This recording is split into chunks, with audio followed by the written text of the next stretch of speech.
ഞാൻ വായിച്ചിട്ടുള്ളതിൽ വെച്ച് ഏറ്റവും ലളിതമായ പുസ്തകം എന്ന് പറയുന്നത് ബൈബിളാണ്. പലപ്പോഴും നമുക്ക് ബൈബിൾ വായിച്ചിട്ട് മനസ്സിലാകുന്നില്ല എന്ന് പരാതി പറയുന്ന അനേകം ആളുകളെ നമ്മൾ കണ്ടിട്ടുണ്ട്. പക്ഷേ ബൈബിൾ മനസ്സിലാക്കാൻ, ബൈബിളിൽ എന്താണ് സന്ദേശമെന്ന് മനസ്സിലാക്കുവാൻ ആത്മീകമായ ചില ക്വാളിഫിക്കേഷൻസ് ആണ് നമുക്ക് വേണ്ടത്. ബുദ്ധിയല്ല വേണ്ടത്. ബുദ്ധി കൊണ്ട് മനസ്സിലാക്കാൻ പറ്റുന്ന ഒരു പുസ്തകമല്ല വേദപുസ്തകം. കാരണം മനുഷ്യന്റെ ബുദ്ധിയെ അബലമാക്കുന്ന ഒത്തിരി കാര്യങ്ങൾ ഈ ബൈബിളിലുണ്ട്. ലോകത്തിൽ എവിടെ നോക്കിയാലും ദൈവത്തിന് ഇഷ്ടം നല്ല മനുഷ്യരെയാണ്. എല്ലായിടത്തും നല്ലത് പ്രവർത്തിക്കുന്നവരെയാണ് നീതിമാന്മാരെന്ന് വിളിക്കുന്നത്. അങ്ങനെ നമുക്ക് മനസ്സിലാവുള്ളൂ. പക്ഷേ വേദപുസ്തകത്തിൽ അത് അങ്ങനെയല്ല. ദൈവത്തിന് സ്നേഹം തോന്നുന്നത് നമ്മളിൽ എന്തെങ്കിലും കണ്ടുകൊണ്ടല്ല എന്നുള്ളതാണ് ഇതിലേറ്റവും നമ്മളെ ഞെട്ടിപ്പിക്കുന്ന ഒരു കാര്യം. അവൻ്റെ സ്നേഹം അൺകണ്ടീഷണലാണ്, യാതൊരു വ്യവസ്ഥകളും ഇല്ലാത്തതാണ്. അപ്പം ഞാൻ ഇങ്ങനെ ആയതുകൊണ്ട് എന്നെ സ്നേഹിക്കുന്നതല്ല. അത് അപ്പോൾ പാപികളായ അനേകം ആളുകൾ ലോകത്ത് കർത്താവിനാൽ സ്നേഹിക്കപ്പെടുന്നു. അപ്പോൾ പാപികൾ രക്ഷിക്കപ്പെട്ട് സ്വർഗത്തിൽ പോകുന്ന ഒരു അത്ഭുതകരമായ എഫക്റ്റാണ് വേദപുസ്തകത്തിലെ വചനങ്ങൾക്കുള്ളത്. ഇത് ലോകത്തിൽ വേറെ ഒരു സിസ്റ്റത്തിലുമില്ല, ഒരു വ്യവസ്ഥയിലും ഇല്ലാത്ത ഒരു കാര്യമാണ്. എങ്ങനെയാണ് ദൈവം നമ്മളെ രക്ഷിക്കുന്നത്? ആ രക്ഷയുടെ അങ്ങോട്ട് നോക്കുമ്പോൾ എനിക്ക് മൈക്ക് കിട്ടുന്നില്ല, അതുകൊണ്ട് ഞാൻ ഇങ്ങോട്ട് കൂടുതൽ നോക്കുന്നു. ഓക്കെ, അപ്പോൾ എങ്ങനെയാണ് ദൈവം ഈ രക്ഷ നമുക്ക് നൽകുന്നത്? യേശു കർത്താവ് എന്തിനാണ് ഈ ഭൂമിയിലേക്ക് വന്ന് ഇത്ര മഹത്തായ രക്ഷയിൽ നമ്മളെ പങ്കാളികളാക്കിയത്? ഇങ്ങനെയുള്ള കാര്യങ്ങൾ വേദപുസ്തകം വളരെ ലളിതമായി നമ്മോട് സംസാരിക്കുന്നു.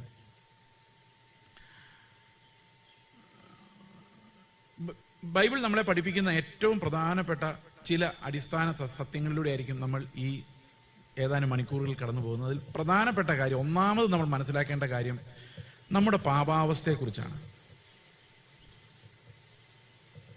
പലപ്പോഴും നമ്മൾ ചിന്തിക്കുന്നത്, കർത്താവെ ഞാൻ ഒത്തിരി പാപം ചെയ്തു പോയി, ഞാൻ ദേഷ്യപ്പെടുന്ന ആളാണ്, എനിക്ക് ലോകത്തിൽ പല കാര്യങ്ങളോട് ആഗ്രഹമുണ്ട്, നിന്റെ കൽപ്പനകളൊന്നും ഞാൻ അങ്ങനെ അനുസരിച്ചിട്ടില്ല, എൻ്റെ കയ്യിൽ ഒത്തിരി കുഴപ്പങ്ങളുണ്ട് എന്ന് ഒരുപക്ഷെ നിങ്ങൾ എല്ലാവരും സമ്മതിക്കുമായിരിക്കും.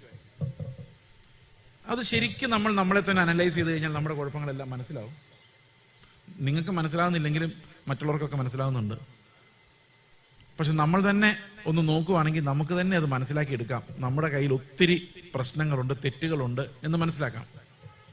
പക്ഷെ വേദപുസ്തകം നമ്മളോട് പറയുന്നത്, നമ്മൾ തെറ്റ് ചെയ്ത് പാപി ആകുന്നതല്ല, പാപി ആയതുകൊണ്ട് തെറ്റ് ചെയ്യുന്നതാണ്. നമ്മൾ പതുക്കെ ജനിച്ച് പാപം ചെയ്ത് പാപിയായി മാറിയതല്ല. ജനിച്ചപ്പോഴേ പാപിയായി ജനിച്ചത് കൊണ്ട് പാപം ചെയ്ത് പോകുന്നതാണ്. നമുക്കത് ചെയ്യാതിരിക്കാൻ നിവൃത്തി ഉണ്ടായിരുന്നില്ല. കാരണം എന്താണ്? ജനിച്ചതേ പാപിയായിട്ടാണ്. ഒരു നായായിട്ട് ജനിച്ചാൽ നായ കുരച്ചേ പറ്റൂ എന്ന് പറയുന്ന പോലെ അല്ലേ? ആ ജന്മ സ്വഭാവം നമ്മൾ കാണിച്ചേ പറ്റൂ. അപ്പൊ നമ്മൾ ജനിച്ചത് പാപികളായതുകൊണ്ടാണ് നമ്മൾ ഇങ്ങനെയൊക്കെ ആയത്. അതല്ല നല്ല കുഞ്ഞായിട്ട് ജനിച്ചിട്ട് പെട്ടെന്ന് പാപിയായി പോയതോ അല്ലെങ്കിൽ ഏതെങ്കിലും 5-6 പാപം ചെയ്തിട്ട് പാപിയായി പോയതല്ല. നമ്മൾ ഒരു കുഞ്ഞിനെ നോക്കി അറിയാം ആ കുഞ്ഞിൻ്റെ ഉള്ളിലുള്ള പാപം അല്ലേ? ഒരു 6 മാസം 8 മാസം 1 വയസ്സൊക്കെയുള്ള കുഞ്ഞിനെ നിങ്ങളൊന്ന് ഓർത്ത് നോക്കിയേ. നിങ്ങളുടെ വീട്ടിൽ ഉള്ള കുഞ്ഞിനെ ഓർത്താൽ മതി. എത്ര പാവമാണ്, ആ കുഞ്ഞിൻ്റെ കൂടെ കളിക്കാൻ എത്ര രസമാണ്. പക്ഷെ അവൻ ഇഷ്ടമുള്ള ടോയ് ഏതെങ്കിലും നിങ്ങളൊന്ന് എടുത്ത് മാറ്റി വെച്ച് നോക്കി, അവൻ്റെ ഒറിജിനൽ സ്വഭാവം അപ്പോൾ വെളിപ്പെടും. അവൻ്റെ ദേഷ്യം നിങ്ങൾക്ക് കാണാൻ പറ്റും. ആ ദേഷ്യത്തിൻ്റെ കൂടെ അവന് നിങ്ങളുടെ അത്ര ആരോഗ്യം കൂടെ ഉണ്ടായിരുന്നെങ്കിൽ അവൻ നിങ്ങളെ അടിച്ച് നിലത്തിട്ടിട്ട് ആ ടോയ് ആയിട്ട് പോയേനെ. പക്ഷെ അവൻ ആ സമയത്ത് അതിനുള്ള ആരോഗ്യമില്ല. ആരോഗ്യം ഉണ്ടായി വരുമ്പോഴേക്കും അവൻ ഒതുക്കണം. അല്ലെങ്കിൽ അവന്റെ സ്വഭാവം അവനെയും നശിപ്പിക്കും, ചുറ്റുമുള്ളവരെല്ലാം നശിപ്പിക്കും. അതാണ് മനുഷ്യന്റെ പാപം എന്ന് പറയുന്നത്. അതുകൊണ്ട് ഒരു കുഞ്ഞുണ്ടായി വളർന്നു വരുമ്പോഴേക്കും, അവനൊരു പ്രായം ആകുമ്പോഴേക്കും അവനെ അടിച്ച് നിരപ്പാക്കി ഒതുക്കി ഒരു വ്യവസ്ഥയ്ക്കകത്ത് അവനെ കയറ്റണം. ഒരു ന്യായപ്രമാണം എന്ന ഒരു ശിശുപാലകന്റെ അടിമത്തത്തിൽ അവനെ പ്രവേശിപ്പിച്ചില്ലെങ്കിൽ അവനെ നാടിനും വീടിനും ഒന്നും കൊള്ളാത്ത ഒരു സാധനമായിട്ടാണ് അവൻ വളർന്നു വരുന്നത്. ലോകത്തിൽ ഒരു മൃഗങ്ങൾക്ക് ഈ പ്രശ്നമില്ല കേട്ടോ. ഈ മനുഷ്യനെ പോലെ അപകടം ഉണ്ടാക്കാൻ ലോകത്തിൽ ആരെ കൊണ്ടും കഴിയത്തില്ല. അതിനൊന്നും പഠിപ്പിക്കണ്ട, ട്രെയിൻ ചെയ്യണ്ട, അതൊക്കെ അതിന്റെ വഴിക്ക് പൊക്കോളും. പക്ഷെ മനുഷ്യനെ അവന്റെ പാപത്തിന്റെ ആധിക്യം കാരണം, അവന്റെ ജ്ഞാനം, അറിവിൽ നിന്ന് വരുന്ന, അവന്റെ മനസാക്ഷി, കോൺഷ്യൻസിൽ നിന്ന് വരുന്ന പാപം കാരണം അവനെ ചെറുപ്പം തൊട്ടേ അടിച്ച് നിയന്ത്രിച്ച്, നമ്മുടെ അപ്പൂപ്പന്മാരൊക്കെ പറയല്ലേ, വടി കൊടുത്ത് അടിച്ച് പിള്ളേരെ വളർത്തിയാലേ ശരിക്കും വളർത്താൻ പറ്റുള്ളൂ. ഇന്ന് ആരും സമ്മതിക്കില്ല കേട്ടോ. ഇന്ന് ഈ അടിച്ചു വളർത്തുന്ന ആ കാലഘട്ടം കഴിഞ്ഞു.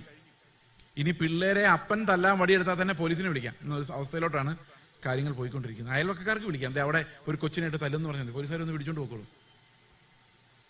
കാലമൊക്കെ മാറി. പക്ഷെ വളരെയധികം ഡിസിപ്ലിനിങ്ങിലൂടെയും ന്യായങ്ങൾ പഠിപ്പിച്ചും നീതി പഠിപ്പിച്ചും ഒക്കെയാണ് ഒരു വിധത്തിൽ ഈ മനുഷ്യനെ ഒന്ന് നേരെയാക്കി എടുക്കുന്നത്. അപ്പൊ അത്ര പാപിയായിട്ടാണ് ഈ മനുഷ്യൻ ജനിക്കുന്നത്. അതുകൊണ്ട് അവൻ ഇൻസ്ട്രക്ഷൻസ് ആവശ്യമാണ്. അപ്പൊ ജീവിതകാലം മുഴുവൻ നമ്മളിങ്ങനെ പാപം ചെയ്തുകൊണ്ടേ ഇരിക്കുന്നതിന് കാരണം, അത് എത്ര തൂത്താലും പോകാത്തതിന്റെ കാരണം അത് നമ്മുടെ ജന്മവാസനയാണ് എന്നുള്ളത് കൊണ്ടാണ്.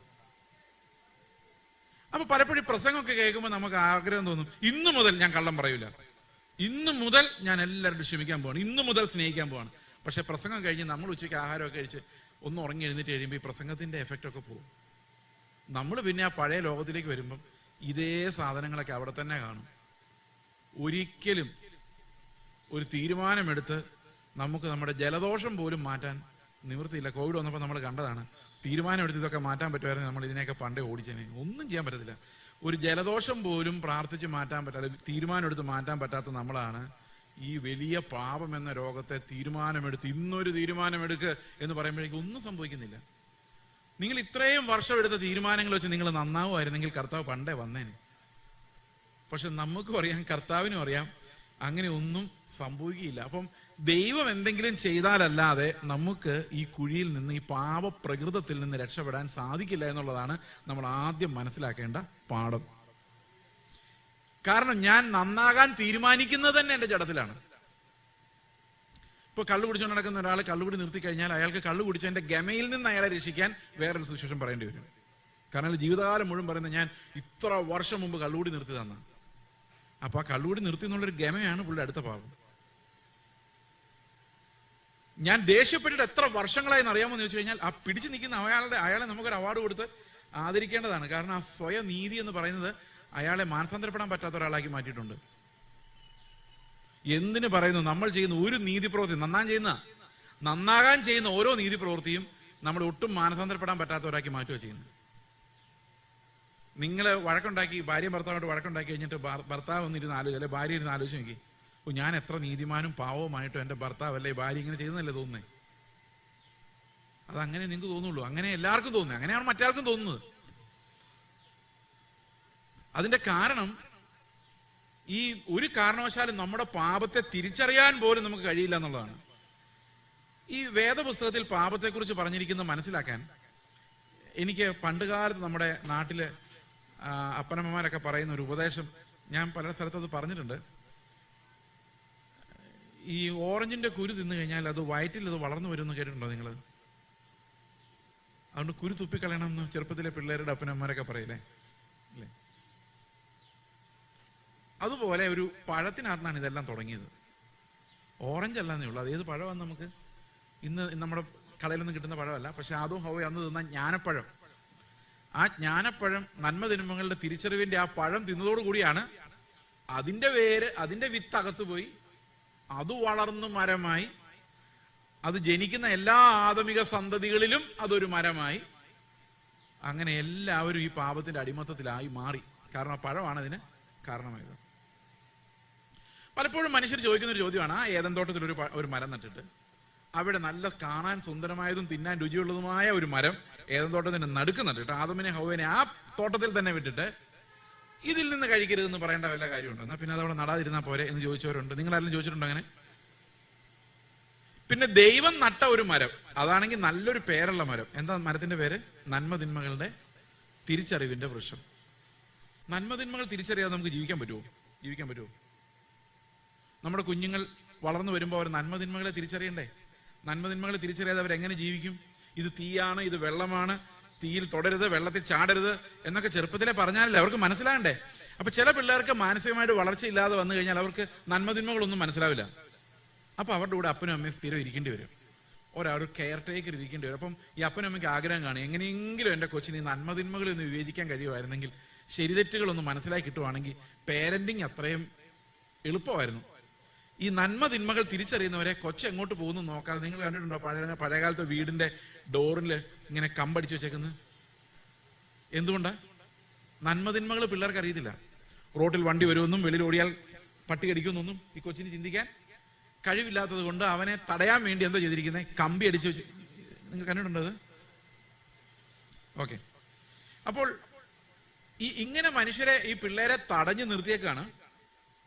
എന്തുകൊണ്ടാ? അവന് നന്മ തിന്മകളെ സ്വന്തമായിട്ട് വിവേചിക്കാൻ കഴിവില്ല. അപ്പൊ പേരന്റിങ് ഭയങ്കര കൂടുതലായിരിക്കണം. അങ്ങനെയുള്ള പിള്ളേരുടെ അടുത്ത് എപ്പോഴും അപ്പനമ്മ ഉണ്ടായിരിക്കണം.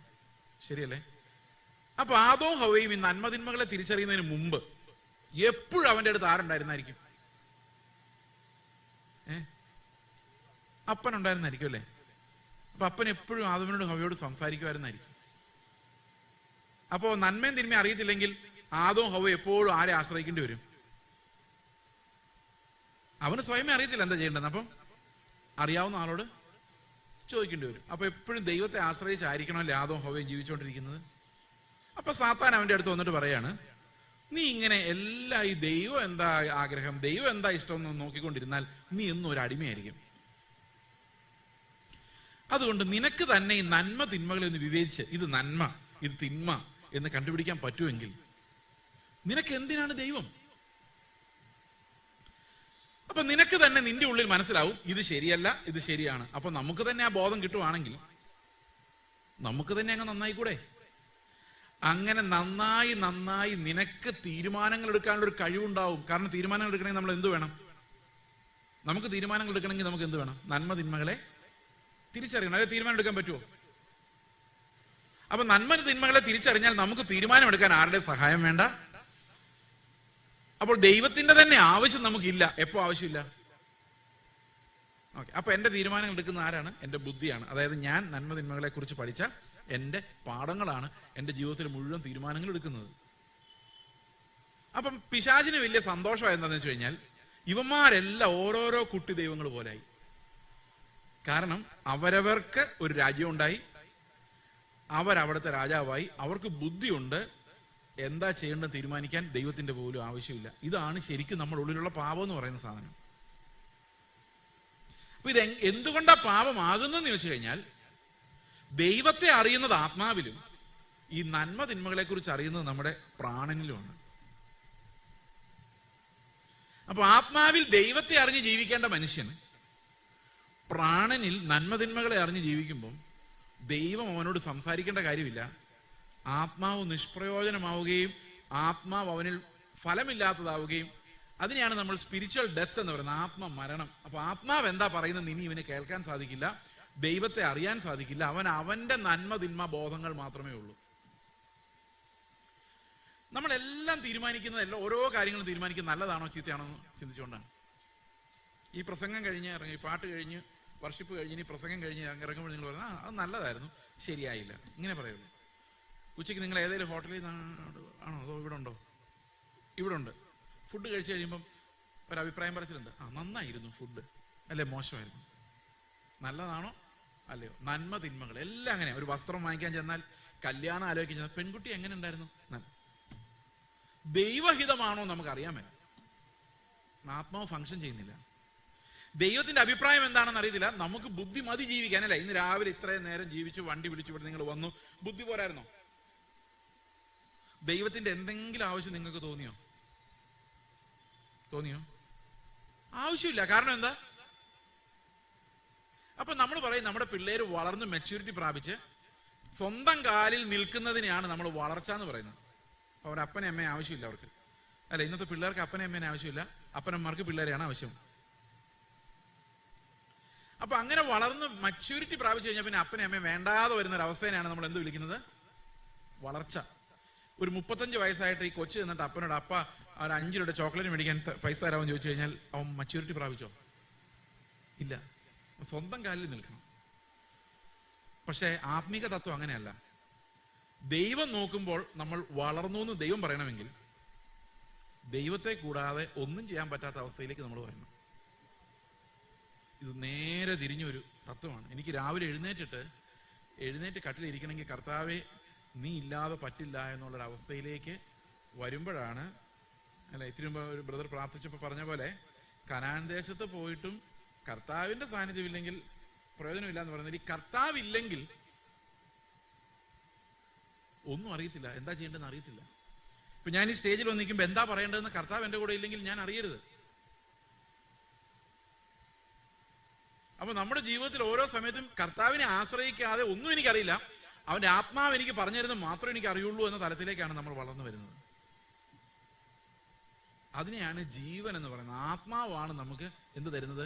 ജീവൻ തരുന്നത്. ഈ ആത്മാവ് ഫങ്ഷൻ ചെയ്യുന്നില്ലെങ്കിൽ അവര് ഡെഡാണ്, മരിച്ചവരാണ്. അപ്പോൾ ഈ ലോകത്തിലെ മുഴുവൻ മനുഷ്യരും പാപത്താൽ അതിക്രമങ്ങളാലും മരിച്ചവരാണെന്ന് പറയാനുള്ള കാരണം അവർ ആത്മാവിൽ നിന്ന് കേട്ടല്ല ജീവിക്കുന്നത്, പിന്നെയോ അവരുടെ ബുദ്ധിയുടെ അനാലിസിസ് വെച്ചാണ് ജീവിക്കുന്നത്. ഇത് ഏദൻ തോട്ടത്തിൽ തന്നെ നമുക്കറിയാം. ഏദൻ തോട്ടത്തിൽ നമുക്കറിയാം, ആദ്യം ഒരു പഴം തിന്ന ഉടനെ അവർക്ക് എന്താ മനസ്സിലായത്? അവർ നഗ്നരാണ് എന്ന് മനസ്സിലായി. നഗ്നരാണെന്ന് മനസ്സിലായ ഉടനെ ഇവർ പോയി നല്ല അത്തിയിലൊക്കെ എടുത്ത് ഒരു ഉടുപ്പുണ്ടാക്കിയിട്ടു. ദൈവത്തോട് ചോദിച്ചൊന്നുമില്ല കേട്ടോ. നേരത്തെ ആണെങ്കിൽ ഇവർ അത്തിയില കൊണ്ട് ഉടുപ്പുണ്ടാക്കണമെന്ന് ഇവർക്ക് അറിയത്തില്ല. നഗ്നത എന്ന് പറഞ്ഞൊരു ഭാഗം പോലും അറിയത്തില്ല, നാണോ അറിയത്തില്ല. അപ്പൊ അങ്ങനത്തെ ഒരു അവസ്ഥയിലായിരുന്നു. കാരണം നന്മ തിന്മ അറിയില്ല അവർക്ക്. Everything was normal for them. പക്ഷെ ഇവർക്ക് നഗ്നത ബോധം ഉണ്ടായി കഴിഞ്ഞപ്പോൾ ഇവരെന്ത് ചെയ്തു? അത്തിയില കൊണ്ട് നല്ലൊരു ഉടുപ്പുണ്ടാക്കി ഇട്ടു കേട്ടോ, ഇല്ലേ? അവർ അരയാടെ ഉണ്ടാക്കി, അല്ലെ? അവർ അരയാടെ ഉണ്ടാക്കി ധരിച്ചു. ഈ അരയാടെ ഉണ്ടാക്കി ധരിച്ച ശേഷമാണ് കർത്താവ് തോട്ടത്തിൽ നടക്കുന്ന ശബ്ദം അവർ കേൾക്കുന്നത്. കർത്താവ് അവരെ വിളിച്ചപ്പോൾ ഈ അരയാട ഇട്ടുകൊണ്ടാണ് അവർ മരത്തിന്റെ പുറകിൽ മറിഞ്ഞത്. അപ്പൊ കർത്താവ് ചോദിച്ചു, നീ എന്താ മരത്തിന്റെ മുകളിൽ മറിഞ്ഞെന്ന് ചോദിച്ചു. പറയാം, ഞങ്ങൾ നഗ്നരായതുകൊണ്ടാണ്. അപ്പൊ ഇവരുടെ പണി ഒന്നും നടന്നില്ല, അല്ലെ? ഇവരെന്താ ചെയ്തത്? ഇവരെ അത്തിയില കൊണ്ട് ഉടുപ്പുണ്ടാക്കി ഇട്ടു. കഷ്ടപ്പെട്ട് തുന്നി, അവിടെ ചേർത്തിരിക്കുന്ന അത്തിയില കൂട്ടി തുന്നി ഒരരയാട ഉണ്ടാക്കി. അപ്പൊ നല്ല പണി അവിടെ നടന്നിട്ടുണ്ട്. സൂചിയും നൂലും ഇല്ലാതിരുന്ന കാലഘട്ടത്തിൽ അത്തിയിലകൾ കൂട്ടിത്തുന്നി ഒരു ഉടുപ്പുണ്ടാക്കണമെങ്കിൽ ആ പഴം ചില്ലറ പണിയല്ല ഹവ്വായിലും ആദമിനും ചെയ്തത്. അവരത് സംഘടിപ്പിച്ചെടുത്തു. അവരുടെ പരിജ്ഞാനത്തിൽ അവരൊരു ഉടുപ്പൊക്കെ ഉണ്ടാക്കി ഇട്ടു. പക്ഷേ ദൈവം വന്ന് ആദമേ നീ എവിടെയെന്ന് ചോദിച്ചപ്പോൾ ആദം എന്താ പറഞ്ഞത്? നഗ്നനാണ്. അപ്പൊ ഈ പണി കൊണ്ട് വല്ലതും നടന്നോ? ഒന്നും നടന്നില്ല. അവർ മരത്തിന്റെ പുറകിൽ മറിഞ്ഞു എന്ന് പറയാം. നിന്റെ ശബ്ദം കേട്ടപ്പോഴാണ് മനസ്സിലായത് നഗ്നരാണ്. ഇത് നമുക്കെല്ലാം വരാൻ പോകുന്നൊരു കാര്യമാണ്. നമ്മള് നമ്മുടെ ഒറിജിനൽ സ്വഭാവം ആരെയും കാണിക്കാതെ, ഓ പാസ്റ്ററേ പ്രൈസ് ദി ലോർഡ് എന്ന് പറയുമ്പോ അകത്ത് എന്താ ബേൺ ചെയ്യുന്നത് ആർക്കും അറിയത്തില്ല. ആഹാരം കഴിച്ചിട്ട് പോളൂ കേട്ടോ എന്ന് പറയുമ്പോ ഒന്ന് പോയി കഴിഞ്ഞായിരുന്നെങ്കിൽ വേറെ കറിയൊന്നും ഉണ്ടാക്കാതെ രക്ഷപ്പെട്ടേനെ എന്ന് മനസ്സിൽ പറഞ്ഞുകൊണ്ട്, അല്ലെ? നിങ്ങൾ അങ്ങനെയൊന്നും ചെയ്യലായിരിക്കും, പക്ഷെ ഇങ്ങനെയൊക്കെ ചെയ്യുന്നവരുണ്ട്. അപ്പൊ പുറത്തുള്ളത് മറച്ചു വെച്ച്, അല്ല അകത്തുള്ളത് ആരെയും കാണിക്കാതെ മറച്ചു വെച്ചിട്ട് നമ്മൾ ആത്മീകരായി അഭിനയിക്കും, ദീർഘമായിട്ട് പ്രാർത്ഥിക്കും, പാട്ടുപാടി അന്യഭാഷ പറഞ്ഞാലൊന്നും നിർത്തുകയില്ല, പാസ്റ്റർ പറഞ്ഞാലൊന്നും നിർത്തുകയില്ല. കാരണം ഈ അത്ര ഭയങ്കര ആത്മീകനാണ്, പക്ഷെ അത്തിയിലാണ്. എനിക്ക് പണ്ട് ഈ അത്തിയില തിരിച്ചറിയാൻ മേലായിരുന്നു. എനിക്കുണ്ടായിരുന്നു, പക്ഷെ അത് അത്തിയിലാണെന്നറിയാൻ മേലായിരുന്നു. അപ്പൊ ആരെങ്കിലും പറയുമായിരുന്നു, പാസ്റ്ററെ വാ, അല്ല ബ്രദറെ വാ, വീട്ടിൽ നിന്ന് ആഹാരം കഴിച്ചിട്ട് വന്ന് പറയുമ്പോൾ ഞാൻ പറയും ഓക്കെ എന്ന് ചിന്തിക്കുമായിരുന്നു. പിന്നെ മനസ്സിലായത് ഇത് വെറും അത്തിയിലാണെന്ന് അവിടെയും ഒന്നും കാണുകയെന്നുള്ള കാര്യം. അപ്പൊ ഇപ്പൊ പഠിച്ചു, വേണ്ട. കാരണം ഞാനും അത്തിയില ഇട്ടില്ലെങ്കിൽ പ്രശ്നം, എല്ലാവരും അത്തിയില ഇട്ടാലേ ഇത് മുമ്പോട്ട് പോകുള്ളൂ. അപ്പൊ ഈ അത്തിയിലയാണ് നമ്മൾ സംസ്കാരം എന്ന് വിളിക്കുന്നത്. ഓക്കെ, നിങ്ങൾക്കൊരു സംസ്കാരം ഇല്ലടാന്ന് വെച്ച് കഴിഞ്ഞാൽ അത്തിയില ഒന്നും ശരിക്കും ഇട്ടിട്ടില്ലടാന്നാണ് ആ ചോദിച്ചതിന്റെ അർത്ഥം. നിങ്ങളൊന്ന് ആലോചിച്ച് നോക്കി. ഇപ്പം എന്നോട് ചോദിക്കാണ് നിങ്ങൾക്ക് വിശക്കുന്നുണ്ടോ ചോദിക്കുകയാണെങ്കിൽ ഞാൻ ഉടനെ ഇല്ല എന്ന് പറയുവാണെങ്കിൽ ഞാൻ സംസ്കാരമുള്ള ആളാണ്. വിശക്കുന്നു വല്ലതും ഇങ്ങ് എടുത്തോ എന്ന് പറയുകയാണെങ്കിലോ സംസ്കാരം ഒരിത്തിരി കുറവാണ്. അപ്പൊ നമ്മൾ ഉള്ളതുപോലെ വെളിയിൽ കാണിക്കരുത്. നമ്മുടെ ഉള്ളിൽ വരുന്ന ആഗ്രഹങ്ങളൊന്നും നമ്മൾ എന്ത് ചെയ്യരുത്, വെളിയിൽ കാണിച്ച ആൾക്കാർ നമ്മൾ നാട് വീടെ തല്ലും. വെളി കാണിക്കരുത്. അത് മറച്ചു വെച്ച് നമ്മൾ വളരെ മാന്യരായി എന്ത് അഭിനയിച്ച് നമ്മൾ ഒരു ദിവസമൊക്കെ കഴിച്ചു കൂട്ടി ഒരു രാത്രി ഉറക്കത്തിലേക്ക് പോകുന്നത് നിങ്ങൾ ആലോചിച്ചിട്ടുണ്ടോ? നിങ്ങൾ ഇല്ല അങ്ങനെയൊന്നും ഇല്ലെന്ന്. അങ്ങനെയൊക്കെ ഉണ്ട്. ശരിക്കും നമ്മുടെ ജീവിതം ഒന്ന് അനലൈസ് ചെയ്ത് കഴിഞ്ഞാൽ നമുക്ക് മനസ്സിലാവും അത്തിയില ഇല്ലാതെ നമുക്ക് ഒരു നേരം പോലും ജീവിക്കാൻ സാധിക്കില്ല. നമ്മൾ ഉണ്ടാക്കി വെച്ചിരിക്കുന്ന ആത്മീയത, നമ്മൾ ഉണ്ടാക്കി വെച്ചിരിക്കുന്ന മതം, നമ്മൾ കാണിക്കുന്ന സ്നേഹം, നമ്മൾ കാണിക്കുന്ന വിനയം, ഒരു മിക്കവാറും എല്ലാം തന്നെ ഈ ജീവിച്ചു പോകാനുള്ള അത്യാവശ്യം നമ്മുടെ അകത്തെ സ്വഭാവം മറയ്ക്കാനുള്ള അത്തിയിലകളാണ്. ഇതൊന്ന് ഒരു പുസ്തകമുണ്ട്, ഞാൻ പണ്ട് ബൈബിൾ കോളേജ് പഠിച്ച സമയത്ത് വായിച്ചാണ്. ഓണസ്റ്റ് വിത്ത് ഗോഡ് എന്നാണ് തോന്നുന്നത്. Honest with God. മനുഷ്യരോടോ നമുക്കൊരു സത്യസന്ധത ഇല്ല, ദൈവത്തോടുണ്ടോ എന്നുള്ളതാണ് ആ പുസ്തകക്കാരൻ ചോദിച്ചിരിക്കുന്നത്. ദൈവത്തിന് മുമ്പിൽ ഒറ്റയ്ക്ക് ഇരിക്കുമ്പോഴെങ്കിലും ഞാൻ വെറും കള്ളനാണ്, ഞാൻ ഒന്നിനും കൊള്ളാത്തവനാണ്, ഞാൻ മുഴുവൻ ആക്ടിങ് ആണ് എന്ന് പറയാമോ? ദൈവത്തിന് മുമ്പിൽ, മനുഷ്യന്റെ മുമ്പിൽ കേൾക്കണ്ട, നാണക്കേടല്ലേ? ദൈവത്തിന് മുമ്പിൽ നാണക്കേടൊന്നുമില്ല. ദൈവം ആത്മാവായതുകൊണ്ട് ആത്മാവുള്ളിടത്ത് എന്തുണ്ട്? സ്വാതന്ത്ര്യമുണ്ട്, എന്ത് വേണമെങ്കിലും തുറന്നു പറയാം. അപ്പൊ ദൈവത്തിന്റെ അടുത്തിരുന്നെന്ന് പറഞ്ഞു നോക്കി, ഞാൻ വെറും മുഴുവൻ അഭിനയം, രാവിലെ തൊട്ട് വൈകിട്ട് ഒരു അഭിനയമാണ്. ഞാൻ അങ്ങനെ പറഞ്ഞിട്ടുണ്ട്. പിന്നെ എനിക്ക് കണ്ണാടി നോക്കാൻ പേടിയായിരുന്നു കുറെ നാൾ. അപ്പൊ ഞാനിങ്ങനെ മുടിയൊന്നും ശരിക്കും ചെയ്യാത്ത നിങ്ങൾക്ക് മനസ്സിലായി കാണും എന്തുകൊണ്ടാണ്. അതുകൊണ്ടല്ല ഇവിടെ പറഞ്ഞതേ ഉള്ളൂ. അപ്പൊ നമുക്ക് നമ്മളെ തന്നെ അനലൈസ് ചെയ്യാൻ, നമ്മളെ തന്നെ കാണുമ്പോൾ നമുക്ക് മനസ്സിലാവും ഈ കർത്താവിന്റെ വിശുദ്ധിയും അവൻ നമ്മോട് ആവശ്യപ്പെടുന്ന നീതിയും വെച്ച് നോക്കിയാൽ നമ്മളെല്ലാവരും പോക്കാണ് എന്നുള്ള പരമാർത്ഥം. ഇതാണ് വേദപുസ്തകം നമ്മളോട് ആദ്യം പറയുന്ന കാര്യം. ഒരു മനുഷ്യനും അവന്റെ കഴിവിനാൽ രക്ഷപ്പെടാൻ സാധിക്കില്ല. ഇത് നമ്മുടെ ഹൃദയത്തിലേക്ക് ഇറങ്ങണം. ശരിക്കും പറഞ്ഞു കഴിഞ്ഞാൽ നമ്മൾ കർത്താവിൽ ആനന്ദിക്കുന്ന പോലെ ഇമ്പോർട്ടന്റ് ആണ് കർത്താവിൽ ഇങ്ങനെ ആകുലപ്പെടുന്നത്. അയ്യോ എന്ത് കഴിക്കുന്ന ആ ആകുലത്തെ കുറിച്ചല്ല ഞാൻ പറയുന്നത്. കർത്താവെ ഞാൻ ഒന്നും ആയില്ലല്ലോ എന്നുള്ള ആ ബ്രോക്കൺനെസ്, അത് നമ്മുടെ ഹൃദയത്തിൽ വരുന്നത് ആ രക്ഷയുടെ ആനന്ദം പോലെ തന്നെ പ്രധാനമാണ്. ഒരേ സമയത്താണ് ഈ ആനന്ദവും ആകുലതയും വർക്ക് ചെയ്യുന്നത്. അതായത് രക്ഷിക്കപ്പെട്ട ഒരാളെ സംബന്ധിച്ച് കർത്താവിനെ നോക്കുമ്പോൾ, കർത്താവെ ഞാൻ ഒന്നുമല്ല, നീ എത്ര അകലെയാണ്, നിന്റെ പരിശുദ്ധി, നിന്റെ വിശുദ്ധി, നിന്റെ മഹത്വം, നിന്റെ തേജസ്, നിത്യത, സ്വർഗത്തിന്റെ നിലവാരം എന്നെ വെച്ച് നോക്കുമ്പോൾ എത്ര അകലെയാണ് എന്നുള്ളത് എന്നെ ആകുലപ്പെടുത്തുകയും, അതേ സമയത്ത് ഞാൻ പിതാവിന്റെ മക്കളായിട്ട്, ഞാൻ അവന്റെ മകനായിട്ട് ഞാൻ അവന്റെ മടിയിൽ ഇരിക്കുകയാണെന്നുള്ളത് എന്നെ ആനന്ദിപ്പിക്കുകയും ചെയ്യും. Brokenness and Joy going together. അപ്പൊ ഇത് രണ്ടും നമ്മൾ ഒരിക്കലും മറന്നു പോകരുത്. രണ്ടും നമുക്ക് യാതൊരു യോഗ്യതയുമില്ല, ഇതെല്ലാം ദൈവത്തിന്റെ കൃപയാണ്. ആ കൃപയിലാണ് നമ്മൾ ആനന്ദിക്കുന്നതും പുകഴുന്നതുമൊക്കെ. അപ്പോൾ വേദപുസ്തകം നമ്മളെ പഠിപ്പിക്കുന്ന ഒന്നാമത്തെ തത്വം എന്ന് പറയുന്നത് നമ്മുടെ തൂത്തുകളയാൻ പറ്റാത്ത പാപം. ഈ പഴയകാലത്തെ പാട്ടുകളിലെല്ലാം അത് വളരെയധികം റിഫ്ലക്റ്റ് ആയിട്ടുണ്ട്. ഒരു 200 വർഷങ്ങൾക്ക് മുമ്പ് എഴുതപ്പെട്ടൊരു പാട്ടാണ് പിളർന്ന ഒരു പാറയെ നിന്നിൽ ഞാൻ മറയട്ടെ എന്നുള്ള പാട്ട്. അത് ഞാൻ പല സ്ഥലത്തും എനിക്ക് പാടാൻ അറിയത്തില്ല. എന്നോട് പലരും പറഞ്ഞിട്ടുണ്ട്, നിങ്ങൾ എത്ര വേണമെങ്കിലും പ്രസംഗിച്ചോ, ദയവായിട്ട് പാടി ബുദ്ധിമുട്ടിക്കില്ല. ഞാൻ എപ്പോഴും അനുസരിക്കുന്നു. പിന്നെ ഭയങ്കര ആഗ്രഹമാണ് ഒന്ന് പാടാൻ, അതുകൊണ്ട് ഞാൻ പറയാറുണ്ട് ഈ പാട്ട് ഇടയ്ക്കിടയ്ക്ക്. കൽപ്പന കാത്തിടുവാൻ ഒട്ടും പ്രാപ്തനല്ല ഞാൻ. പഴയകാലത്ത് 200 വർഷം മുമ്പ് എഴുതിയ പാട്ടാണ്. വൈരാഗ്യമേറിയാലും, അതായത് എനിക്ക് ലോകത്തോട് മുഴുവൻ വൈരാഗ്യം തോന്നിയാലും, നാട് വിട്ട് എവിടെയെങ്കിലും പോയി, ഹിമാലയത്തിലൊക്കെ പണ്ട് സന്യാസിമാർ പോകുന്ന പോലെ ഈ ലോകത്തെ മുഴുവൻ വെറുത്ത് ഉള്ളതെല്ലാം അന്നദാനം കൊടുത്ത്, അവയവങ്ങളെല്ലാം ആർക്കെങ്കിലും എഴുതി കൊടുത്ത്, വൈരാഗ്യമേറിയാലും കണ്ണുനീർ ചൊരിഞ്ഞാലും വന്നിടാ പാപനാശം. അത് ഇംഗ്ലീഷിൽ എഴുതിയിരിക്കുന്നത്, could my zeal no respite know, could my tears forever flow. എന്റെ കണ്ണുനീര് എന്നേക്കും ഒഴുകിക്കൊണ്ടിരുന്നാലും പാപത്തിൽ നിന്ന് മാത്രം രക്ഷപ്പെടുത്താൻ ഈ കണ്ണുനീരിന് കഴിവില്ല. നമ്മുടെ ഒരു ചിന്ത എന്ന് വെച്ച് കഴിഞ്ഞാൽ, പാപം ചെയ്യുക, കരയുക, കരയുമ്പം കർത്താവ് അത് കഴുകി, പിന്നെയും പാപം ചെയ്യുക, കരയുക, കരയുമ്പം കർത്താവ് കഴുകി. ബൈബിളിൽ എവിടെയാണ് കണ്ണുനീരിന് പാപത്തെ കഴുകാൻ പറ്റുമെന്ന് എഴുതിയിരിക്കുന്നത്? യേശുവിന്റെ രക്തത്തിനല്ലാതെ മനുഷ്യരുടെ കണ്ണുനീരിന് പാപങ്ങളെ കഴുകാനുള്ള കഴിവൊന്നുമില്ല. നിങ്ങൾ കരഞ്ഞു എന്നുള്ളത് കൊണ്ട് നിങ്ങളുടെ പാപങ്ങൾ ക്ഷമിക്കപ്പെട്ടു എന്നും വിചാരിക്കരുത്. ഇത്തിരി ടെൻഷൻ ആവുന്നുണ്ടോ?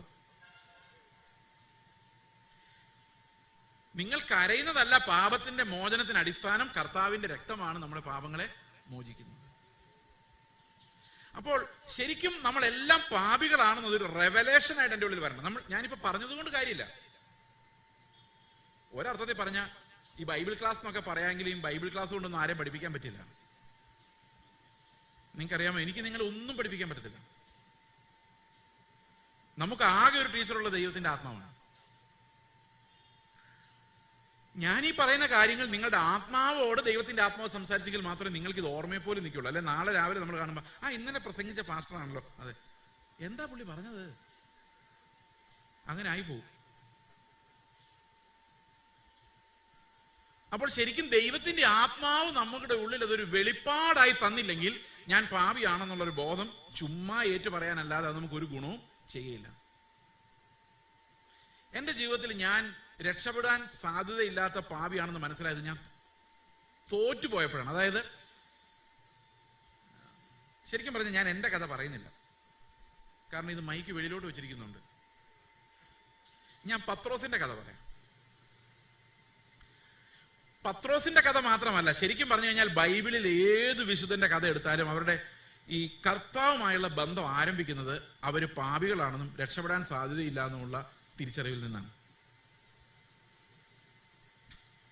യെശയ്യാവിന്റെ കഥ എങ്ങനെയാണ്? യെശയ്യാവ് ആദ്യമൊക്കെ എല്ലാവരും വഴക്ക് പറഞ്ഞിട്ട് പെട്ടെന്നൊരു ദിവസം ഉയർന്നു പൊങ്ങിയുള്ള സിംഹാസനത്തിൽ ദൈവം ഇരിക്കുന്ന കാണുന്നു. അവിടെ ദൂതന്മാർ കർത്താവിനെ ആരാധിക്കാൻ പറ്റാതെ, അവിടെ ആരാധിക്കുന്നില്ല കേട്ടോ, ആരാധിക്കാൻ പറ്റാതെ അവിടെ എന്താ ചെയ്യുന്നറിയോ?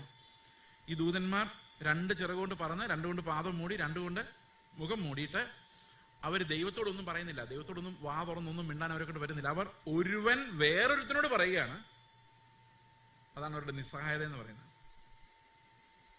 ഒരു ദൂതൻ വേറൊരു ദൂതനോട് പറയുകയാണ്, കണ്ണ് തുറക്കല്ലേ, കാല് നിലത്ത് കുത്തല്ലേ, കാല് കാണിക്കരുത്, ദൈവത്തെ കാണിക്കരുത്, അവൻ അത്ര പരിശുദ്ധനാണ്, പരിശുദ്ധനാണ്, പരിശുദ്ധനാണ്. ഇത് അങ്ങോട്ടും ഇങ്ങോട്ടും പറയുന്നത്.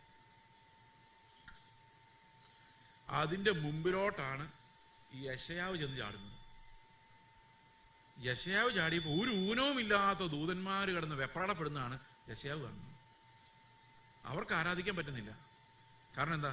ഈ ദൈവത്തിന്റെ മഹത്വം കണ്ടപ്പോൾ ഇവർക്ക് വെപ്രാളം പിടിക്കുകയാണ്. ആ വെപ്രാളത്തിന്റെ ശബ്ദമാണ് ആലയത്തിൽ മുഴുവൻ കേൾക്കുന്നത്.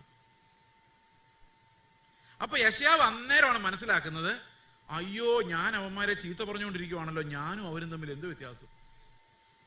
ഞാനും ശുദ്ധിയില്ലാത്ത അതരങ്ങളുള്ള ഒരാള് നിന്നെ പരിശുദ്ധൻ എന്ന് വിളിക്കാൻ ഈ ദൂതന്മാർക്ക് പോലും പറ്റുന്നില്ലെങ്കിൽ പിന്നെ എനിക്ക് എങ്ങനെ പറ്റും?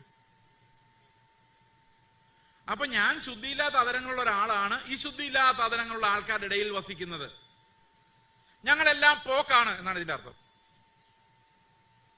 അപ്പൊ കർത്താവിന്റെ ദൂതൻ വന്ന് ഇവനെ ശുദ്ധീകരിക്കുന്നു, ഇവന്റെ നാവിനെ ശുദ്ധീകരിക്കുന്നു. അതിനുശേഷം പറഞ്ഞ പ്രൊഫസി എന്താണെന്നറിയോ? ആരെക്കുറിച്ചാണെന്നറിയോ? യേശുക്രിസ്തുവിനെ കുറിച്ചാണ്. യെശയ്യാ പ്രവാചകന്റെ പുസ്തകം 7-ാം അധ്യായത്തിലാണ് മെസ്സിയാനിക് പ്രോഫസീസ് ആരംഭിക്കുന്നത്. 7-ാം അധ്യായത്തിൽ പറയുന്ന കന്യക ഗർഭിണിയായ ഒരു മകനെ പ്രസവിക്കും, അതായത് എന്നെ, എന്റെ ഈ ജനത്തെയും ഈ അതിക്രമങ്ങളിൽ നിന്ന് വിടുവിക്കാൻ ഒരു പുത്രന്റെ ആവശ്യമുണ്ട് എന്ന് യെശയ്യാവിന് പ്രവചിക്കണമെങ്കിൽ ഈ പാപബോധം അവനുണ്ടാകണമായിരുന്നു, ആ വെളിപ്പാട് അവനുണ്ടാകണമായിരുന്നു. ദൈവവും മനുഷ്യനും തമ്മിലുള്ള അകലം എത്ര വലുതാണ്. നമ്മളിവിടെ ആത്മീക ഗുരുക്കന്മാരെന്ന്, എനിക്ക് ചില സമയത്തൊക്കെ നമ്മൾ പാസ്റ്റർമാരുടെ ആ വിശുദ്ധി അഭിനയം കണ്ടാൽ നമുക്ക് കരച്ചിൽ വരും. ശരിക്കും പറഞ്ഞു, ഈ ചില പാസ്റ്റർമാരോട് സംസാരിച്ചു കഴിഞ്ഞാൽ അവരെ പോലെ ദൈവത്തിന്റെ മടിയിലിരിക്കുന്ന ആരും ഇല്ല എന്നുള്ളൊരു തോന്നലാണ്.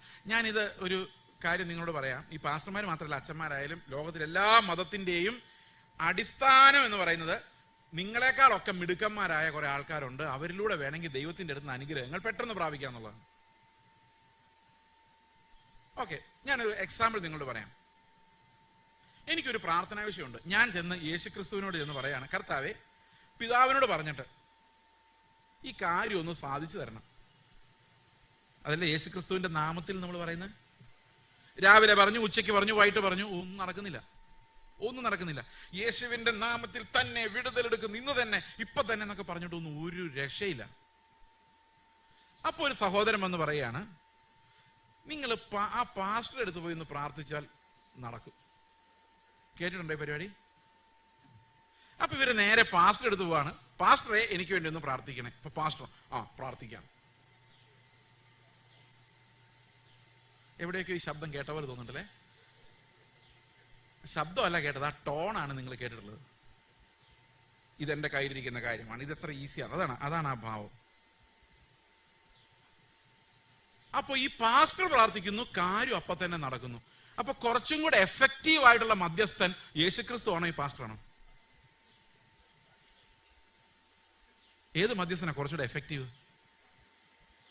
നമ്മൾ ഈ കഷ്ടപ്പെട്ട് യേശുക്രിസ്തുവിന്റെ നാമത്തിൽ പ്രാർത്ഥിക്കുന്നതിന് പകരം ഈ പാസ്റ്ററിന് കൊടുക്കാവുന്ന പൈസയും കൊടുത്ത് പ്രാർത്ഥിപ്പിച്ചാൽ പുള്ളി കാര്യം സാധിച്ചു തരും. നമ്മൾ ഡയറക്റ്റ് ആയിട്ട് RT ഓഫീസിൽ പോവാതെ വഴിയിലുള്ള ഏജന്റിന് 500 രൂപ കൊടുത്ത് കാര്യം സാധിപ്പിക്കുന്ന പോലെ. അപ്പൊ എത്ര മധ്യസ്ഥന്മാരുണ്ട് ആകെ മൊത്തം ടോട്ടൽ? ആരാ നിങ്ങളുടെ ശരിക്കുള്ള മധ്യസ്ഥൻ? അപ്പോൾ ചില ആൾക്കാർ അസ്യൂം ചെയ്യാണ്, ഞാനും ദൈവവും തമ്മിൽ നിങ്ങളെക്കാളൊക്കെ കൂടുതൽ അടുപ്പമുണ്ട്, അതുകൊണ്ട് ഞാൻ പ്രാർത്ഥിച്ചാൽ ദൈവം കൂടുതൽ കേൾക്കുമെന്ന് വിചാരിക്കരുത്. ദൈവത്തിന് മുമ്പിൽ ക്രിസ്തുവിലൂടെ സമീപിക്കുന്ന എല്ലാവരും ഒരുപോലെയാണ്. എല്ലാം പാപികളാണ്. കരുണ ലഭിച്ചെന്ന് മാത്രമേ ഉള്ളൂ. പിന്നെ വ്യത്യാസമുള്ളത് കൃപാവരങ്ങളിലാണ്. എനിക്കൊരു ഉപദേഷ്ടാവിന്റെ കൃപാവരം ഉള്ളതുകൊണ്ടാണ് ഞാൻ നിങ്ങളോട് സംസാരിക്കുന്നത്, നിങ്ങളെക്കാൾ വിശുദ്ധനായതുകൊണ്ടല്ല. ഒരു ഇടയന്റെ ശുശ്രൂഷയുടെ വരമുള്ളവരാണ് ആ ശുശ്രൂഷ ചെയ്യുന്നത്. ഓരോ ശുശ്രൂഷകളും ഒരു മനുഷ്യന്റെ നന്മയല്ല, ദൈവത്തിന്റെ ദാനമാണ്. അതുകൊണ്ടാണ് റോമാലേഖനം 12 പറയുന്നത്, ആരും ഭാവിക്കേണ്ടതിന് മീതെ ഭാവിക്കരുത്.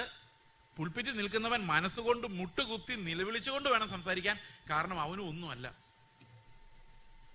ദൈവമല്ലാതെ മഹത്വത്തിനാരും യോഗ്യനല്ല. അപ്പം ലോകം മുഴുവൻ പാപത്തിന്റെ പിടിയിലാണ്. നമുക്കൊരു വാക്യം വായിക്കാം. ഇതുവരെ വാക്യം ഒന്നും വായിച്ചില്ലല്ലോ. നമുക്ക് റോമർ 12 തന്നെ വായിക്കാം. 12-ാം അധ്യായത്തിന്റെ 11-ാം അധ്യായത്തിന്റെ അവസാന ഭാഗങ്ങൾ നമുക്കൊന്ന് വായിച്ചു നോക്കാം.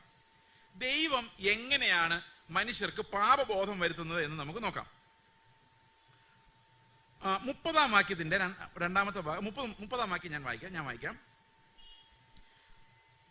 നിങ്ങൾ മുൻപേ ദൈവത്തെ അനുസരിക്കാതിരുന്നിട്ട് അവരുടെ അനുസരണക്കേടിനാൽ ഇപ്പോൾ കരുണ ലഭിച്ചതുപോലെ നിങ്ങൾക്ക് ലഭിച്ച കരുണയാൽ അവർക്ക് കരുണ ലഭിക്കേണ്ടതിന് അവരും ഇപ്പോൾ അനുസരിക്കാതിരിക്കുന്നു. അടുത്ത വാക്യമാണ്, ദൈവം എല്ലാവരോടും കരുണ ചെയ്യേണ്ടതിന് എല്ലാവരെയും അനുസരണക്കേടിൽ അടച്ചു കളഞ്ഞു.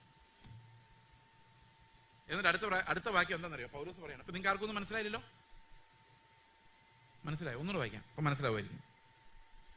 ദൈവം എല്ലാവരോടും കരുണ ചെയ്യേണ്ടതിന് എല്ലാവരെയും അനുസരണക്കേടിൽ അടച്ചു കളഞ്ഞു. വല്ലതും മനസ്സിലായോ? അടുത്ത വാക്യം ഇത് എഴുതിയതാരാ?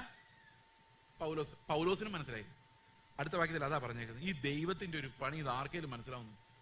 നിങ്ങൾക്ക് മനസ്സിലായാലും അത്ഭുതപ്പെടാനില്ല. അതിന്റെ താഴെ എഴുതിയിരിക്കുകയാണ്, ആ ദൈവത്തിന്റെ ധനം, ജ്ഞാനം, അറിവ് എന്നിവയുടെ ആഴമേ അവന്റെ ന്യായവിധികൾ എത്ര അപ്രമേയവും അവന്റെ വഴികൾ എത്ര അഗോചരവുമാകുന്നു. അതായത് നമ്മളോട് കരുണ കാണിക്കാൻ വേണ്ടി ദൈവം എന്ത് ചെയ്തു? നമ്മളെല്ലാവരെയും പാപത്തിന്റെ കീഴെ, അനുസരണക്കേടിന്റെ കീഴെ അടച്ചു കളഞ്ഞു. എങ്ങനെ അടച്ചു കളഞ്ഞെന്നറിയോ? നമ്മുടെ ഈ ദൈവത്തെ അനുസരിക്കണം എന്നൊക്കെ പറയുമ്പോൾ വെള്ള വസ്ത്രം ധരിക്കണം, ക്ലീൻ ഷേവ് ചെയ്യണം, ആഭരണം ഊരണം, ഇങ്ങനെയൊക്കെയുള്ള അനുസരണങ്ങൾ അനുസരിക്കുന്ന ഒത്തിരി പേരുണ്ട്. അതൊക്കെ ആയിരുന്നു കർത്താവ് പറഞ്ഞിരുന്നെങ്കിൽ നമ്മളെല്ലാം അനുസരിച്ച് സ്വർഗത്തിൽ പോയേനെ. പക്ഷെ കർത്താവ് പറഞ്ഞേക്കുന്ന വേറെ കുറെ കാര്യങ്ങളായിരുന്നു. കർത്താവ് എന്താ പറഞ്ഞത്? നിന്റെ വലത് കണ്ണ് നിനക്ക് ഇടർച്ച വരുത്തുന്നുണ്ടെങ്കിൽ ചൂഴ്ന്നെടുത്ത് അനുസരിച്ച ആൾക്കാരൊക്കെ ഒന്ന് കൈപൊക്കി കർത്താവിനെ സ്തോത്രം ചെയ്ത്. പെട്ടെന്ന് കൈപൊക്കി എന്ന് പറയുമ്പോൾ ഉടനെ ചുമ്മാ ഇരുന്ന് കൈപൊക്കില്ല, ഞാൻ കേട്ടിട്ട് വേണം കൈപൊക്കാൻ. വലത് കണ്ണ് ഇടർച്ച വരുത്തി ചൂഴ്ന്നെടുത്ത് എറിഞ്ഞു കളഞ്ഞവര് ഇവിടെ സൈഡിലോ മൂലയിൽ ആരെങ്കിലും ഇരിപ്പുണ്ടോ? ആരുമില്ല. നിങ്ങൾക്കറിയാമോ, ഞാൻ 2007 ഒന്ന് പരിശ്രമിച്ച് നോക്കിയതാ. കത്തിവെച്ചൊന്നുമല്ല. ഒരു ദിവസം ഞാൻ ഇങ്ങനെ ചിന്തിക്കുകയാണ്, ഈ കണ്ണില്ലായിരുന്നെങ്കിൽ ഒത്തിരി പാപം കട്ട് ഓഫ് ആയി പോയേനെ. നിങ്ങൾ ആലോചിച്ച് നോക്കിയേ, നമ്മൾ ഒന്നും കാണുന്നില്ല, വണ്ടി കാണുന്നില്ല, വീട് കാണുന്നില്ല, സ്റ്റേജ് കാണുന്നില്ല, സ്റ്റേജിലെ കസേര നല്ലതാണോ എന്ന് കാണുന്നില്ല, മറ്റവരിരിക്കുന്ന പ്ലാസ്റ്റിക് ചെയർ തന്നെയാണോ എനിക്കും തന്നതെന്നും കാണുന്നില്ല. അപ്പൊ അങ്ങനെ ഒന്നും കാണാതിരുന്നു കഴിഞ്ഞാൽ അത്രയും പാപം കുറഞ്ഞിരിക്കുമല്ലോ കർത്താവേ എന്ന് ഞാൻ ഒരു ദിവസം ആലോചിച്ചു. ചുമ്മാ ഇങ്ങനെ ആലോചിച്ചുള്ളൂ.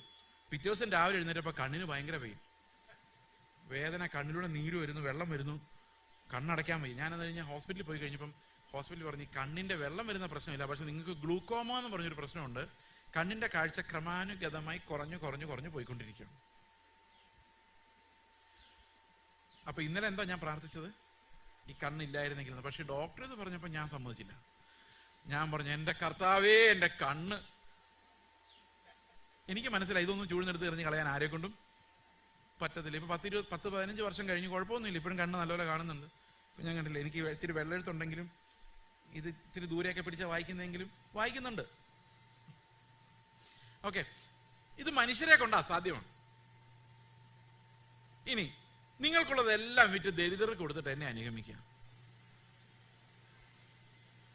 നിങ്ങളോട് ആരെങ്കിലും പുതപ്പ് ചോദിച്ചാൽ ഉടുപ്പും കൂടെ കൊടുക്കുക. ഉടുപ്പ് ചോദിച്ചാൽ പുതപ്പാണോ? അതെനിക്ക് ഒരു കൺഫ്യൂഷൻ ഉണ്ട്. പിന്നെ ആ പുതിയ നിയമത്തിൽ കർത്താവ് പറഞ്ഞ കൽപ്പനകളെല്ലാം കൂടെ ഒരു പേപ്പറിൽ എഴുതി വെച്ചാൽ ഒരു കാര്യം മനസ്സിലാവും, ഇവിടെയുള്ള നമ്മൾ ഉൾപ്പെടെയുള്ള അത്തീല പാർട്ടികളൊന്നും അങ്ങോട്ട് തിരിഞ്ഞു നോക്കിയിട്ടില്ല എന്നുള്ള കാര്യം. നിങ്ങൾ ഒരിടത്ത് സുവിശേഷം പറയാൻ പോകുമ്പോൾ ചെരുപ്പിടരുത്. ഞാനിവിടെ ഊരിയിട്ടിട്ടുണ്ട്. എന്ത് ചെയ്യാനാ നമ്മുടെ കാര്യം അല്ലേ? ബാഗ് എടുക്കരുത്. അപ്പൊ ആകെ മൊത്തം നമ്മൾ നോക്കിക്കഴിഞ്ഞാൽ അനുസരിക്കുന്ന ഒരൊറ്റ ആള് പോലും നമ്മുടെ ഈ നാട്ടിലില്ല. ഞാൻ പോകുന്ന നാട്ടിലൊക്കെ അന്വേഷിക്കാറുണ്ട്, അനുസരിക്കുന്ന ആരെങ്കിലും ഉണ്ടോ എന്ന്. ആരെങ്കിലും ഉണ്ടെങ്കിൽ എന്നെ അറിയിക്കണം, ഇത് കഴിഞ്ഞിട്ട് വരുവാണെങ്കിൽ. അപ്പൊ ഞാൻ ദൈവത്തെ അനുസരിച്ചതാ ബ്രദറെ എന്ന് പറയുന്നവരുടെ എല്ലാ ശ്രദ്ധയ്ക്ക്, നിങ്ങൾ അനുസരിച്ചിട്ടില്ല.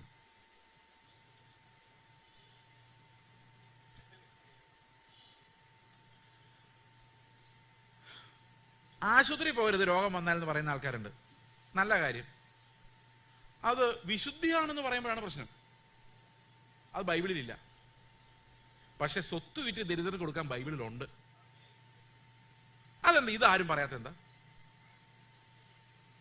ഏതെങ്കിലും ചർച്ച നിങ്ങൾ കേട്ടിട്ടുണ്ടോ? നിങ്ങളുടെ സ്വത്ത് വിറ്റ് ദരിദ്രർ കൊടുത്തില്ലെങ്കിൽ ഇന്നിവിടെ കർത്തൃമേശ ഇല്ല.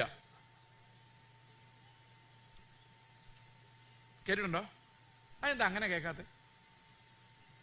നമുക്കനുസരിക്കാൻ പറ്റുന്ന ഒരു പ്രമാണങ്ങൾ നമ്മൾ ഉണ്ടാക്കി അതിനെ അനുസരിച്ചിട്ട് മറ്റുള്ളവരെ വെല്ലുവിളിച്ചിട്ട് പറയാണ് ഞാൻ അനുസരിച്ചു ബ്രദറെ. ചുമ്മാതാ. അനുസരിച്ചിട്ടില്ല എന്ന് മനസ്സിലായോ? വലിയ ഗമയൊന്നും ഭാവിക്കേണ്ടതിന് മീതെ ഭാവിക്കാൻ നമ്മുടെ കയ്യിൽ ഒരു വകയും ഇല്ല. അപ്പൊ ദൈവത്തിന്റെ ബുദ്ധി എന്നായിരുന്നറിയോ? ഈ ദൈവത്തിന്റെ ബുദ്ധി എന്ന് പറഞ്ഞു കഴിഞ്ഞാൽ, ഇപ്പം ഞാൻ എപ്പോഴും സങ്കല്പിക്കുന്നത്, ഇത് ഞാൻ ചുമ്മാ പറയുന്നല്ലേ, ഈ വേഴ്സ് ബൈ വേഴ്സ് ഇത് റോമാലേഖനത്തിലുണ്ട്. 9-ാം അധ്യായത്തിന്റെ 30 മുതലുള്ള വാക്യങ്ങളാണ്. നിങ്ങൾ സ്വസ്ഥമായിട്ട് വായിച്ചാൽ മതി. അവിടെ നമുക്കൊരു കഥയായിട്ട് ആ 9:30 മുതൽ അവസാനിക്കുന്നവരെ ഇങ്ങനെ വായിക്കാം. ഒരു യഹൂദനും ഒരു യവനനും.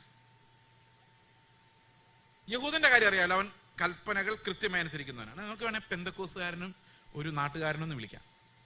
ഓക്കെ. അപ്പോൾ യഹൂദൻ ദൈവത്തെ അനുസരിക്കാൻ വേണ്ടി എന്ത് ചെയ്യുന്നു? ക്ലീൻ ഷേവ് ചെയ്യുന്നു, വെള്ളവസ്ത്രം ധരിക്കുന്നു, മീശ വടിക്കുന്നു. കാരണം മണവാട്ടിക്ക് എന്തില്ല?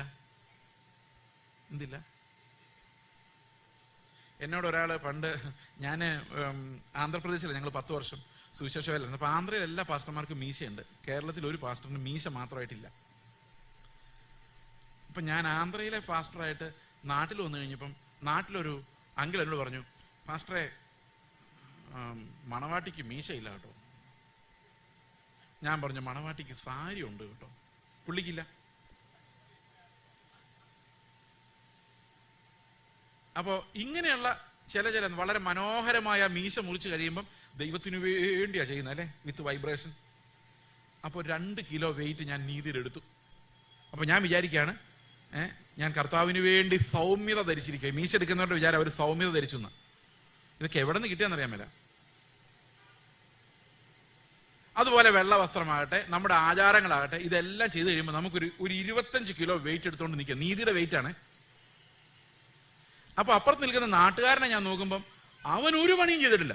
അവൻ മീശ പിരിച്ചുകൊണ്ട് നടക്കുന്നു, കളറുള്ള വസ്ത്രം ധരിക്കുന്നു. അപ്പൊ ഇവനെയൊക്കെ ദൈവം വെറുതെ വിടുമെന്ന് എൻ്റെ ഉള്ളിലുണ്ട്. അതാണ് എൻ്റെ ആകെയുള്ള ആശ്വാസം. അവന്മാരൊന്നും എന്നെ പോലെ നന്നായിട്ടില്ല എന്നുള്ളതാണ് എൻ്റെ ആകെയുള്ള ആശ്വാസം. അങ്ങനെ ഇരിക്കുമ്പോഴാണ് കർത്താവ് വരുന്നത്. കർത്താവ് വന്നിട്ട്, അപ്പൊ കർത്താവ് വരുമ്പോ സ്വാഭാവികമായിട്ട് ആരുടെ അടുത്തോട്ടാ പോകേണ്ടത്? ഈ 25 കിലോ വെയിറ്റ് എടുത്തുകൊണ്ട് നിൽക്കുന്ന ആളുടെ അടുത്തോട്ടല്ലേ വരേണ്ടത്. പക്ഷെ കർത്താവ് നേരെ ഒരു വെയിറ്റും ചുമക്കാത്ത ആൾക്കാരെടുത്തിട്ട് സഹിക്കാൻ പറ്റുമോ? നിങ്ങൾ ആലോചിച്ച് നോക്കി. ഇത്രയും കർത്താവിന് വേണ്ടി, വൈബ്രേഷൻ ശരിയായോ ഇല്ലെന്ന് തോന്നല്ലേ, ഇത്രയും കർത്താവിന് വേണ്ടി അധ്വാനിച്ച ആൾക്കാരെയൊക്കെ വിട്ടിട്ട്, ആ വെയിറ്റ് എടുത്ത ആൾക്കാരെയൊക്കെ വിട്ടിട്ട് കർത്താവ് ദേ വഴി പോയി റോഡിലൂടെ നടക്കുന്ന ആൾക്കാരെടുത്തിട്ട് പോയി അവരോട് ആഹാരം കഴിച്ച് നടക്കുന്നു. അപ്പൊ ഇതെന്താ കർത്താവ് ഇങ്ങനെ പെരുമാറും? ഞാൻ ആലോചിച്ചിട്ടുണ്ട്, നമ്മുടെ നാട്ടിൽ കർത്താവ് വന്നാൽ നമ്മുടെ ചർച്ചിൽ വല്ലതും വരുമായിരിക്കുമോ? എനിക്ക് തോന്നുന്നില്ല. കർത്താവ് ഏതെങ്കിലും തെരുവിൽ വേശ്യകളും ചുങ്കക്കാരും പാപികളും അവരുടെ കൂടെ ആഹാരം കഴിച്ച് റോഡിലൂടെ കണ്ടേനെ. നിങ്ങൾ വിചാരിക്കാൻ ഒരു പ്രത്യേക യൂണിഫോം ഒക്കെ ഇട്ടുണ്ട്, ഒരു പ്രത്യേക ആത്മീക ഭാഷയൊക്കെ സംസാരിച്ച് ഇടയായി തീർന്നു എന്നൊക്കെ പറഞ്ഞുകൊണ്ട് കർത്താവ് ഫ്രണ്ടിൽ വന്നിക്കുമെന്ന് എനിക്ക് തോന്നുന്നില്ല. He will be one among the public. അതായത് നാട്ടുകാരിൽ ഒരാളെ പോലെ ആയിരിക്കും. കണ്ടാൽ തിരിച്ചറിയാൻ പറ്റത്തില്ലായിരുന്നു യേശുവിനെ കണ്ടാൽ തിരിച്ചറിയാൻ പറ്റാത്തതുകൊണ്ടാണ് യൂദായുടെ കയ്യിൽ അവർ 30 വെള്ളിക്കാശ് കൊടുക്കേണ്ടി വന്നത്. അപ്പോൾ നിങ്ങൾ ഒരുപക്ഷെ ചിന്തിക്കായിരിക്കും, ഇവരെല്ലാം യേശുവിനെ പബ്ലിക്കായിട്ട് കണ്ട അത്ര അടയാളങ്ങൾ ചെയ്ത ഒരാളെ ഇവര് തിരിച്ചറിയാൻ വേണ്ടി എന്തിനാണ് യൂദായെ വിട്ടതെന്ന് ചിന്തിച്ചിട്ടുണ്ടോ? അതിനിടയിൽ ഒരു വലിയ സംഭവം നടന്നായിരുന്നു. ഈ കർത്താവിനെ ഈ ജനങ്ങൾ മുഴുവൻ എതിരേറ്റ് ഹോശാന പാടി കൊണ്ട് നടന്നപ്പം ഈ യഹൂദ മതപ്രമാണിമാർക്കൊരു സംശയം, ഈ ജനങ്ങൾ നമ്മുടെ കൂടെയാണോ അതോ കർത്താവിന്റെ കൂടെയാണോ എന്നൊരു സംശയം ഉണ്ടായിരുന്നു. അതുകൊണ്ട് ഈ മനുഷ്യനെ പിടിക്കാൻ പോയാൽ നാട്ടുകാർ നമ്മളെ കൈകാര്യം ചെയ്യുമെന്ന് പേടിയുണ്ടായിരുന്നു. എന്നാൽ പിടിക്കുകയും വേണം. അപ്പൊ ഇവര് പടയാളികളെ കൊണ്ടാണ് പിടിപ്പിക്കുന്നത്. ആരാ? ഈ റോമൻ പടയാളികളാണ് പിടിക്കാൻ വരുന്നത്. അപ്പൊ അവർക്ക് യേശുവിനൊന്നും അറിയത്തില്ല. എന്നാൽ നിങ്ങൾ കൂടെ വാ കാണിച്ചു തരാൻ പറഞ്ഞു. ഇവന്മാർക്ക് പേടിയാണ് തന്നെ. അപ്പൊ പിന്നെ ഇവര് എന്താ ചെയ്യുന്നത്? അവരുടെ തന്നെ ഒരു ശിഷ്യനെ വിളിച്ച് പറഞ്ഞു കൊടുക്കുകയാണ്, ഇവരെ കാണിച്ചു കൊടുക്കാൻ വേണ്ടി. ഇവൻ വന്ന് ഈ പട്ടാളക്കാരോട് പറയാണ്, അവരെ എല്ലാം കണ്ട ഒരുപോലെ ഇരിക്കും, ഞാൻ പോയി ഉമ്മ കൊടുക്കുന്ന ആരാണോ അവനാണ് കർത്താവ്. മാറിപ്പോയി പത്രോസിനെ വല്ലതും പിടിച്ചോണ്ട് പോയാൽ യെരുശലേം മുഴുവൻ കേൾക്കുന്ന ബഹളമായിരിക്കും. അതുകൊണ്ട് തെറ്റിപ്പോകരുത്, പിടിച്ച് കുളമാകരുത്. അതുകൊണ്ട് ഞാൻ ഉമ്മ കൊടുക്കുന്ന ആളാണ്. അപ്പോൾ അത്രയും അവരെ തമ്മിൽ വേർതിരിക്കാൻ ഒന്നും ഉണ്ടായിരുന്നില്ല. He was one among A common man, least of men. അത് മനുഷ്യരിൽ ഏറ്റവും താണവനായിട്ട് കർത്താവ് ജീവിച്ചതും അല്ലെ. അവൻ എല്ലാ സാഹചര്യങ്ങളും ഒരുപോലെ ആയിരുന്നു. കഷ്ടത ഒരുപോലെ ആയിരുന്നു, സമൃദ്ധി ഒരുപോലെ ആയിരുന്നു. ശീമോന്റെ വീട്ടിൽ പോയി കഴിക്കും, റോഡിലിരുന്നും എന്തും. കാരണം he was adapted to all circumstances.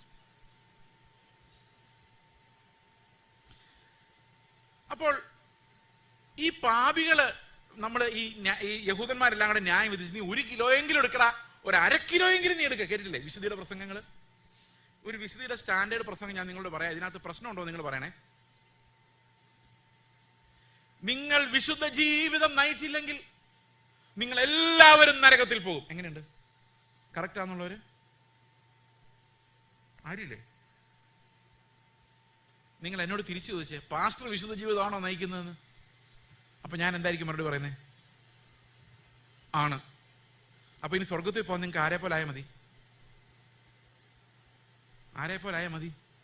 കർത്താവിനെ പോലെ ആവണോ? വേണ്ട. അപ്പൊ കർത്താവ് പറഞ്ഞ നീതി, അനുസരണം എല്ലാം വിട്ടു. ഇനി ആരെ നോക്കിയാൽ മതി? പ്രശ്നമായില്ലേ? ഒരാൾ നിങ്ങളോട് പറയാണ് ഞാൻ പോകും സ്വർഗത്തിൽ, നിങ്ങൾ പോകില്ല എന്ന് പറഞ്ഞു കഴിഞ്ഞാൽ പ്രശ്നം. നിങ്ങൾ ആരാണ് ആ പുതിയ ക്രിസ്തു? ഈ പുള്ളിയാണ് ആ പുതിയ ക്രിസ്തു. കാരണം ഇനി ഇയാളെ പോലായ നിങ്ങൾക്ക് എവിടെ പോവാം? സ്വർഗത്തിൽ പോവാം. കണ്ടോ എങ്ങനെ എതിർ ക്രിസ്തു വന്നതെന്ന്. അപ്പോൾ ദൈവം എന്താ ചെയ്തിരിക്കുന്നത് വെച്ച് കഴിഞ്ഞാൽ നമ്മളെ എല്ലാവരെയും എന്ത് ചെയ്തു? രക്ഷപ്പെടുത്താൻ വേറെ വഴിയില്ലായിരുന്നു.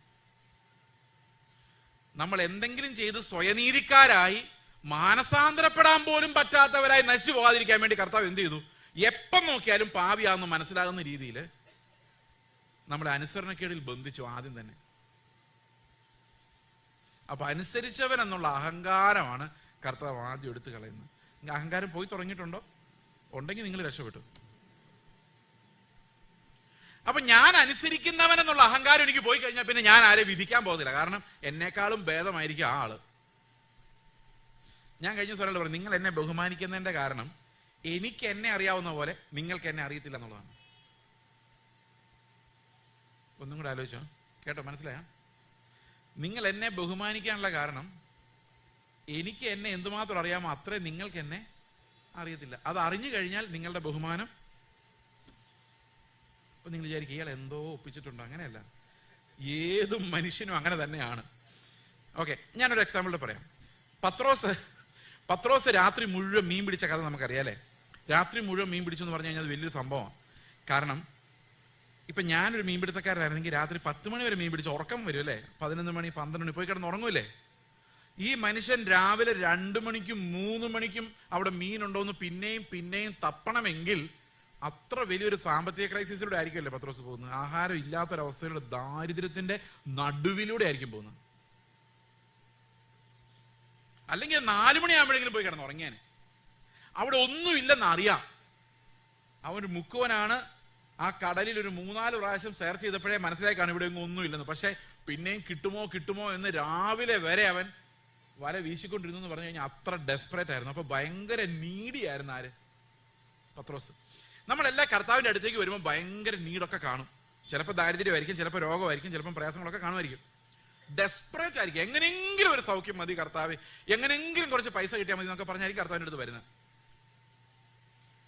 കർത്താവ് പടകിൽ കയറി കഴിഞ്ഞപ്പോൾ എന്ത് സംഭവിച്ചു? പടക് നിറച്ച് മീൻ ലഭിച്ചു. അപ്പൊ ദാരിദ്ര്യം മാറിയല്ലേ? മാറിയോ? മാറിയില്ല. ദാരിദ്ര്യം മാറിയില്ല. എന്തുകൊണ്ട് മാറിയില്ല? അവൻ ആ മീൻ തൊട്ടുപോലും നോക്കിയില്ല. കർത്താവിനോട് പറഞ്ഞില്ല, നാളെയും എന്റെ ബിസിനസിന്റെ നടുവിൽ നീ ഇറങ്ങി വരണം, 100 മീൻ എനിക്ക് കിട്ടിയാൽ 10 മീൻ എണ്ണം കുറയാതെ ഞാൻ നിനക്ക് തന്നിരിക്കും. ഇതല്ല പത്രോസിന്റെ ഡീൽ. നമ്മുടെ ഡീൽ എന്തുവാ? കൃത്യമായിട്ട് ദശാംശം കൊടുത്താൽ ദൈവം നിങ്ങളുടെ ബിസിനസിനെ അനുഗ്രഹിക്കും. അപ്പൊ ദൈവം എന്തിനു വേണ്ടി നോക്കിയിരിക്കുക? നിങ്ങൾ 100 മീൻ പിടിക്കുമ്പം അതിനൊരു 10 മീൻ കിട്ടാൻ എന്താ വഴി എന്നുള്ളതാണ്. അപ്പൊ നിങ്ങൾ കർത്താവിനോട് പറയാണ്, ഈ 10 മീൻ ഞാൻ തരാം, എനിക്ക് മീൻ തരുവോ? അപ്പൊ പറയാം, ഓ നീ 10 മീൻ എനിക്ക് തരുവോ? ആ തരാം. എന്നാ ഞാൻ നിനക്ക് എത്ര മീൻ വേണം തരാം. അപ്പൊ ഇത് എങ്ങനെയുണ്ട് ഈ കർത്താവ്? പക്ഷെ പത്രോസ് പറഞ്ഞ വേറൊരു കാര്യം. പത്രോസ് നേരെ കാൽക്കലോട്, എന്റെ കർത്താവേ, എനിക്ക് മീനും വേണ്ട, ഒന്നും വേണ്ട, നീ എന്നെ വിട്ടു പോയാ മതി, മേലാൽ ഈ വഴിക്ക് നീ വന്നേക്കരുത്. അതെന്തത്? ഒരു വിടുതൽ വന്നിട്ട് വേണ്ടെന്ന് പറഞ്ഞു. നമ്മളൊക്കെയാണ് അവിടെ വീണേനെ. കാരണം പത്രോസ് മീനിനെ അല്ല കണ്ടത്. പത്രോസ് കണ്ടത് ആ ഇല്ലാതിരുന്ന മീനിനെ അവിടെ വിളിച്ചു വരുത്തിയ ദൈവത്തെയാണ്. ഈ ഇല്ലാതിരുന്ന മീനിനെ വിളിച്ചു വരുത്തിയ ദൈവം ഒന്ന് മുന്നിൽ നിൽക്കുമ്പോൾ നിങ്ങൾ മീൻ അന്വേഷിക്കോ ദൈവത്തെ അന്വേഷിക്കോ? എത്ര വലിയ പ്രശ്നങ്ങളുമായിട്ട് നമ്മുടെ കർത്താവിന് മുമ്പ് വന്നാലും കർത്താവ് പെട്ടെന്ന് നമ്മുടെ നടുവിൽ ഇവിടെ വന്നാൽ നമ്മൾ എൻ്റെ പിള്ളേരുടെ എക്സാമിനേഷൻ ശരിയാക്കി തരണേന്ന് പറയുമോ, അതോ കാൽക്കൽ വീണ് നിലവിളിക്കുമോ? പറ.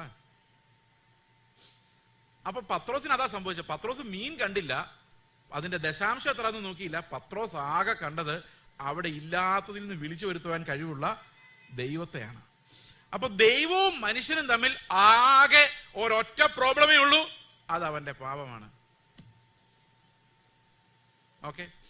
അപ്പോൾ എന്ത് സംഭവിച്ചെന്ന് വെച്ച് കഴിഞ്ഞാല്, ഈ ദൈവത്തിന്റെ നീതി ഒരു മാങ്ങാപ്പഴം പോലെയാണെന്ന് എനിക്ക് തോന്നിയിട്ടുണ്ട്. മാങ്ങാപ്പഴം അതിന്റെ പുറമേ നിന്ന് കഴിക്കാൻ ഭയങ്കര എളുപ്പമാണ്. ഇപ്പൊ ഞാൻ നിങ്ങൾക്ക് എല്ലാവർക്കും ഓരോ മാങ്ങാപ്പഴം തന്നിട്ട് 2 മണിയാവുമ്പോൾ ഇതിന് മുമ്പ് ഇത് തീർക്കണം എന്ന് ഞാൻ നിങ്ങളോട് ഒരു കൽപ്പന പുറപ്പെടുവിച്ചെന്ന് വിചാരിച്ചു. 2 മണിയാകുമ്പോൾ ഞാൻ നിങ്ങളോട് ചോദിക്കുകയാണ്, മാങ്ങാപ്പഴം മുഴുവൻ തീർത്തവർ ആരൊക്കെ? അപ്പം എല്ലാവരും തന്നെ കൈ വെക്കുമായിരിക്കും, പക്ഷെ എല്ലാവരുടെയും കയ്യിൽ മാങ്ങാണ്ടി കാണും. കൽപ്പന എന്തായിരുന്നു? ഇത് മുഴുവൻ തീർക്കാനായിരുന്നു. പക്ഷേ നിങ്ങൾ വിചാരിച്ചെന്താ? പറ്റുന്നിടത്തോളം തീർക്കാൻ. അപ്പൊ പരീക്ഷന്മാരെന്ന് വെച്ചാൽ അതിന്റെ ഞെടുപ്പും അതിന്റെ തൊലി എല്ലാം കടിച്ചു തിന്നു, പക്ഷെ എന്തെങ്കിലും മാത്രം തൊടാൻ പറ്റത്തില്ല. ഇതിന്റെ ആഴമായതിലേക്ക് ടച്ച് ചെയ്യാൻ പറ്റത്തില്ല. അപ്പൊ കർത്താവ് പറഞ്ഞു, ഞാൻ ഇതിനെ നീക്കാമെന്നല്ല, ഇതിനെ നിവർത്തിക്കാമെന്നാണ്. ഈ ന്യായപ്രമാണം നിവർത്തിക്കണമെങ്കിൽ എന്ത് വേണം? ഇതിന്റെ കഠിനമായ ഭാഗം വെളിയിൽ വരണം. അപ്പൊ കർത്താവ് എന്ത് ചെയ്തു? ഈ പഴയ നിയമത്തിലെല്ലാം ഉള്ള ആ ന്യായപ്രമാണത്തിന്റെ മർമ്മം, അതാണല്ലോ മറഞ്ഞിരിക്കുന്ന മാങ്ങാണ്ടി എന്ന് പറയുന്നത്, അതെടുത്ത് വെളിയിലോട്ട് വെച്ചപ്പോഴാണ് മനസ്സിലായത്, അയ്യോ ഞാൻ പാപിയാണേ എന്ന് ലോകത്തിലുള്ള സകലർക്കും സമ്മതിക്കേണ്ടി വന്നു. കർത്താവ് വന്നപ്പോഴാണ് മനസ്സിലായി, 25 കിലോയും തൂക്കി നിൽക്കുന്നതുകൊണ്ട് നീതിമാനെന്ന് വിശ്വസിച്ച ആൾക്ക് കർത്താവ് വന്നപ്പോഴാണ് മനസ്സിലായത്, 500 കിലോ എടുത്താലേ ഈ നീതിയിലേക്ക് കടക്കാൻ പറ്റുള്ളൂ. ഇങ്ങനെയാണ് ദൈവം എന്ത് ചെയ്തത്? സകലരെയും അനുസരണക്കേടിൽ അടച്ചു കളഞ്ഞത്. എന്തിനു വേണ്ടിയാ? അപ്പൊ നമുക്ക് പിന്നെ ദൈവത്തോട് ചോദിക്കാൻ ആകെ ഒരു കാര്യമുള്ളൂ, കർത്താവേ എന്നോട് കരുണ ഉണ്ടായിരുന്നു. അതാ ചുങ്കക്കാരൻ നിലവിളിച്ച. ചുങ്കക്കാരൻ എന്താ പറഞ്ഞേ? പരീശൻ പറഞ്ഞത്, ഞാൻ 5 കിലോ എടുത്തു, 10 കിലോ എടുത്തു, 15 കിലോ എടുത്തു, 20 കിലോ എടുത്തു. ചുങ്കക്കാരൻ നിന്നുകൊണ്ട് പറയാണ്, സ്വർഗത്തിലേക്ക് നോക്കാൻ പോലും എനിക്ക് കപ്പാസിറ്റി ഇല്ല, ഞാൻ വെറും പാവിയാണ്, എന്നോട് കരുണ ഉണ്ടാകണം. അപ്പൊ ആദ്യത്തെ മെസ്സേജ് ഒരു വിശ്വാസി നമ്മൾ ആകുന്നത്, ഫസ്റ്റ് നമ്മൾ മനസ്സിലാക്കേണ്ട ഒരു കാര്യം, നമുക്ക് സ്വയം രക്ഷപ്പെടാൻ കഴിയാത്ത രീതിയിൽ പാപം എന്ന പ്രകൃതം നമുക്കുണ്ട്. അതിന് നമ്മളെ രക്ഷിക്കാൻ ഒരു രക്ഷകനെ ആവശ്യമാണ് എന്നുള്ളതാണ്. ഇത് ലോകത്തിലുള്ള സകല മനുഷ്യരെ സംബന്ധിച്ചും സത്യമാണ്. പക്ഷെ ലോകത്തിലുള്ള എല്ലാ മതങ്ങളിലും എല്ലാ വ്യവസ്ഥകളിലും ഈ പാപത്തെ പരിഹരിക്കാനുള്ള വഴികൾ ഏതാണ്ട് ഒരുപോലെയാണ്. അതെങ്ങനെയാന്ന് വെച്ച് കഴിഞ്ഞാൽ, പാപം ചെയ്യുമ്പോൾ അത് ക്ലീൻ ആക്കുക. ഉദാഹരണത്തിന് പശുവിന്, നിങ്ങൾ വീട്ടിൽ പശുവിനെ വളർത്തുന്നുണ്ടെങ്കിൽ പശുവിന് വയറിന് അസുഖം ഉണ്ടായി കഴിഞ്ഞാൽ ഇത് സംഭവിക്കും. എപ്പോഴും ചാണകം നൽകിക്കൊണ്ടേയിരിക്കും അല്ലേ? അപ്പോൾ ഓരോ പ്രാവശ്യം ചാണകം ഇടുമ്പോഴും പോയി തൊഴുത്ത് ക്ലീൻ ചെയ്യും, പിന്നെ ഇത് തന്നെ ആവർത്തിക്കും അല്ലേ? ഈ ചാണകം ഇടുന്ന് നിർത്തണമെങ്കിൽ എന്ത് ചെയ്യണം? ഈ രോഗം മാറണം. നമ്മൾ എന്താ ചെയ്യുന്നത്? പാപം ചെയ്തു, കഴുകി, കരഞ്ഞു, പിന്നെയും പാപം ചെയ്തു, കഴുകി, കരഞ്ഞു. ഈ പാപം പ്രൊഡ്യൂസ് ചെയ്യുന്ന സാധനത്തെ മാത്രം തൊടാൻ നമുക്ക് സാധിക്കുന്നില്ല. മനസ്സിലാവുന്നുണ്ടോ? അപ്പൊ പാപങ്ങളുടെ മോചനവും പാപങ്ങളിൽ നിന്നുള്ള വിടുതലും രണ്ടും രണ്ടാണ്. മനസ്സിലാവുന്നുണ്ടോ? പാപക്ഷമ നമുക്ക് നൽകപ്പെട്ടാലും വീണ്ടും വീണ്ടും പാപം ചെയ്യാനുള്ള കപ്പാസിറ്റി നമ്മളിൽ അവശേഷിക്കുന്നു എന്നുള്ളതാണ് യാഥാർത്ഥ്യം. മനസ്സിലാവുന്നുണ്ടോ? ഇതെന്തുകൊണ്ടാണ് ഇത് അവശേഷിക്കുന്നത്? റോമാലേഖനം 7-ാം അധ്യായത്തിലേക്ക് വരുമ്പോൾ ഇതിനൊരു ശാസ്ത്രീയമായ എക്സ്പ്ലനേഷൻ പൗലോസ് പറയുന്നുണ്ട്. അതായത് ഇന്നത്തെ മനഃശാസ്ത്രം, ബിഹേവിയറൽ സയൻസ് എല്ലാം ചേർത്ത് വെച്ചാണ് പൗലോസ് സംസാരിക്കുന്നത്. അന്നത്തെ കാലത്ത് അവിടെ പറയുന്നത് ഒരു മനുഷ്യൻ എത്ര തീരുമാനം എടുത്താലും നന്നാകാൻ പറ്റില്ല എന്നാണ്. 7-ാം അധ്യായം അതാണ്. 7-ാം അധ്യായം റോമാലേഖനം 7-ാം അധ്യായം എല്ലാ വിശ്വാസിയും ഗ്രഹിച്ചിരിക്കണം. 5, 6, 7, 8. 7-ാം അധ്യായം പൗലോസിന്റെ നിസ്സഹായാവസ്ഥയാണ് കാണിക്കുന്നത്. ന്യായപ്രമാണം എന്റെ മുമ്പിൽ ഉണ്ടെങ്കിലും അനുസരിക്കാൻ എന്റെ ജഡം കൊണ്ട് പറ്റുന്നില്ല. അതാണ് 7-ാം അധ്യായത്തിന്റെ വിഷയം. ന്യായപ്രമാണം പറയുന്നുണ്ട് സ്നേഹിക്കാൻ, ഒന്ന് ക്ഷമിക്കടാ പോട്ടെ എന്ന് ന്യായപ്രമാണം പറയുന്നുണ്ട്. പക്ഷെ അവനെ കാണുമ്പോൾ, അവന്റെ മുഖം കാണുമ്പോൾ എനിക്ക് ക്ഷമയല്ല, ഒരു പൊട്ടിയിൽ കൊടുക്കാനാണ് തോന്നുന്നത്. എന്നെ ചെയ്യാൻ പറ്റും? ക്ഷമിക്കണം എന്ന് എനിക്ക് ആഗ്രഹമുണ്ട്, പക്ഷെ എന്റെ ഉള്ളിൽ എന്തുണ്ടാകുന്നില്ല? ക്ഷമ ഉണ്ടാകുന്നില്ല. സ്നേഹിക്കണം എന്ന് ആഗ്രഹമുണ്ട്, പക്ഷെ എന്റെ ഉള്ളിൽ സ്നേഹം ഉണ്ടാകുന്നില്ല. അപ്പൊ എനിക്ക് അനുസരിക്കാൻ പറ്റുന്നില്ല. രണ്ടു തരത്തിലുള്ള പാപങ്ങളുണ്ട്. പണ്ടൊക്കെ ഓർത്തഡോക്സ് ചർച്ചിൽ പോയിക്കൊണ്ടിരുന്ന സമയത്ത് ഇങ്ങനെ പ്രാർത്ഥിക്കുമായിരുന്നു: അറിഞ്ഞുകൊണ്ടും അറിയാതെയും ചെയ്ത പാപങ്ങളെ ഞങ്ങളോട് ക്ഷമിക്കണം. അറിഞ്ഞുകൊണ്ടും അറിയാതെ. അറിഞ്ഞുകൊണ്ട് ചെയ്യുന്ന പാപമാണോ അറിയാതെ ചെയ്യുന്ന പാപമാണോ കൂടുതൽ അപകടകരം? ഏതാണ്? അറിഞ്ഞുകൊണ്ട് ചെയ്യുന്നതല്ലേ? അല്ല. 7-ാം അധ്യായത്തിൽ പറയുന്നത് അറിയാതെ ചെയ്യുന്ന പാപമാണ് കൂടുതൽ അപകടകരം എന്നാണ്. 7-ാം അധ്യായത്തിൽ പൗലോസ് പറയുന്നത് ഞാൻ ചെയ്യുന്ന എന്തെന്ന് ഞാൻ അറിയുന്നില്ല. നന്മ ചെയ്യണമെന്നാണ് എൻ്റെ ആഗ്രഹം, പക്ഷെ എന്നിൽ നിന്ന് വരുന്നത് തിന്മയാണ്. ഇപ്പൊ ഉദാഹരണത്തിന് ഞാൻ അറിഞ്ഞുകൊണ്ട് ചെയ്യുന്ന ഒരു പാപം എന്ന് പറഞ്ഞു കഴിഞ്ഞാൽ, ഒരു എക്സാമ്പിൾ പറയണമെങ്കിൽ, ഇവിടെ ഒരു എക്സാമ്പിൾ കാണുന്നില്ല. ഓക്കെ, എന്താ ചെയ്യാ? ഓക്കെ, ഈ മൈക്രോഫോൺ ആയിക്കോട്ടെ. ഇത് ഞാൻ എടുത്തോണ്ട് പോകണമെന്ന് വിചാരിച്ചു. അത് അറിഞ്ഞുകൊണ്ട് ചെയ്യുന്ന പാപമാണോ അറിയാതെ ചെയ്യുന്ന പാപമാണോ? ഈ അറിഞ്ഞുകൊണ്ട് ചെയ്യുന്ന പാപത്തിൻ്റെ ഒരു ഗുണം എന്താണെന്ന് വെച്ച് കഴിഞ്ഞാൽ, വേണ്ടെങ്കിൽ എനിക്ക് വേണ്ടാന്ന് വെച്ചിട്ട് പോവാം. എൻ്റെ കൺട്രോളിൽ അതിരിക്കുന്നല്ലേ? ശരിയല്ലേ? അപ്പൊ അതിന് അത്ര ശക്തിയുള്ളൂ, എന്നെ നിയന്ത്രിക്കുന്നില്ല. ഇപ്പൊ ഞാനിത് വേണ്ട പോട്ടെ, മര്യാദയല്ല, അവിടെ ഇരിക്കട്ടെ എന്ന് പറഞ്ഞുകൊണ്ട് എനിക്ക് വേണേൽ പോകാം. അപ്പൊ പാപത്തിന് എൻ്റെ മേലല്ല, എനിക്ക് അതിന്മേൽ അധികാരമുണ്ട്. അപ്പൊ എനിക്ക് വേണേൽ മാനസാന്തരപ്പെടാം. എവിടെ മാനസാന്തരപ്പെടാം? ഈ മനഃപൂർവ്വം ചെയ്യുന്ന പാപങ്ങളിൽ നമുക്ക് വേണമെങ്കിൽ മാനസാന്തരപ്പെടാം. ഇപ്പൊ ഒരുത്തരോട് 4 വർത്താനം പറയാൻ വേണ്ടി ഞാൻ തീരുമാനിച്ചു വെച്ചിരിക്കുകയാണ്. പക്ഷെ എനിക്ക് സുബോധം ഉണ്ടാവുന്നു, വേണ്ടാന്ന് വെക്കുന്നു. അപ്പൊ മനഃപൂർവ്വം ചെയ്യുന്ന വേണ്ടാന്ന് വെച്ചു, ഓക്കെ ഫൈൻ, സിമ്പിളാണ്, വേണ്ടാന്ന് വെച്ചാൽ. പക്ഷേ ഈ അറിയാതെ വരുന്ന പാപം ഉണ്ടല്ലോ, ഈ അറിയാതെ വരുന്ന പാപം എന്ന് പറഞ്ഞാൽ എനിക്ക് സ്നേഹിക്കാൻ പറ്റുന്നില്ല, ക്ഷമിക്കാൻ പറ്റുന്നില്ല, കരുണ കാണിക്കാൻ പറ്റുന്നില്ല. ഇഷ്ടമാണ്, മോഷ്ടിക്കരുതെന്നുള്ള പ്രമാണം ഇഷ്ടമാണ്, ദൈവത്തെ ആരാധിക്കണം എന്നുള്ള പ്രമാണം ഇഷ്ടമാണ്, ഇതെല്ലാം ഇഷ്ടമാണ്. പക്ഷേ എങ്കിലും എൻ്റെ ബുദ്ധിയുടെ പ്രമാണത്തോട് പോരാടുന്ന വേറൊരു പ്രമാണം എൻ്റെ അവയവങ്ങളിൽ കാണുന്നു. അപ്പൊ ശരിക്കും ബുദ്ധി കൊണ്ട് ഞാൻ തീരുമാനിച്ചിട്ടുണ്ട് നന്നാവാൻ, അല്ലെ? നിങ്ങൾ ബുദ്ധി കൊണ്ടെങ്കിലും തീരുമാനിച്ചിട്ടുണ്ടോ? എനിക്ക് വിശുദ്ധ ജീവിതം നയിക്കണം, കർത്താവ് വരുമ്പോൾ കാണണം, തേജസ്സോടെ കാണണമെന്ന് ആഗ്രഹമുണ്ടോ? ആഗ്രഹമില്ലേ? ഞാൻ ഇടയ്ക്ക് കൈയൊക്കെ പൊക്കിക്കണം, എന്നാലേ ആഗ്രഹം വരത്തുള്ളൂ, അല്ലേ? ഓക്കെ, അപ്പോൾ നമുക്ക് എല്ലാവർക്കും ബുദ്ധി കൊണ്ടറിയാം കർത്താവ് വരുമ്പോൾ നമ്മൾ വിശുദ്ധരായി കാണപ്പെടണമെന്നും, അല്ലെ, തേജസ്സിൽ എടുക്കപ്പെടണമെന്നും നമുക്ക് ബുദ്ധി കൊണ്ടറിയാം. ബുദ്ധി അതിനുവേണ്ടിയാണ് ആഗ്രഹിക്കുന്നതും, കർത്താവിനെ പോലെ ജീവിക്കണം, വിശുദ്ധ ജീവിതം നയിക്കണം എന്നൊക്കെ ആഗ്രഹിക്കുന്നത്. പക്ഷെ അത് കൂടാതെ ഒരു ശബ്ദം നമ്മുടെ ശരീരത്തിൽ നിന്ന് വരുന്നുണ്ട്. നിങ്ങളത് കേട്ടിട്ടുണ്ടോ? ഉദാഹരണം, രാവിലെ വീട്ടില് അമ്മ ഒരു ബ്രേക്ക്ഫാസ്റ്റ് ഉണ്ടാക്കി വെച്ചിരിക്കുന്നു. അപ്പൊ അപ്പനും അമ്മയും പറഞ്ഞിട്ടുണ്ട്, ആഹാരം കഴിക്കുന്നതിന് മുമ്പ് ദൈവത്തിന് നന്ദി പറഞ്ഞിട്ടേ കഴിക്കാവൂ. ഓക്കെ, അപ്പൊ ദൈവത്തിന് ആദ്യമേ അങ്ങ് നന്ദി പറഞ്ഞു, കർത്താവ് ഈ ആഹാരം തന്നതിനായി സ്തോത്രം. അപ്പൊ ആഹാരം ആരാ തന്നത്? ദൈവം. സമ്മതിച്ചോ? ആണോ? അപ്പൊ ദൈവത്തിന് സ്തോത്രം ചെയ്യുമ്പോൾ അർത്ഥം എന്താ? താങ്ക് യു ലോർഡ് എന്ന് പറഞ്ഞ അർത്ഥം എന്താ? അത് ചെയ്തത് ആരാന്ന് അർത്ഥം. അപ്പൊ ഈ ആഹാരം തന്നത് ആരാ? കഴിച്ചു നോക്കിയപ്പോ ഒരു ടേസ്റ്റും ഇല്ല. അപ്പൊ നമ്മൾ എന്ത് പറയും? ആരോട് പറയും? ആരോട് പറയും? അതെങ്ങനെയാ? തന്നത് ദൈവമല്ലേ, ദൈവത്തോടല്ലേ നന്ദി പറഞ്ഞത്. അപ്പൊ ഇത് ഉപ്പില്ലാതെ പോയി ആരോട് പറയും? അമ്മയോട് പറയുമ്പോ അമ്മ പറയുന്നത് എന്നറിയോ? ദൈവത്തിന് നീ നന്ദി പറഞ്ഞില്ലേ, ദൈവം തന്നത് കഴിച്ചോ, സ്തോത്രം ചെയ്ത്. സ്തോത്രം ചെയ്താൽ പിന്നെ കുറ്റം പറയാൻ പറ്റില്ല, കാരണം ആരാ തന്നത്. അതുകൊണ്ടാണ് എല്ലാവരും ആദ്യം സ്തോത്രം ചെയ്തേക്കാൻ പറയുന്നത്. കാരണം ദൈവത്തിന് നന്ദി പറഞ്ഞാൽ പിന്നെ, അതുകൊണ്ട് ഞാൻ എപ്പോഴും പറയാറുണ്ട്, വീട്ടിൽ ചെന്ന് കഴിഞ്ഞാൽ എനിക്ക് ഈ ഭാര്യയെ തന്നെ തന്നതിനായിട്ട് സ്തോത്രം, ദൈവം തന്നതാണല്ലോ, അപ്പൊ പിന്നെ രക്ഷയില്ല. ഈ ഭർത്താവിനെ തന്നെ എനിക്ക് തന്നതിനായിട്ട്, പിള്ളേരെ തന്നതിനായിട്ട്, എല്ലാത്തിനും സ്തോത്രം എന്ന് പറഞ്ഞു കഴിയുമ്പോഴേക്കും ഉണ്ടല്ലോ നമുക്കൊരു വലിയ ആശ്വാസമാണ്. പക്ഷെ ഒരു പ്രോബ്ലം ഉണ്ട്, ഇത് കഴിക്കുമ്പോൾ ഉണ്ടല്ലോ നമുക്കത് സഹിക്കാൻ പറ്റുന്നില്ല. അപ്പൊ ബുദ്ധി കൊണ്ട് എനിക്കറിയാം സ്തോത്രം ചെയ്യണം, നന്ദിയോടെ കഴിക്കണം, പിറുപിറുക്കരുത്, ആഹാരത്തിന് മുമ്പിൽ നിന്ന് ഇതെല്ലാം അറിയാം. പക്ഷെ എൻ്റെ ശരീരം സമ്മതിക്കുന്നില്ല, എൻ്റെ ഈ ടേസ്റ്റ് ബഡ് സമ്മതിക്കുന്നില്ല. ഇത് എങ്ങനെ കഴിക്കൂടാന്ന് ചോദിക്കുക. നിങ്ങൾക്ക് അനുഭവം ഉണ്ടോ? അത് ഇതാണ് ശരീരത്തിന്റെ ശബ്ദം എന്ന് പറയുന്നത്. അപ്പൊ ബുദ്ധിയുടെ ശബ്ദമുണ്ട്, ശരീരത്തിന്റെ ശബ്ദമുണ്ട്. ഇപ്പൊ ഉദാഹരണത്തിന് രണ്ടുപേരും തമ്മിൽ വഴക്ക് കൂടുകയെന്ന് വെച്ചോ. അപ്പോൾ ഒരാളുടെ പേര് എ, മറ്റേ പേര് ബി. ഈ ദേഷ്യം കൺട്രോൾ ചെയ്യാൻ പറ്റാതെ വന്നു കഴിഞ്ഞപ്പം എ ഒരു പൊട്ടിരി കൊടുത്തു ബിക്കിട്ട്. അപ്പൊ ആരാ തല്ലുകൊണ്ട ആളാരാ? ബി. അപ്പൊ ഈ തല്ലുകൊണ്ട് കഴിഞ്ഞപ്പം ഈ ബി എന്ന് പറയുന്ന ആൾക്കുണ്ടായ ആദ്യത്തെ പ്രചോദനം എന്ന് പറഞ്ഞാൽ പൊട്ടിക്കാനാ തിരിച്ച്. അങ്ങനെയല്ലേ ഉണ്ടാവുന്നേ? പക്ഷെ ബി ഇത്തിരി സൂത്രക്കാരനായിരുന്നു. അവൻ വിചാരിക്കുകയാണ്, ഇപ്പൊ ഞാൻ അവനെ അടിച്ചാൽ അവൻ എന്നെ തിരിച്ചടിക്കുക, അവൻ എന്നേക്കാൾ ശക്തി ഉള്ളതുകൊണ്ട് അങ്ങോട്ടടിക്കുന്നത് ശരിയാവില്ല. ഇത് മൈൻഡാ. ശരീരം പറയുന്നത് അടിക്കടാന്ന്, അതാണ് ശരീരത്തിന്റെ ശബ്ദം. മനസ്സിന്റെ ശബ്ദം എന്താ? സൂക്ഷിക്കണം, അടിച്ചാൽ നീ പിന്നെ ഇടി കൊള്ളാൻ സാധ്യതയുണ്ട്. അപ്പൊ ശരീരം പറയും നോ നോ നോ, അങ്ങനെ വിടാൻ പറ്റത്തില്ല, അവൻ എന്നെ തല്ലി ഇത്രയും പേരുടെ ആളുടെ മുമ്പിൽ വെച്ച് എനിക്കതിന് പ്രതികാരം ചെയ്യണം. ഇത് എവിടെ നിന്ന് വരുന്ന ശബ്ദമാണ്? ശരീരത്തിൽ നിന്ന് വരുന്നു. അപ്പൊ മൈൻഡ് പറയും പ്രതികാരം ചെയ്യാൻ, തിരിച്ചതല്ലരുത്, തിരിച്ചതല്ലേ നിന്റെ പേരും അതുപോലെ മോശമാവും, അതുകൊണ്ട് നീ അവനോട് ക്ഷമിച്ചതായിട്ട് അങ്ങ് അഭിനയിച്ചേക്ക്. അപ്പൊ നീ ആത്മീകമായിട്ട് ഭയങ്കര മിടുക്കനാവും. അപ്പൊ ആൾക്കാരെല്ലാം പറയും, കണ്ട അവന്റെ കരണക്കുറ്റി നോക്കി അടിച്ചിട്ടും ക്ഷമിച്ച മഹാനായ മനുഷ്യനെ ഓർത്ത് നമുക്ക് ദൈവത്തെ. എന്നിട്ട് ഇങ്ങനെ പ്രാർത്ഥിച്ചാൽ മതി, എന്നെ അടിച്ചവനോ എതിർത്തവനോ ഒന്നും ദൈവം വെറുതെ വിട്ടിട്ടില്ല എന്ന്.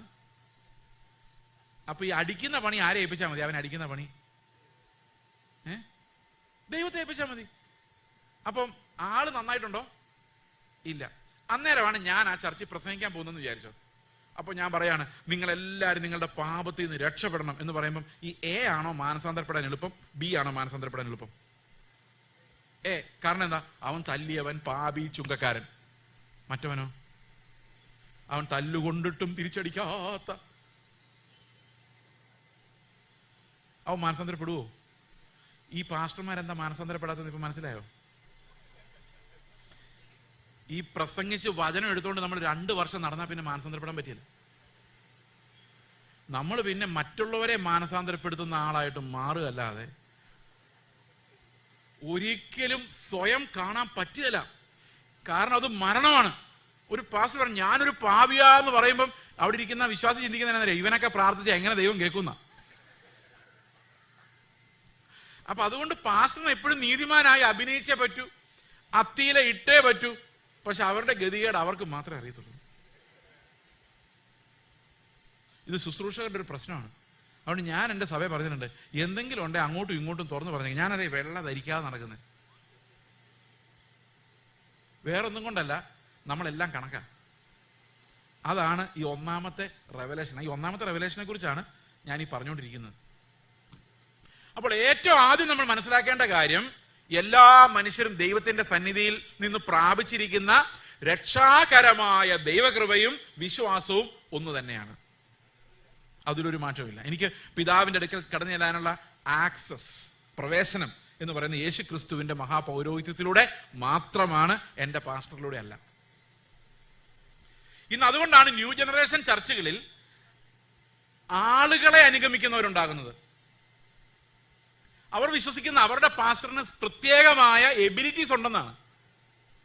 പ്രിയ സഹോദരങ്ങളെ, അന്ത്യകാലത്ത് എതിർ ക്രിസ്തു വരുന്നത് ഈ വഴികളിലൂടെയാണ്. കാരണം യേശു ക്രിസ്തുവിന്റെ സ്ഥാനത്ത് തന്നെത്താൻ ഉയർത്തുന്ന ശബ്ദങ്ങൾ. എന്നെ ഞെട്ടിപ്പിച്ച് കളഞ്ഞ ഒരു കഥ ഞാൻ നിങ്ങളോട് പറയാൻ പോവാണ്. ഈ കഥ പറയുമ്പം ഇതിനകത്ത് ആളുകളുടെ പേരുകളൊന്നുമില്ല. പ്രമുഖൻ അതേ ഉള്ളൂ. ഒരു പ്രമുഖനായ പാസ്റ്റർ.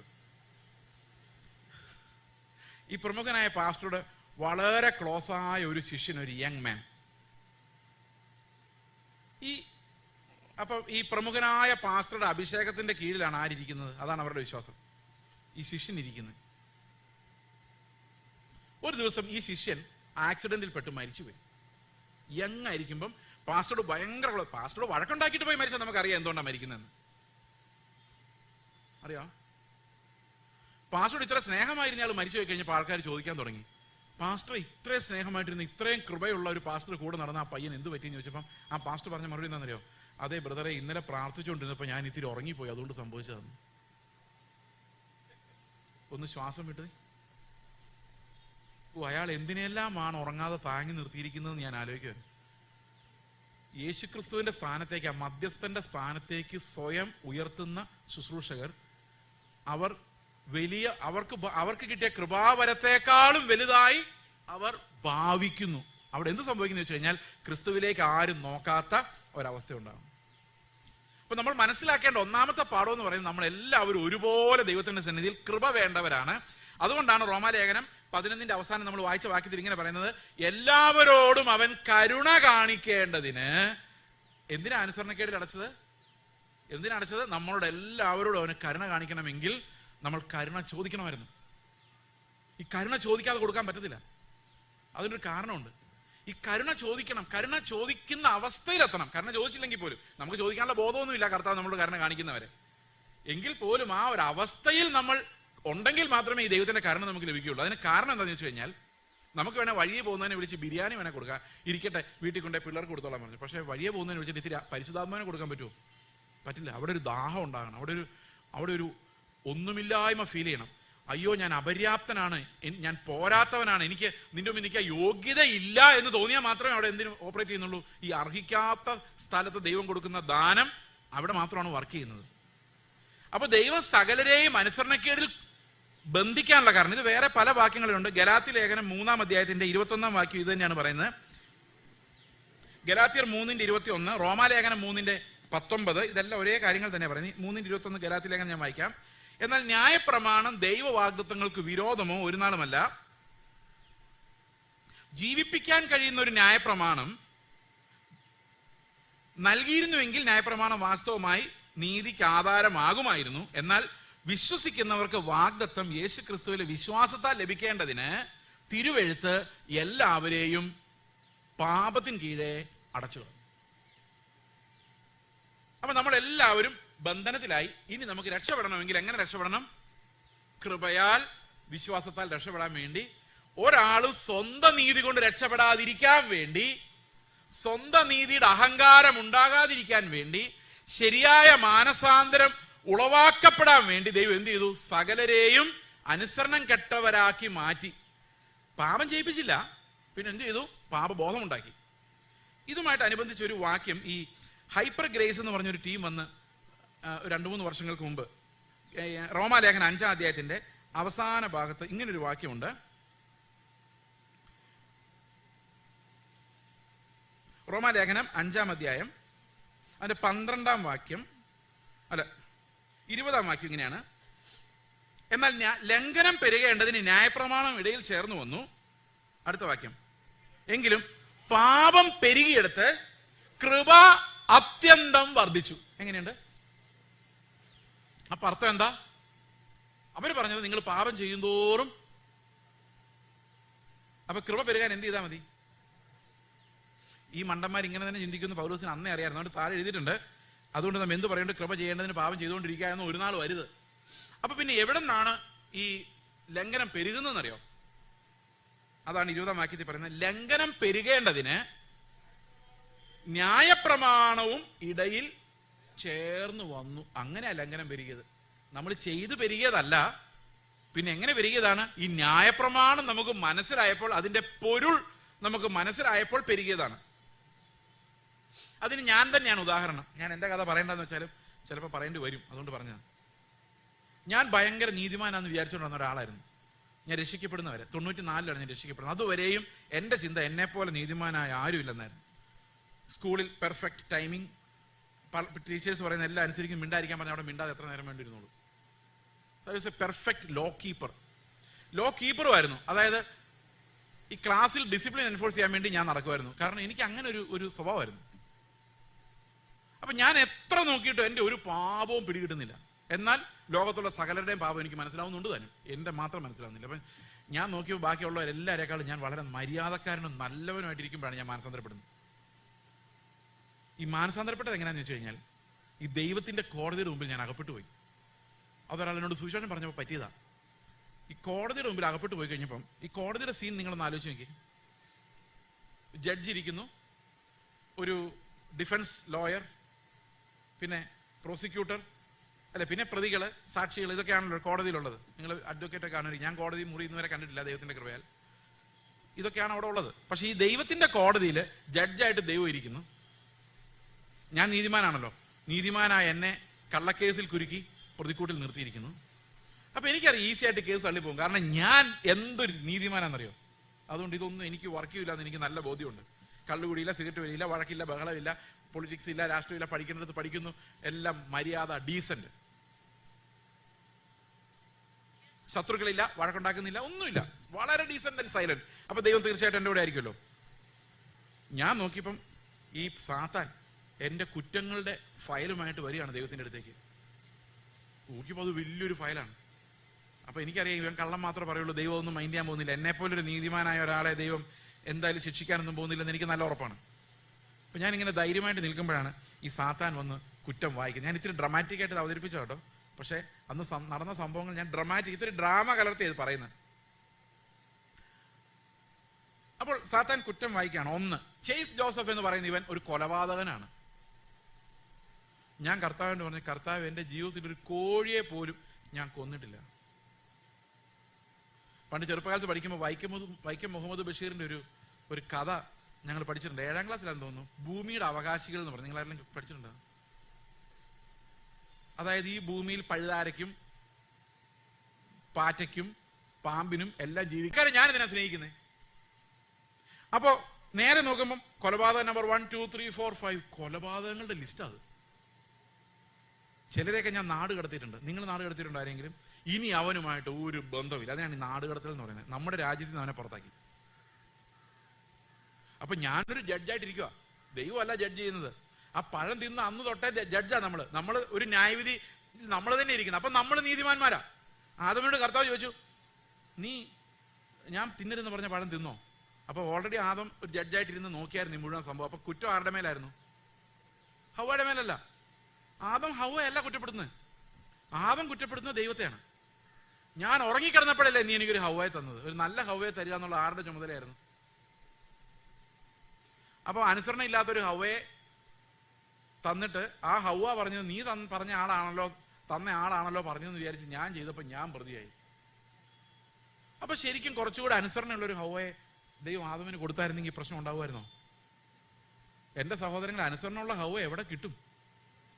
ഈ ആദമുള്ള അവിടെ ആകെ. ആദമിന്റെ സ്വഭാവം തന്നെയാണ് ഹവ്വയ്ക്കും. അതായത് ആദമിൽ നിന്നല്ലേ ഹവ്വ എടുത്തത്. രണ്ടിനും ഒരേ സ്വഭാവം തന്നെയായിരുന്നു. ആദമിനത് മനസ്സിലായില്ല. കാരണം ഈ രണ്ടിനും ഒരേ സ്വഭാവമുള്ളതെന്ന് എനിക്ക് മനസ്സിലായത് എങ്ങനെയാണെന്നറിയോ?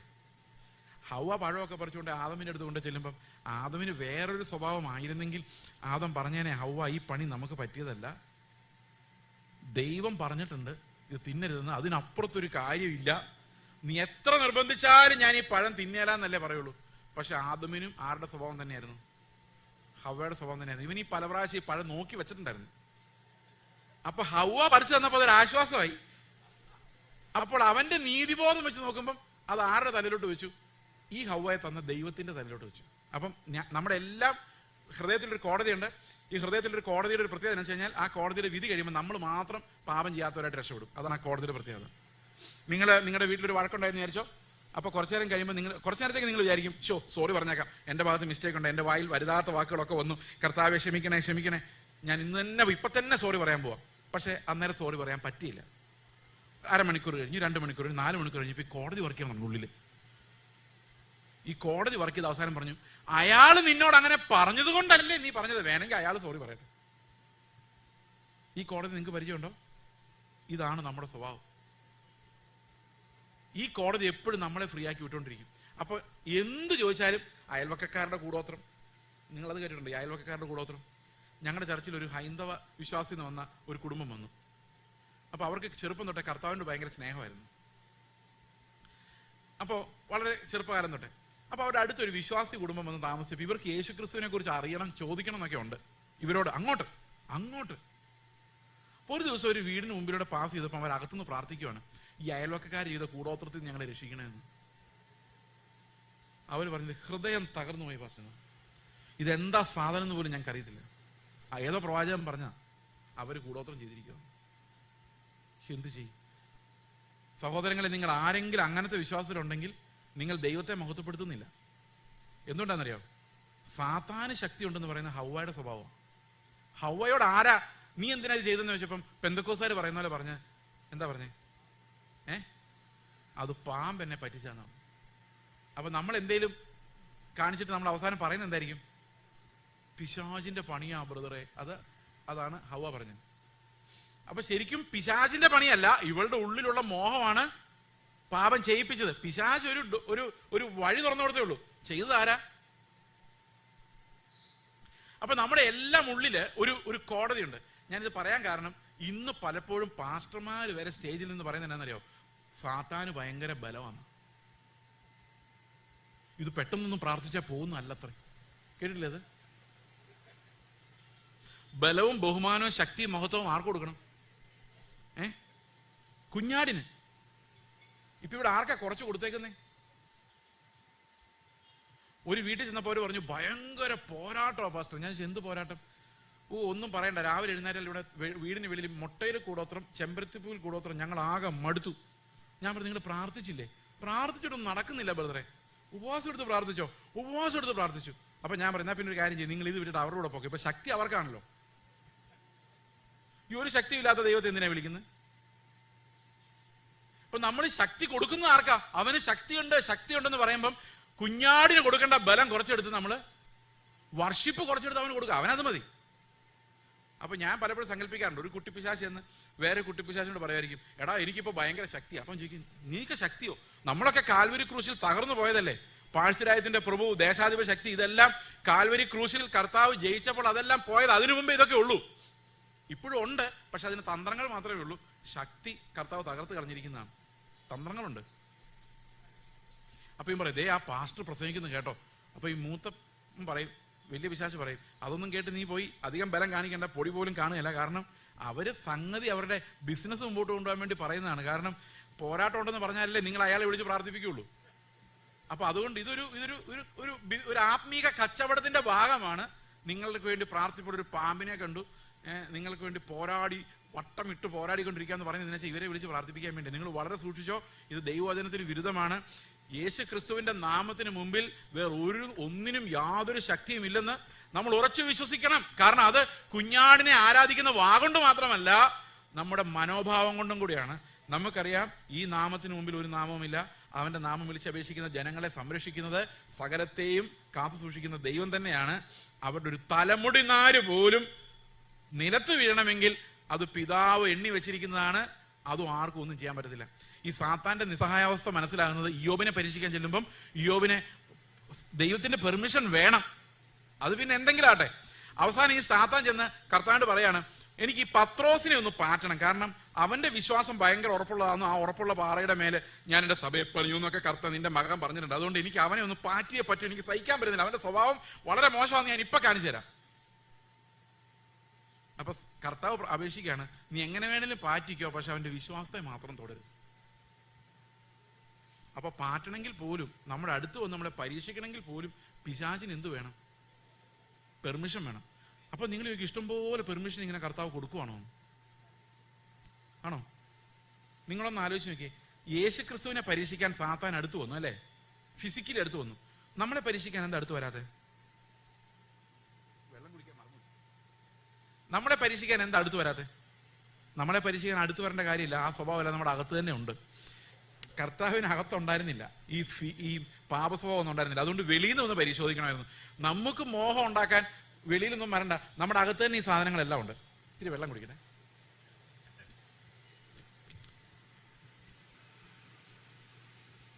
ഓക്കെ, അപ്പോൾ ഞാൻ പറഞ്ഞു വന്നത്, ഈ പാപം എന്ന് പറയുന്നത് നമ്മൾ ആഴമായി നമ്മളെ തന്നെ കണ്ടു കഴിഞ്ഞാൽ നമ്മുടെ ഇരിപ്പും നടപ്പും എല്ലാത്തിലും ഈ ഇംപെർഫെക്ഷൻ ക്രിസ്തുവിനെ പോലെയല്ല. അതാണ് പാപം. ലക്ഷ്യം തെറ്റിയിരിക്കുകയാണ്. I am not like Christ. അത് പത്രോസിന്റെ ലൈഫിൽ അല്ല, പൗലോസിന്റെ ലൈഫിലേക്ക് നമ്മൾ നോക്കിക്കഴിഞ്ഞാൽ അത് വർദ്ധിച്ചു വരുന്നതായിട്ട് നമുക്ക് കാണാം പാപബോധം. കൊരിന്ത സഭയ്ക്ക് എഴുതുമ്പോൾ പൗലോസ് പറയുന്നത് എന്നറിയോ? ഞാൻ ശ്രേഷ്ഠ അപ്പോസ്തലന്മാരിൽ ഒട്ടും കുറഞ്ഞവനല്ല. ഞാനൊന്നും അത്ര കുറഞ്ഞവനൊന്നും അല്ല എന്ന് പറഞ്ഞുകൊണ്ടാണ് പൗലോസ് എന്ത് ചെയ്യുന്നത്? വിശ്വാസ ജീവിതം തുടങ്ങുന്നത്.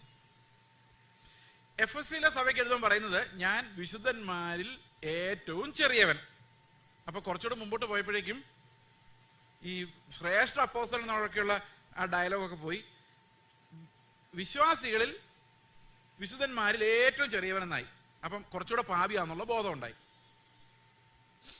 തിമോത്തിയോസിന്റെ ലേഖനം എഴുതുമ്പോൾ പറയാണ്, മരിക്കാറായി, ആ പാപികളിൽ ഞാൻ 1-ാം നമ്പർ, ഏറ്റവും തലതിരിഞ്ഞ പാപി ഞാനാണ്, എന്നെയാണ് കർത്താവ് രക്ഷിച്ചത്. അപ്പം പാപബോധം പിന്നെയും അത് പൗലോസ് വഷളായി പോകുന്നതല്ല, കർത്താവിനെ കുറിച്ച് കൂടുതൽ അറിഞ്ഞറിഞ്ഞു വരുന്നതാണ്.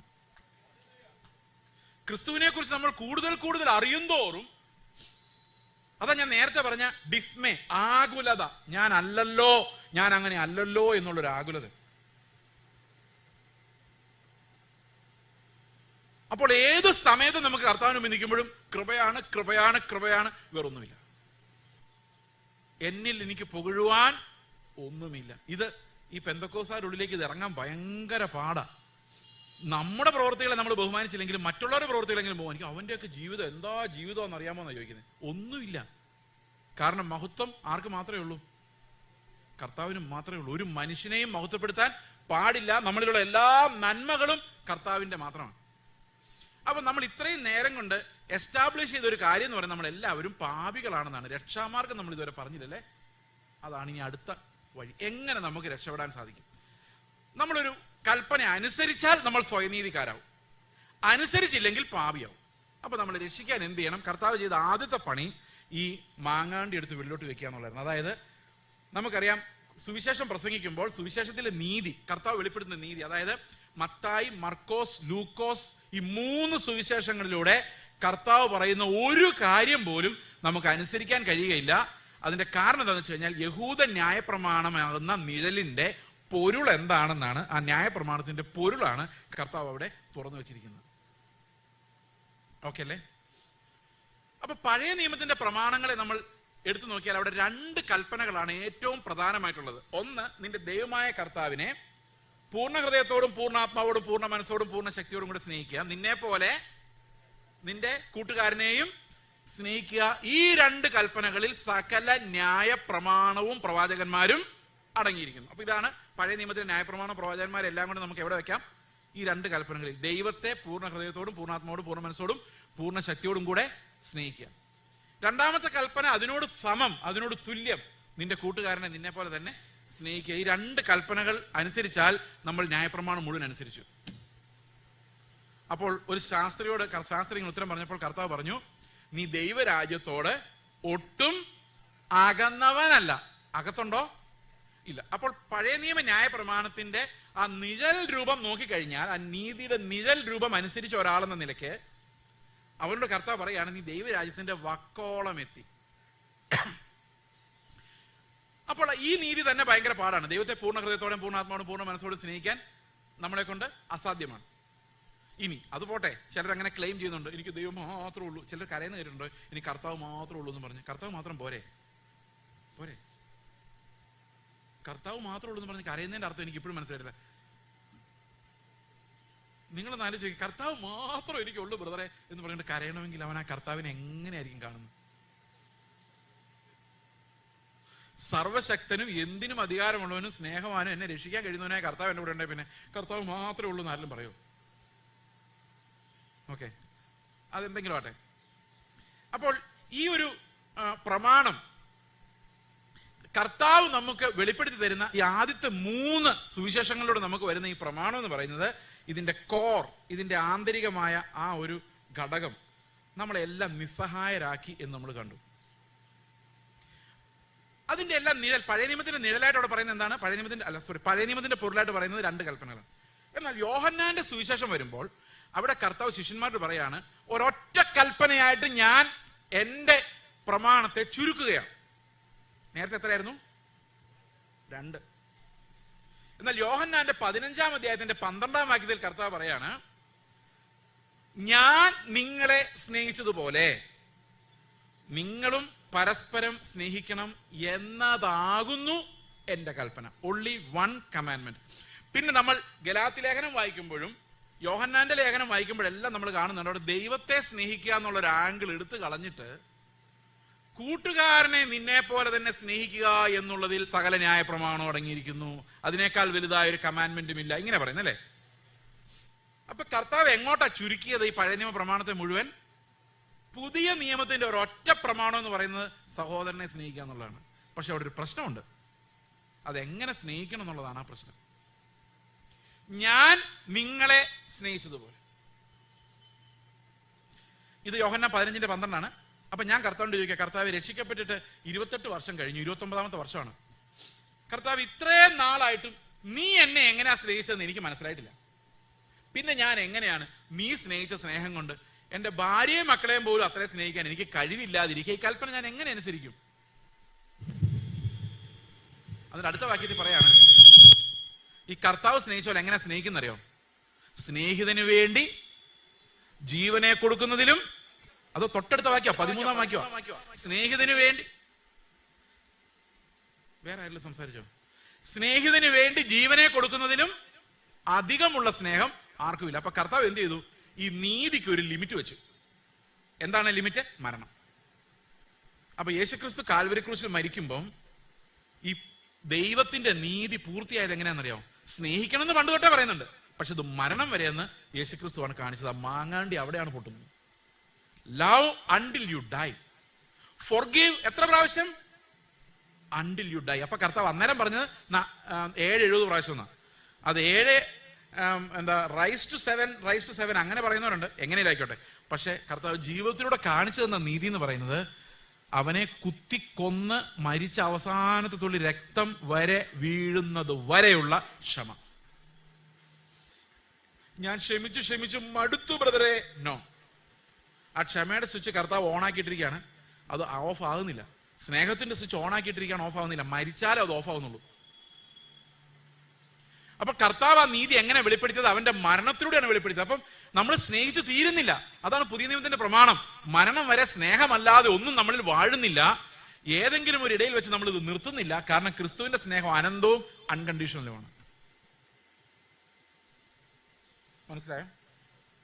അപ്പൊ നമ്മൾ 2 പ്രധാനപ്പെട്ട കാര്യങ്ങളാണ് ഇപ്പൊ നമ്മുടെ മുമ്പിലുള്ളത്. ഒന്ന് അനന്തമായ നീതി, മറ്റൊന്ന് ഒരിക്കലും രക്ഷപ്പെടാത്ത ജഡവുമായി നടക്കുന്ന നമ്മൾ. ഇത് രണ്ടും തമ്മിൽ എന്തെങ്കിലും പൊരുത്തമുണ്ടോ? ഇവിടെ എങ്ങനെയാണ് നമ്മൾ രക്ഷപ്പെടുന്നത് എന്നുള്ളതാണ് ഈ അനന്തമായ ക്രിസ്തുവിന്റെ നീതിയിലേക്ക്, 500 കിലോയിലേക്ക്. മീശ പഠിക്കുന്ന നീതിയിലേക്കല്ല, വെള്ളവസ്ത്രം ഇടുന്ന നീതിയിലേക്കൊന്നും അല്ല. ഒന്നും അല്ല. വെള്ളവസ്ത്രം നമുക്ക് ഈ ബോംബെ ഡേങ്ങിന്റെ ഒന്നും ഇപ്പൊ ഇല്ലെന്ന് തോന്നില്ലേ? ഏതെങ്കിലും ഷോപ്പിൽ ചെന്നാൽ വെള്ളവസ്ത്രം എക്സ്ട്രാ വെള്ളം കിട്ടും.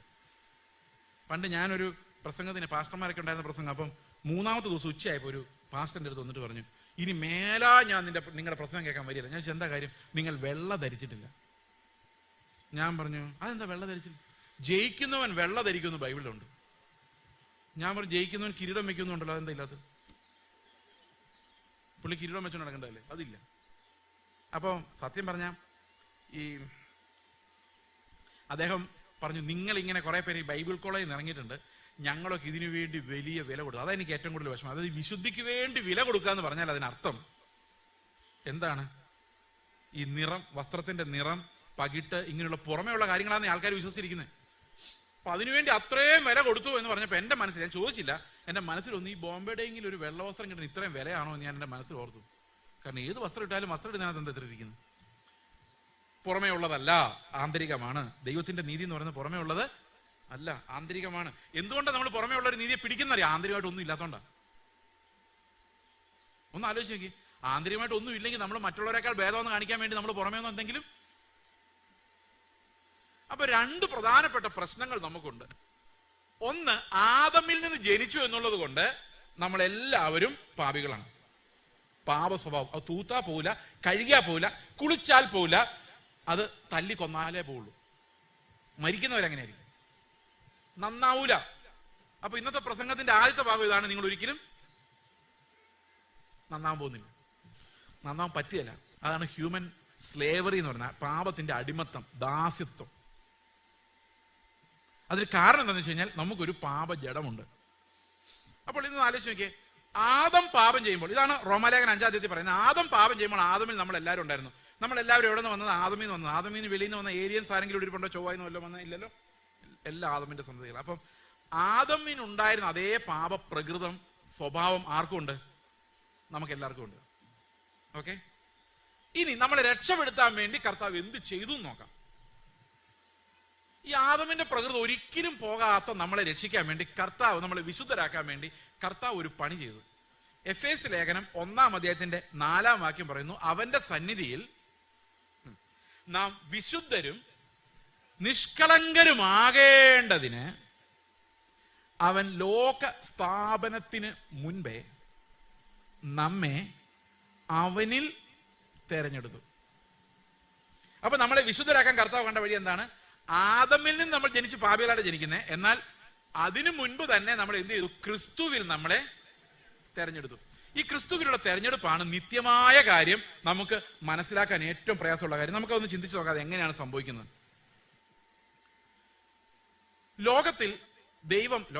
ദൈവം ആദ്യമായിട്ട് സൃഷ്ടിച്ച വസ്തു എന്താണ്? എന്തിനാണ് ദൈവം ആദ്യമായിട്ട് സൃഷ്ടിക്കുന്നത്? അല്ല, കേട്ടിട്ടില്ല? ആദം? ആകാശം? അല്ലല്ല. ഉൽപ്പത്തി 1:1. ആദിയിൽ ദൈവം ആകാശവും ഭൂമി സൃഷ്ടിച്ചു. അപ്പം ആദിക്ക് മുമ്പ് എന്തോ? നിങ്ങൾ പറഞ്ഞാൽ മതി. ആദിക്ക് മുമ്പ് എന്തായിരിക്കും? അനാദി, നിത്യത, അല്ലെ? അപ്പൊ നിത്യതയിൽ നിന്ന് ഒരു ബിഗിനിങ് ഉണ്ടായി, അല്ലെ? ഒരു ബിഗിനിങ് ഉണ്ടാവണം. എന്ത് ചെയ്യണം? ടൈം സ്റ്റാർട്ട് ചെയ്യണം, വേണ്ടേ? അപ്പൊ ടൈം സ്റ്റാർട്ട് ചെയ്തു. അതിനെയാണ് നമ്മൾ ബിഗിനിങ് എന്ന് പറയുന്നത്, ആദിയിൽ. അതിനുമുമ്പ് അനാദിയാണ്, നിത്യതയാണ്. അപ്പൊ നിത്യതയിൽ നിന്ന് ദൈവം ആദ്യം ഉണ്ടാക്കിയത് എന്തിനാണ്? ടൈം. ആദിയിൽ ക്ലോക്ക് ഓടി തുടങ്ങി. Clock started moving. അപ്പൊ അതിനുമുമ്പ് സമയമില്ല. ഇനി നമ്മൾ നിത്യതയിലോട്ട് പോകുമ്പോൾ അവിടെ ടൈമും ക്ലോക്കും ഒന്നുമില്ല. ടൈം ഉള്ളതുകൊണ്ടല്ലേ നമ്മൾ പ്രായമാകുന്നത്? ടൈം ഉള്ളതുകൊണ്ടല്ലേ നമുക്ക് ഇടയ്ക്ക് വാച്ച് നോക്കിയാലോ എന്ന് തോന്നുന്നത്? പിന്നെ ഈ പാസ്റ്റർ എന്ത് വിചാരിക്കുന്നു നോക്കാതിരിക്കുന്നത്? ടൈം എന്ന് പറഞ്ഞൊരു സാധനം ഉള്ളതുകൊണ്ടാണ്. നിങ്ങൾ വിചാരിക്കുക എൻ്റെ ദൈവം ടൈം ഇല്ലായിരുന്നു ഈ മനുഷ്യൻ ഇങ്ങനെ പ്രസംഗിച്ചുകൊണ്ട് നിൽക്കുമായിരുന്നല്ലോ. അങ്ങനെയില്ല.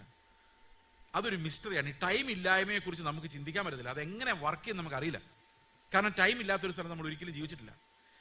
അവിടെ അതിന്റെ രസകരമായ കാര്യം എന്ന് വെച്ച് കഴിഞ്ഞാൽ, സ്വർഗത്തിൽ ഒരു സംഭവം ഉണ്ട്, അതിനുശേഷം വേറൊരു സംഭവം ഉണ്ട്, അതിനുശേഷം വേറൊരു സംഭവം ഉണ്ട്. സീക്വൻസ് ഉണ്ട്, ടൈമില്ല. ഇതെങ്ങനെ നടക്കും നമുക്ക് ആലോചിക്കാൻ പോലും പറ്റത്തില്ലാത്ത കാര്യമാണ്. സമ്മതിച്ചോ? നമ്മളതുകൊണ്ട് ചിന്തിക്കണ്ട. ഈ ശാസ്ത്രജ്ഞന്മാർ ഏറ്റവും കൂടുതൽ ചിന്തിച്ച് വിഷമിച്ച് ഇരിക്കുന്ന ഈ ടൈമിനെ കുറിച്ച് ആലോചിച്ചിട്ടാ. ഒരു പിടിയിൽ ഇതെന്താ സാധനമാണ്. ഈ വീൽ ചെയറിൽ ഇരുന്നൊരു സയന്റിസ്റ്റ് ഉണ്ടായിരുന്നു, സ്റ്റീഫൻ ഹോക്കിൻസ് എന്ന് പറഞ്ഞു. പുള്ളിയുടെ ഒരു പുസ്തകമുണ്ട്, ഭയങ്കര ബലൂണാണേ, ഓക്കെ, ഭയങ്കര ഹിറ്റ് പുസ്തകമാണ്. A brief history of time എന്നാണ്, സമയത്തിന്റെ സംക്ഷിപ്ത ചരിത്രം. അപ്പൊ സമയത്തെക്കുറിച്ച് ഇവരെല്ലാം പഠിച്ചുകൊണ്ടിരിക്കുന്നത്. അപ്പൊ ഈ ടൈം എന്ന് പറയുന്നതിന് ഒരു ബിഗിനിങ് ഒരു എൻഡും ഉണ്ട്. അതൊരു ആപേക്ഷികമായ സാധനമാണ് കണ്ടുപിടിച്ചത് ഐൻസ്റ്റീനാണ്. അതിനു മുമ്പ് ടൈം എന്ന് പറഞ്ഞ് ഇങ്ങനെ അങ്ങ് പോവാന്നാണ് വിചാരിച്ചിട്ടുള്ളത്. പക്ഷെ അത് അങ്ങനെ ഒരു സാധനം ഇല്ലെന്നും ഇതൊരു ആപേക്ഷികമായ സാധനമാണെന്നും കണ്ടുപിടിച്ചത് ഐൻസ്റ്റീനാണ്. ഇപ്പോഴും ഈ ശാസ്ത്രജ്ഞന്മാർക്ക് ഇതിനെക്കുറിച്ച് ശരിക്കൊന്നും മനസ്സിലായിട്ടില്ല. അപ്പോൾ ടൈം ഉണ്ടായി ഒരു മോമെന്റിൽ. ബൈബിൾ പറയുന്ന അനുസരിച്ച് ഒരു ദിവസം എന്ന് പറയാൻ പറ്റില്ല ടൈം ഇല്ലെങ്കിൽ, അല്ലേ? ദൈവം ആദിയിൽ, അതുകൊണ്ട് അങ്ങനെ പറഞ്ഞേക്കുന്നത്, in the beginning God created heavens and the earth. അപ്പോൾ ടൈം, സ്പേസ്, മാറ്റർ, ഇത്രയും ദൈവം സൃഷ്ടിച്ചു. അപ്പൊ നിങ്ങൾ എല്ലാവരും സ്റ്റേജിലോട്ട് നോക്കിയാൽ ഇവിടെ ടൈം തുടങ്ങി, ഇവിടെ ടൈം തീർന്നു എന്ന് വിചാരിച്ചോ? ഇത്രയാണ് ടൈം. അപ്പൊ ടൈം തുടങ്ങി, ആകാശം ഭൂമി സൃഷ്ടിച്ചു. പഴയ നിയമ പ്രവാചകന്മാര്, വിശുദ്ധന്മാര് ഇവിടെ വന്ന് യേശുക്രിസ്തു നമുക്കായിട്ട് മരിച്ചു. ഞാനിപ്പോൾ നിങ്ങളോട് സംസാരിച്ചുകൊണ്ടിരിക്കുന്നു. ലോകം അവസാനിക്കാം എന്നാണ് ടൈം ലൈൻ. സമയം അവസാനം കർത്താവ് ക്ലോസ് ചെയ്യുന്ന കാര്യം എബ്രാഹിം പറഞ്ഞിട്ടുണ്ടാകും. സമയത്തെ ചുരുളുപോലെ ചുരുട്ടിയെടുക്കും. വെളിപ്പാട് പുസ്തകത്തിലുണ്ട്. ടൈമിനെ ക്ലോസ് ചെയ്യാൻ പുത്രന് അധികാരമുണ്ട്. ആ ടൈം എത്രയും പെട്ടെന്ന് അവസാനിക്കും. അത് അവസാനിച്ച് കഴിഞ്ഞാൽ ഭൂമി ഒന്നും ഉണ്ടാവില്ല. അപ്പൊ പ്രപഞ്ചം എല്ലാം ടൈമിനകത്താണ്. മനസ്സിലാകുന്നുണ്ടോ? ടൈം തീരുമ്പം ഈ സൃഷ്ടി മുഴുവൻ ഇല്ലാതായി പോകും. പുതിയൊരു സൃഷ്ടി വേണം. നിത്യതയിൽ അങ്ങനെയാണ്. അപ്പൊ ടൈമിനകത്ത് സൃഷ്ടിക്കപ്പെട്ടതാണ് ആദം. ആദമിൽ നമ്മളുണ്ടായിരുന്നു. നമ്മളെല്ലാം പാപികളായിട്ട് ജനിച്ചു. ഇനി ഇങ്ങനെ ആലോചിച്ച് നോക്കിയേ, ടൈമിന് മുമ്പ് 2 തിമോത്തിയോസ് 1:9 പറയുന്നത് സമയം കാലത്തിന് മുമ്പേ എന്നാണ്. അവൻ നമ്മെ രക്ഷിക്കുകയും വിശുദ്ധ വിളി കൊണ്ട് നമ്മെ വിളിക്കുകയും ചെയ്തത് നാം ചെയ്ത പ്രവൃത്തികൾ നിമിത്തമല്ല, സകല കാലത്തിനും മുൻപ് ക്രിസ്തു യേശുവിൽ നമുക്ക് നൽകപ്പെട്ടിരുന്നതെന്നാണ്. അപ്പൊ അതിനർത്ഥം എന്താ? ടൈം ഉണ്ടാകുന്നതിന് മുമ്പ് ദൈവം ഈ ടൈം ലൈനിലോട്ട് നോക്കിയിട്ട്, ഞാനൊരു കാര്യം നിങ്ങളോട് ചോദിക്കട്ടെ, ഈ ലൈനിലോട്ട് നിങ്ങൾ നോക്കുമ്പോൾ ഇതിന്റെ തുടക്കവും ഒടുക്കവും ഒരുപോലെ കാണാൻ പറ്റുന്നുണ്ടോ നിങ്ങൾക്ക്? ഉണ്ടോ? നോക്കി, ബിഗിനിങ് ആൻഡ് എൻഡ് ഒന്നിച്ച് കാണാൻ പറ്റുന്നുണ്ടോ? ഈ പുൾപിറ്റ് കാണാൻ പറ്റുന്നുണ്ടോ നിങ്ങൾക്ക്? ഉണ്ട്. അപ്പോൾ ഞാനാണ് ഇതാണ് ടൈം എന്നൊക്കെ പറഞ്ഞത്, അതുകൊണ്ടാണ് നിങ്ങൾക്ക് കാണാൻ പറ്റുന്നത്. അപ്പൊ ദൈവമാണ് സമയം എന്ന വര വരച്ചതെങ്കിൽ, ഉണ്ടാക്കിയതെങ്കിൽ, ഈ തുടങ്ങുന്ന സമയവും അവസാനിക്കുന്ന സമയവും എല്ലാം ദൈവത്തിന് ഒരുപോലെ കാണാൻ പറ്റുമല്ലേ? നമ്മൾ നാളെ എവിടെ ആയിരിക്കുന്നു ദൈവത്തിന് ഓൾറെഡി അറിയാമല്ലോ. അറിയാമോ? നമ്മുടെ പ്രവാചകന്മാർക്ക് വരെ അറിയാമെന്നല്ലോ. അപ്പൊ ദൈവത്തിന് അറിയാമല്ലേ? നിത്യതയിൽ നമ്മൾ എവിടെ ആയിരിക്കും ദൈവത്തിന് അറിയാമോ? അറിയോ? അപ്പൊ നമ്മൾ ആരൊക്കെ നിത്യതയിലുണ്ടെന്ന് ദൈവത്തിന് അറിയാമോ? അറിയാം. എന്ന് തൊട്ടറിയാം? ടൈം തുടങ്ങുന്നതിന് മുമ്പ് തന്നെ അറിയാം. അതെങ്ങനെ അറിയാം? അവനാണ് തെരഞ്ഞെടുത്ത് വെച്ചത്, അതുകൊണ്ട് അവൻ അറിയാം. അപ്പൊ ആദമിലാണെന്ന് ഓർത്തോണ്ട് നമ്മൾ വിഷമിക്കേണ്ട. അതിനു മുമ്പ് കിട്ടിയ ഒരു സ്റ്റാറ്റസ് നമുക്ക് നിത്യമായിട്ടുണ്ട്. അതെന്താണെന്നറിയോ? ക്രിസ്തുവിൽ. അതാണ് we were all elected in Christ. അതായത് ഈ എഫേസ്യർ 1:4 പറയുന്നതും തിമോഥെയോസിൽ പറയുന്നതും എല്ലാം എന്താന്ന് വെച്ച് കഴിഞ്ഞാൽ, ക്രിസ്തുവിൽ നമ്മെ സകല ലോകത്തിനു മുമ്പേ തെരഞ്ഞെടുത്തിരിക്കുന്നു. ആരെ തെരഞ്ഞെടുത്തത്? കർത്താവ് ആരെ തെരഞ്ഞെടുത്തത്? വിശ്വസിക്കുന്നവരെ. ആരെല്ലാം വിശ്വസിക്കുമോ അവരെല്ലാവരെയും. കർത്താവ് കാൽവരി ക്രൂശിൽ പ്രാർത്ഥിച്ചിട്ട്, മഹാപുരോഹിത പ്രാർത്ഥന പ്രാർത്ഥിച്ചിട്ട് കാൽവരി ക്രൂശിലോട്ട് പോകുന്നതിന് മുമ്പ് കർത്താവ് പ്രാർത്ഥിച്ച ഒരു പ്രാർത്ഥന ഇങ്ങനെ പറയുന്നത്, ഞാൻ ഇവർക്ക് വേണ്ടി അപേക്ഷിക്കുന്നു, ലോകത്തിന് വേണ്ടി അല്ല. യോഹന്നാന്റെ സുവിശേഷം 17:9. നീ എനിക്ക് തന്നിട്ടുള്ളവർ നിനക്കുള്ളവരായതുകൊണ്ട് അവർക്ക് വേണ്ടി അത്ര ഞാൻ അപേക്ഷിക്കുന്നു പറഞ്ഞിട്ട് 20-ാമത്തെ വാക്യത്തിൽ പറയാണ്, ഇവർക്ക് വേണ്ടി മാത്രമല്ല, ഇവരുടെ വചനത്താൽ എന്നിൽ വിശ്വസിക്കാനിരിക്കുന്ന സകലർക്കും വേണ്ടി ഞാൻ അപേക്ഷിക്കുന്നു. അപ്പോ 2000 വർഷങ്ങൾക്ക് മുമ്പ് കർത്താവ് കാൽവരി ക്രൂശിലോട്ട് പോകുന്നതിന് മുമ്പ് നമുക്ക് വേണ്ടി കർത്താവ് പ്രാർത്ഥിച്ചിട്ടുണ്ടോ? അപ്പൊ ആദ്യം നമുക്ക് വേണ്ടി പിതാവിനോട് പ്രാർത്ഥിച്ച ആൾ ആരാ? കർത്താവാ. അതുകൊണ്ടാണ് നമ്മളൊക്കെ രക്ഷിക്കപ്പെട്ടത്. അതിന്റെ കാരണം നമ്മുടെ പേര് പിതാവിന്റെ അടുക്കൽ കർത്താവ് കൊടുത്തിരുന്നു. ഞാൻ ഇത്രയും പേർക്ക് വേണ്ടിയാണ് മരിക്കുന്നത്, ഇവരെല്ലാം എന്നിൽ വിശ്വസിക്കാനുള്ളവരാണ്, ഇവരെല്ലാവരെയും രക്ഷിച്ചേക്കണം എന്ന് കർത്താവ് പിതാവിനോട് പ്രാർത്ഥിച്ചിട്ടാണ്. അപ്പൊ നമ്മൾ എവിടെ ഉണ്ട്? ഈ ദൈവത്തിന്റെ പ്ലാനിലുണ്ട്. ആരൊക്കെ ഉണ്ടെന്ന് വെച്ച് കഴിഞ്ഞാൽ, ആരെല്ലാം വിശ്വസിക്കുവോ അവരെല്ലാവരും ഉണ്ട്. ഒരാൾ വന്നിട്ട് വിശ്വസിക്കുമ്പോൾ പറയാണ്, നീ വിശ്വസിച്ചോ, പക്ഷെ നീ ലിസ്റ്റിലില്ല എന്ന് കർത്താവ് ഒരിക്കലും പറയില്ല. അവനെ വിളിച്ചപേക്ഷിക്കുന്ന ഏവനും. അപ്പൊ ദൈവത്തിന് ഇത് മുൻകൂട്ടി അറിയാം. ദൈവം ആ തെരഞ്ഞെടുപ്പ്, ആ മുന്നറിവിൽ, ദൈവത്തിന്റെ തെരഞ്ഞെടുപ്പിൽ, തെരഞ്ഞെടുപ്പിൽ നമ്മൾ എല്ലാവരും ക്രിസ്തുവിലുണ്ട്. ഈ ക്രിസ്തുവിലുണ്ടെന്നുള്ളത് ഞാനൊരു എക്സാമ്പിൾ വഴി കാണിച്ചു തരാം. ഓക്കെ, ഇതെന്റെ പേഴ്സാണ്. ഓക്കെ, ഈ പേഴ്സിനകത്ത് ഞാനൊരു കാർഡ് എടുത്തു. ഓക്കെ, ഇപ്പൊ ഈ കാർഡ് ഞാൻ ഈ പേഴ്സിൽ വെക്കുകയാണ്. ഓക്കെ, കണ്ടല്ലോ എല്ലാവരും? അപ്പൊ ഈ കാർഡ് എവിടെ ഉണ്ട്? പേഴ്സിലുണ്ട്. ഈ പേഴ്സുമായിട്ട് ഞാൻ എവിടെ പോയാലും ആ കാർഡ് എൻ്റെ കൂടെ പോരും. എന്തുകൊണ്ട് പോരും? അത് പേഴ്സിലുള്ളത് കൊണ്ട് പോരും. ഞാൻ ഇവിടുന്ന് ട്രെയിനിൽ കയറിയാൽ ഈ കാർഡ് ട്രെയിനിൽ കയറും. ഞാൻ കാറിൽ കയറുമ്പോൾ ഈ കാർഡ് കാറിൽ കയറും. അപ്പൊ കർത്താവിൽ നമ്മൾ ഉണ്ടെങ്കിൽ കർത്താവ് എവിടെ പോയാലും. അപ്പൊ കർത്താവ് കാൽവരി ക്രൂശിൽ കയറിയപ്പോൾ നമ്മൾ എവിടെയായിരുന്നു? എവിടെ? കാൽവരി ക്രൂശിൽ അവന്റെ കൂടെ ആയിരുന്നു. അതുകൊണ്ടല്ലേ അവനോട് കൂടെ നാം ക്രൂശിക്കപ്പെട്ടിരിക്കുന്നു എന്ന് പറയുന്നത്. നമ്മൾ അവന്റെ മരണത്തിൽ എങ്ങനെയാ പങ്കാളിയായത്? യേശു കർത്താവ് കാൽവരി ക്രൂശിൽ മരിക്കുമ്പോൾ നമ്മളൊന്നും ജനിച്ചിട്ട് പോലും ഇല്ല, പക്ഷെ നമ്മുടെ മരണമാണ് അവൻ അവിടെ മരിക്കുന്നത്. ഒന്ന് വിശ്വസിച്ച് നോക്കി, അത് കാണാത്ത കാര്യം. ആ 3 ക്രൂശിൽ, അപ്പുറത്തെ ക്രൂശിൽ ഇപ്പുറത്തെ ക്രൂശിൽ ഓരോ കള്ളന്മാർ മരിച്ചു, നടുവിൽ കർത്താവ് മരിച്ചു എന്ന് ലോകത്തിന് മുഴുവൻ അറിയാം. പക്ഷെ ആരും കാണാത്ത ഒരു കാര്യമുണ്ട്, ആ നടുക്കത്തെ ക്രൂശിൽ എന്നെ പോലെയുള്ള ലക്ഷക്കണക്കിന് കള്ളന്മാരാണ് മരിച്ചത്. മരിച്ചെന്ന് വിശ്വാസമുണ്ടോ? അതാണ് നമ്മുടെ ഈ പാപജഡത്തെ തോൽപ്പിക്കുന്നത്. അങ്ങനെയാണ് റോമാലേഖനം 6:6 പറയുന്നത്, ഇനി നാം പാപത്തിന് അടിമപ്പെടാതെ വണ്ണം പാപ ശരീരത്തിന് നീക്കം വരേണ്ടതിന് നമ്മുടെ പഴയ മനുഷ്യൻ അവനോടുകൂടെ ക്രൂശിക്കപ്പെട്ടു എന്ന് നാം അറിയുന്നു. അടുത്ത വാക്യം, അങ്ങനെ മരിച്ചവൻ പാപത്തിൽ നിന്ന് മോചനം പ്രാപിച്ചിരിക്കുന്നു. അപ്പൊ നമുക്ക് ഈ പാപത്തിന്റെ ശക്തിയിൽ നിന്ന് മോചനം പ്രാപിക്കണമെങ്കിൽ നമുക്കൊരു വിശ്വാസം വേണം. എന്താ വിശ്വാസം? ഞാൻ അവന്റെ കൂടെ മരിച്ചു, ഇനി ജീവിക്കുന്നത് ഞാനല്ല. യേശു കർത്താവ് മരിച്ചു എന്ന് പട്ടാളക്കാർക്ക് എങ്ങനെ മനസ്സിലായത്? അവർ കുന്തം കൊണ്ട് കുത്തി നോക്കി. അപ്പൊ നമ്മൾ അവന്റെ കൂടെ മരിച്ചാണോ? മരിച്ചവരെല്ലാം ഒന്ന് കൈപൊക്കി കർത്താവിന്റെ കൂടെ. നിങ്ങൾ എങ്ങനെയാ പറയേണ്ട സ്ഥാനപ്പെട്ടെ? അവന്റെ മരണത്തിൽ പങ്കാളിത്തം ചോദിച്ചുകൊണ്ട് സ്ഥാനപ്പെട്ടെ. ഈ പങ്കാളിത്തം ചോദിച്ചുകൊണ്ട് സ്ഥാനപ്പെടുക എന്ന് പറഞ്ഞു കഴിഞ്ഞാൽ കർത്താവിൻ്റെ ചോദിക്കുക, കർത്താവ് നീ മരിച്ചപ്പോൾ ഞാനും ഉണ്ടായിരുന്നല്ലോ, അതിന്റെ ഷെയറിങ് തന്നേക്കും. ഇതാണ് ഈ സ്നാനപ്പെടുമ്പോൾ ഞാൻ പറഞ്ഞത്, പങ്കാളിത്തമേ. അപ്പൊ കർത്താവിന്റെ മരണത്തിൽ പങ്കാളി. ഇതൊന്നും അറിഞ്ഞുകൊണ്ടല്ല നമ്മളാരും സ്നാനപ്പെട്ടത്, പക്ഷെ അതൊക്കെയാണ് അതിന്റെ സത്യം. നമ്മൾ സ്നാനപ്പെട്ട കർത്താവിന് പറഞ്ഞത് നീ മരിച്ചപ്പോൾ ഞാനും മരിച്ചതല്ലേ, അപ്പൊ അതിന്റെ ഷെയറിങ് തന്നേക്കാൻ. കർത്താവ് പറഞ്ഞൊരു കാര്യം ചെയ്യുക, എന്റെ സ്നാനം നിങ്ങളും ഏറ്റവും. അപ്പൊ കർത്താവ് മരിച്ചപ്പോ ഞാനും മരിച്ചു. കർത്താവ് മരിച്ചത് എങ്ങനെ ആൾക്കാർക്ക് മനസ്സിലായത്? കുന്തം കൊണ്ട്. അപ്പൊ നമ്മൾ ശരിക്കും മരിച്ചു എന്ന് പറയുമ്പോൾ മരിച്ചോന്ന് എങ്ങനെ മനസ്സിലാക്കാം? ആരെങ്കിലും കുത്തി നോക്കിയാൽ പോരെ? ആരുടെ എന്നെ കുത്തുന്നെന്ന് ചോദിച്ചാൽ ഞാൻ മരിച്ചിട്ടില്ല. അയ്യോ എന്നെ കുത്തല്ലേ, ഞാൻ പാവാണേ എന്ന് പറഞ്ഞാൽ മരിച്ചിട്ടുണ്ടോ? ഇവൻ എന്നെ എപ്പോഴും കുത്തിക്കൊണ്ടിരിക്കുക, ഞാൻ മടുത്തു. മരിച്ചിട്ടുണ്ടോ? മരിച്ചിട്ടില്ല. മരിച്ചാ പിന്നെ കുത്തിയാലും കുഴപ്പമില്ല, തല്ലിയാലും കുഴപ്പമില്ല, കാരണം മരിച്ചു. എന്നാലും അവരെന്നെ എന്റെ പേര് നോട്ടീസിൽ വെച്ചപ്പോ റവാന്ന് വെച്ചില്ല. എന്തും മരിച്ചു പോയവൻ ഇതുവല്ലോ ഉണ്ടോ? അവിടെ ചെന്നിട്ട് അവരെന്നെ ഒട്ടും ബഹുമാനിച്ചില്ല. പാസ്റ്റർ, മരിച്ചു കിടക്കുന്നതിന് എന്നാ ബഹുമാനിക്കാൻ? എന്റെ പിള്ളേർക്കൊന്നും എന്നോട് ഒരു സ്നേഹമില്ല. ചത്ത് കിടക്കുന്നതിന് എന്നാ സ്നേഹിക്കാനാ? എന്ത് പവറാന്നറിയാം മരണത്തിന്. ആ മരണം കൺഫ്യൂസ് ചെയ്താൽ നമ്മൾ രക്ഷപ്പെട്ടു. ഈ ലോകത്തോട് മരിച്ചു. ഈ ലോകത്തോട് നമ്മൾ മരിക്കുമ്പോൾ എന്താ സംഭവിക്കുന്നറിയോ? ഈ നമ്മുടെ ഈ പാപപ്രകൃതം അല്ല അതിൻ്റെ കൂടെ മരിക്കും. ഇത് ചുമ്മാ പറയുന്നതല്ല. ഞാൻ മരിച്ചു എന്ന എൻ്റെ ഉള്ളിലേക്ക് ഒരു വെളിപ്പാടായിട്ട് വന്നു കഴിഞ്ഞാൽ ഈ ദേഷ്യം, എരച്ചു വരുന്ന ദേഷ്യം അവിടെ തീരും. പക്ഷെ അത് വെളിപ്പാടായിട്ട് വരണം. എനിക്ക് വളരെ പ്രിയപ്പെട്ടൊരു സഹോദരൻ, അദ്ദേഹം കോവിഡ് വന്ന് മരിച്ചുപോയി. അദ്ദേഹത്തിന് വളരെ തീവ്രമായൊരു മാനസിക രോഗം ഉണ്ടായിരുന്നു. ആദ്യം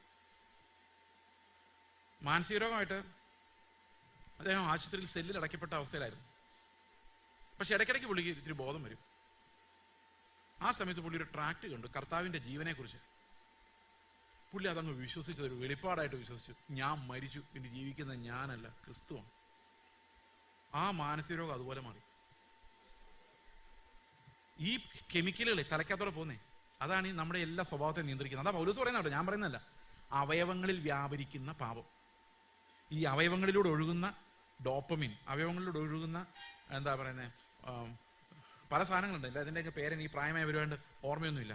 അഡ്രിനാലിൻ, ഇതങ്ങ് കത്തിക്കഴിഞ്ഞുണ്ടല്ലോ നമുക്ക് എന്തെങ്കിലും അടിച്ച് പൊട്ടിച്ചേ പറ്റൂ. അതാ ഈ ഫോണൊക്കെ പൊട്ടിച്ചെതറുന്നതിന്റെ കാരണം ഈ അഡ്രിനാലിന്. അപ്പൊ ഏതെങ്കിലും മനഃശാസ്ത്രജ്ഞ എടുത്തു കഴിഞ്ഞാൽ അവർ പറയും, നിങ്ങളുടെ ചാക്കിനകത്ത് മുഴുവൻ മണൽ വെച്ച് കെട്ടിയിട്ട് അമ്മായി അമ്മ എന്ന് എഴുതി വെച്ചിട്ട് ഇടിച്ച് അഡ്രിനാലിൻ കളയാൻ പറയും. അല്ല, ആരോടാണോ വൈരാഗ്യം? സാമാന്യ വൈരാഗ്യമുള്ള പേരുകളൊക്കെ ഞാൻ പറഞ്ഞതേ ഉള്ളൂ. അപ്പോൾ ഇത് അഡ്രിനാലിൻ വരുമ്പം അടങ്ങടാന്ന് പറഞ്ഞ് എനിക്ക് അടങ്ങാൻ പറ്റണ്ട, എനിക്ക് അടങ്ങണമെന്ന് ആഗ്രഹമുണ്ട്, പക്ഷേ ഈ കെമിക്കൽ സമ്മതിക്കുന്നില്ല. അതുപോലൊരു സാധനമാണ് ഡോപ്പമിൻ. ഡോപ്പമിനും അങ്ങനെ തന്നെ. ഡോപ്പമിൻ, ഞാൻ ഇതിനെക്കുറിച്ച് വലിയ ശാസ്ത്രീയമായ അറിവുള്ള ആളല്ല, പക്ഷെ ഞാൻ എന്നോട് ശാസ്ത്രീയമായ അറിവുള്ളവർ പറഞ്ഞ കാര്യമാണ്. എൻ്റെ ഓർമ്മയൊന്നും ശരിയാണെന്ന് അറിയത്തില്ല. നമുക്കൊരു പുതിയൊരു സാധനം കാണുമ്പോൾ അതിന് ഭയങ്കര ഇഷ്ടം തോന്നും. അതൊരു കുറച്ചു നേരം കഴിയുമ്പോൾ അത് പതുക്കെ കുറഞ്ഞു വരും. ഒരു വണ്ടി വാങ്ങിച്ചാൽ കുറേ നേരത്തേക്ക് ആ വണ്ടിയുടെ ചുറ്റിപ്പറ്റി നോക്കും, ഫോട്ടോ എടുത്ത് നോക്കും, കഴുകി നല്ല ക്ലീൻ ആക്കി ഇടും. ബൈക്കാണെങ്കിലും നല്ലപോലെ കഴുകി തുടച്ചിടും. 5-8 മാസം കഴിയുമ്പോൾ അത് മണ്ണും പൊടിയും പിടിച്ച് എവിടെയും കാണും. ഡോപ്പമിൻ പോയി. ഇനി അടുത്ത മോഡൽ തപ്പിക്കൊണ്ടിരിക്കും യൂട്യൂബിൽ, ഇതിന്റെ റിവ്യൂ എന്താ നോക്കാം. മനുഷ്യൻ അങ്ങനെ, അവന്റെ ഡോപ്പമിൻ അവനെ ഒന്നിൽ നിന്നൊന്നിൽ. കല്യാണം കഴിച്ചാൽ അങ്ങനെ ആദ്യം കുറെ നാൾ കെട്ടിപ്പിടിച്ചു നമ്മൾ വിചാരിക്കും ഇവരിങ്ങനെ തന്നെ അത്ര നാൾ കാണുമായിരിക്കും. പക്ഷെ 5-6 മാസം കഴിയുമ്പോൾ ഭർത്താവ് ഒരു വഴി, ഭാര്യ ഒരു വഴി പുറകെ ഓടുന്ന കാണാം. കാരണം ഡോപ്പമിൻ തീർന്നു. പക്ഷെ ഇത് വിട്ട് കളയാനും പറ്റില്ല. കാരണം നമ്മളൊക്കെ കല്യാണം കഴിച്ചു കഴിഞ്ഞാൽ ജീവിതകാലം മുഴുവൻ ഒരു കല്യാണം പറ്റുള്ളൂ. ഡൈവോഴ്സ് ആയാൽ പോലും രണ്ടാമത് കല്യാണം കഴിക്കാൻ പറ്റില്ല. കാരണം ഈ ഒരു കല്യാണം സ്വർഗത്തിൽ വാലിഡായിട്ടുള്ളൂ. ആ കല്യാണം എന്ന് പറഞ്ഞാൽ നിങ്ങൾ മരിക്കുന്നവരെയാണ്. മരണം നമ്മെ വേർപിരിക്കുന്നവരെ ഉടമ്പടിയാണ്. അപ്പൊ അതിനിടയിൽ ഡൈവോഴ്സ് ആയെന്ന് പറഞ്ഞാൽ കർത്താവ് സമ്മതിക്കില്ല. ആ സ്വർഗത്തിൽ ലിസ്റ്റിനകത്ത് ഇത് ഇന്നാര് ഭാര്യ എന്ന് എഴുതി വെച്ചിട്ടുണ്ട്. അപ്പൊ ഇവിടെ ഡൈവോഴ്സ് ആയെന്ന് പറഞ്ഞ് വേറെ കെട്ടിക്കഴിഞ്ഞാൽ സ്വർഗത്തിൽ ലിസ്റ്റ് കർത്താവ് വെച്ച് നോക്കുമ്പോൾ അയാളുടെ കൂടെ അല്ലല്ലോ ഇവൻ. ജീവിതകാലം മുഴുവൻ വിചാരമാണ്. ഭയങ്കര പ്രശ്നം ഈ ക്രിസ്ത്യൻ മാരേജ് എന്ന് പറഞ്ഞാൽ. പക്ഷെ എന്ത് ചെയ്യാനാ? ഡോപ്പമിൻ തീർന്നു, സ്നേഹമില്ല. എനിക്ക് സ്നേഹമില്ലാത്ത വീട്ടിൽ ഞാനിനി നിൽക്കൂല. നിന്നേ പറ്റൂ. കാരണം ഡോപ്പമിൻ കൊണ്ടുണ്ടാകുന്ന സ്നേഹമല്ല കർത്താവിന്റെ സ്നേഹം, അത് ആത്മാവിനുണ്ടാകുന്നതാണ്. ഈ ആത്മാവിനുണ്ടാകുന്ന സ്നേഹമാണ്. അപ്പൊ നമ്മുടെ ഈ dopamine chemical controlled biologically wired ലൈഫിനോടാണ് നമ്മൾ മരിക്കുന്നത്. ഈ മനുഷ്യൻ ആ മാനസിക രോഗത്തിൽ നിന്ന് രക്ഷ പ്രാപിച്ചെന്ന് മാത്രമല്ല, അദ്ദേഹം ഒരു ഒന്നാന്തരം കൗൺസിലറാണ്. ഏതെങ്കിലും മാനസിക വിഭ്രാന്തിയോ പ്രയാസമുള്ള ഒരാൾ എന്നെ ഫോൺ ചെയ്ത് ഞാൻ അദ്ദേഹത്തിന്റെ പേര് പറയുമായിരുന്നു, അദ്ദേഹത്തെ വിളിക്കാൻ പറയുമായിരുന്നു. അപ്പോൾ അങ്ങനെ ഈ ഒരു ഫെയ്ത്ത്, ഞാനല്ല എനിക്കൊരു പകരക്കാരനുണ്ട്, there is a substitute for me എന്നുള്ള ഒരു വിശ്വാസം എൻ്റെ ഉള്ളിലേക്ക് അതൊരു വെളിപ്പാടായിട്ട് വരുമ്പോൾ ഞാൻ മരിച്ചു, ആ ക്രിസ്തുവിന്റെ മരണത്തിൽ ഞാൻ പങ്കാളിയായി തീർന്നു. അപ്പൊ എനിക്ക് പരാതികളില്ല. കാരണം എന്താ? മരിച്ചു പോയവന് പരാതിയില്ല. ഇന്ന് വരെ മരിച്ചു കിടക്കുന്ന ആരെങ്കിലും എനിക്ക് ഈ ശവപ്പെട്ടി പോരായിരുന്നു, ഇത് നിങ്ങളും വില കുറഞ്ഞതാ മേടിച്ചതെന്ന് ഇന്നേ വരെ ഏതെങ്കിലും ആൾ കംപ്ലൈന്റ് പറഞ്ഞിട്ടുണ്ടോ? അവർക്ക് ഒരു കംപ്ലൈന്റും ഇല്ല സഹോദരങ്ങളെ. എവിടെ അടയ്ക്കാനും കുഴപ്പമില്ല, അടക്കിയില്ലേലും കുഴപ്പമില്ല, അത് അവിടെ ഇരുന്ന് ദ്രവിച്ചങ്ങ് പൊക്കോളും. അവനൊരു പ്രശ്നമില്ല. ഈ പ്രശ്നം മുഴുവൻ ചുറ്റും ഇരിക്കുന്നവർക്കാണ്. നമ്മൾ ശരിക്കും മരിച്ചാൽ പിന്നെ നമുക്ക് ഒരു വിഷയവും ഇല്ല, പ്രശ്നവുമില്ല. പക്ഷെ വേറൊരു പ്രശ്നമുണ്ട് കേട്ടോ.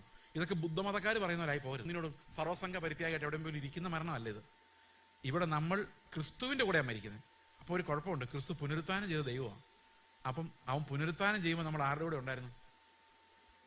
അപ്പം നമ്മൾ ചുമ്മാ ചത്ത് കിടന്നാൽ പോരാ, നമ്മൾ അവന്റെ ജീവന്റെ പങ്കാളിത്തം കൂടെ വേണം. അവന്റെ മരണത്തിന്റെ സദൃശ്യത്തോട് നമ്മൾ അനുരൂപരായാൽ അവന്റെ പുനരുത്ഥാനത്തിന്റെ സദൃശ്യത്തോടും അനുരൂപരാകും.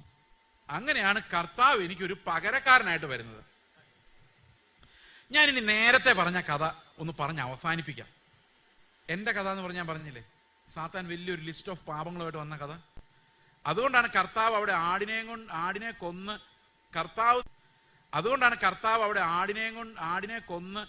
കർത്താവ് തന്നെ അവരുടെ നഗ്നത മറച്ചത്.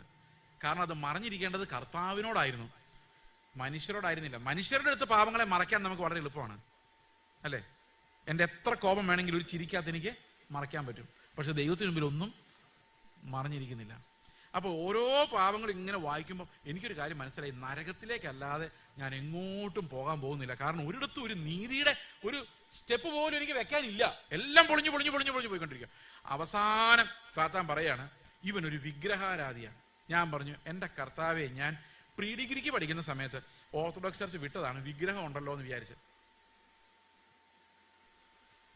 അന്ന് ഞാൻ രക്ഷിക്കപ്പെട്ടിട്ടില്ല. അതിനുശേഷം 3 വർഷം കഴിഞ്ഞാണ് ഞാൻ രക്ഷിക്കപ്പെടുന്നത്. കർത്താവ് ഉണ്ടെന്ന് തന്നെ വിശ്വസിക്കുന്നത്. പക്ഷെ അതിനു മുമ്പ് തന്നെ ഇത് വിട്ടതാ. ഞാൻ പറഞ്ഞു, ഞാൻ ഒരു വിഗ്രഹത്തെ വണങ്ങുന്നില്ല, പിന്നെ എന്നെ എങ്ങനെയാണ് വിഗ്രഹാരാധന എന്ന് വിളിച്ചപ്പോൾ കർത്താവ് എന്നോട് പറഞ്ഞു, നീ തന്നെയാണ് നിന്റെ വിഗ്രഹം. ആൾക്കാർ നിന്നെ പുകഴ്ത്തി പറയുമ്പോൾ എന്താ രസം നിനക്ക്. ഈ പാസ്റ്റർമാരൊക്കെ പറയല്ലേ പ്രസംഗിക്കാൻ വരുന്നതിന് മുമ്പ് മഹാനായ, അതെന്തൊക്കെ പറയുന്നത്, കർത്താവിന്റെ ശ്രേഷ്ഠദാസനും അത്ഭുത ഇങ്ങനെയൊക്കെ പറയുമ്പം നമ്മൾ ഈ പുറകെ നടന്ന് വരുമ്പോൾ ഒരു സ്ലോ മോഷൻ നടക്കാനൊക്കെ തോന്നും.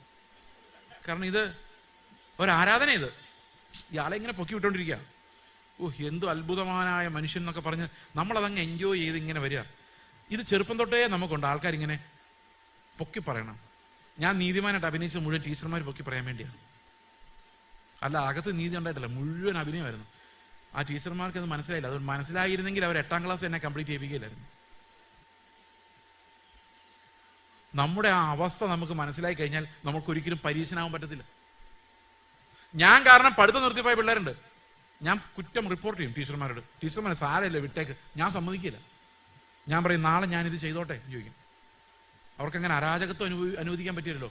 അവരതിന് ശിക്ഷണ നടപടി എടുക്കേണ്ടി വരും. അവസാനം ഞാൻ ഓർത്തിട്ടുണ്ട്, എൻ്റെ കർത്താവ് എൻ്റെ പാപമല്ല എവിടെ കൊണ്ടേ കളയും. കർത്താവ് ഏതായാലും അത് കളഞ്ഞു. അപ്പോൾ കർത്താവ് പറഞ്ഞു, നീ തന്നെയാണ് നിന്റെ ഏറ്റവും വലിയ വിഗ്രഹം. മറ്റുള്ളവരുടെ പുകഴ്ച, നല്ല വർത്തമാനം, ഒരു നല്ല ഒപ്പീനിയൻ, അത് കേൾക്കാൻ വേണ്ടിയാണ് ഞാൻ ജീവിക്കുന്നത്. അപ്പൊ ഇതിനോടെല്ലാം മരിച്ചാൽ മാത്രം. അപ്പൊ ഞാൻ കർത്താവിനോട് പറഞ്ഞു, എൻ്റെ കർത്താവെ, ഒന്നും എൻ്റെ ഉള്ളിലില്ല, എത്രയും പെട്ടെന്ന് എന്നെ നരകത്തിലോട്ട് വിട്ടിട്ട് നീ അടുത്ത ആളുടെ അടുത്തോട്ട് പോക്കോ. കാരണം നിന്റെ മുമ്പിൽ നിൽക്കാൻ എനിക്കൊരു യോഗ്യതയുമില്ല. എന്നെ തകർത്ത് തരിപ്പണമാക്കി. അന്ന് ഞാൻ കരച്ചിൽ എനിക്ക് ഓർമ്മയുണ്ട്. ഈ കോടതി സീനൊന്നും എനിക്ക് ഓർമ്മയില്ല കേട്ടോ. അതിന്റെ തിയോളജിയാണ് ഞാൻ പറഞ്ഞത്. പക്ഷേ എനിക്ക് രക്ഷപ്പെടാൻ പറ്റാത്ത പാപിയാണെന്ന് എൻ്റെ കർത്താവ് എൻ്റെ ഉള്ളിൽ പറഞ്ഞു. അത് 94 ഞാൻ കേട്ടതാണ്.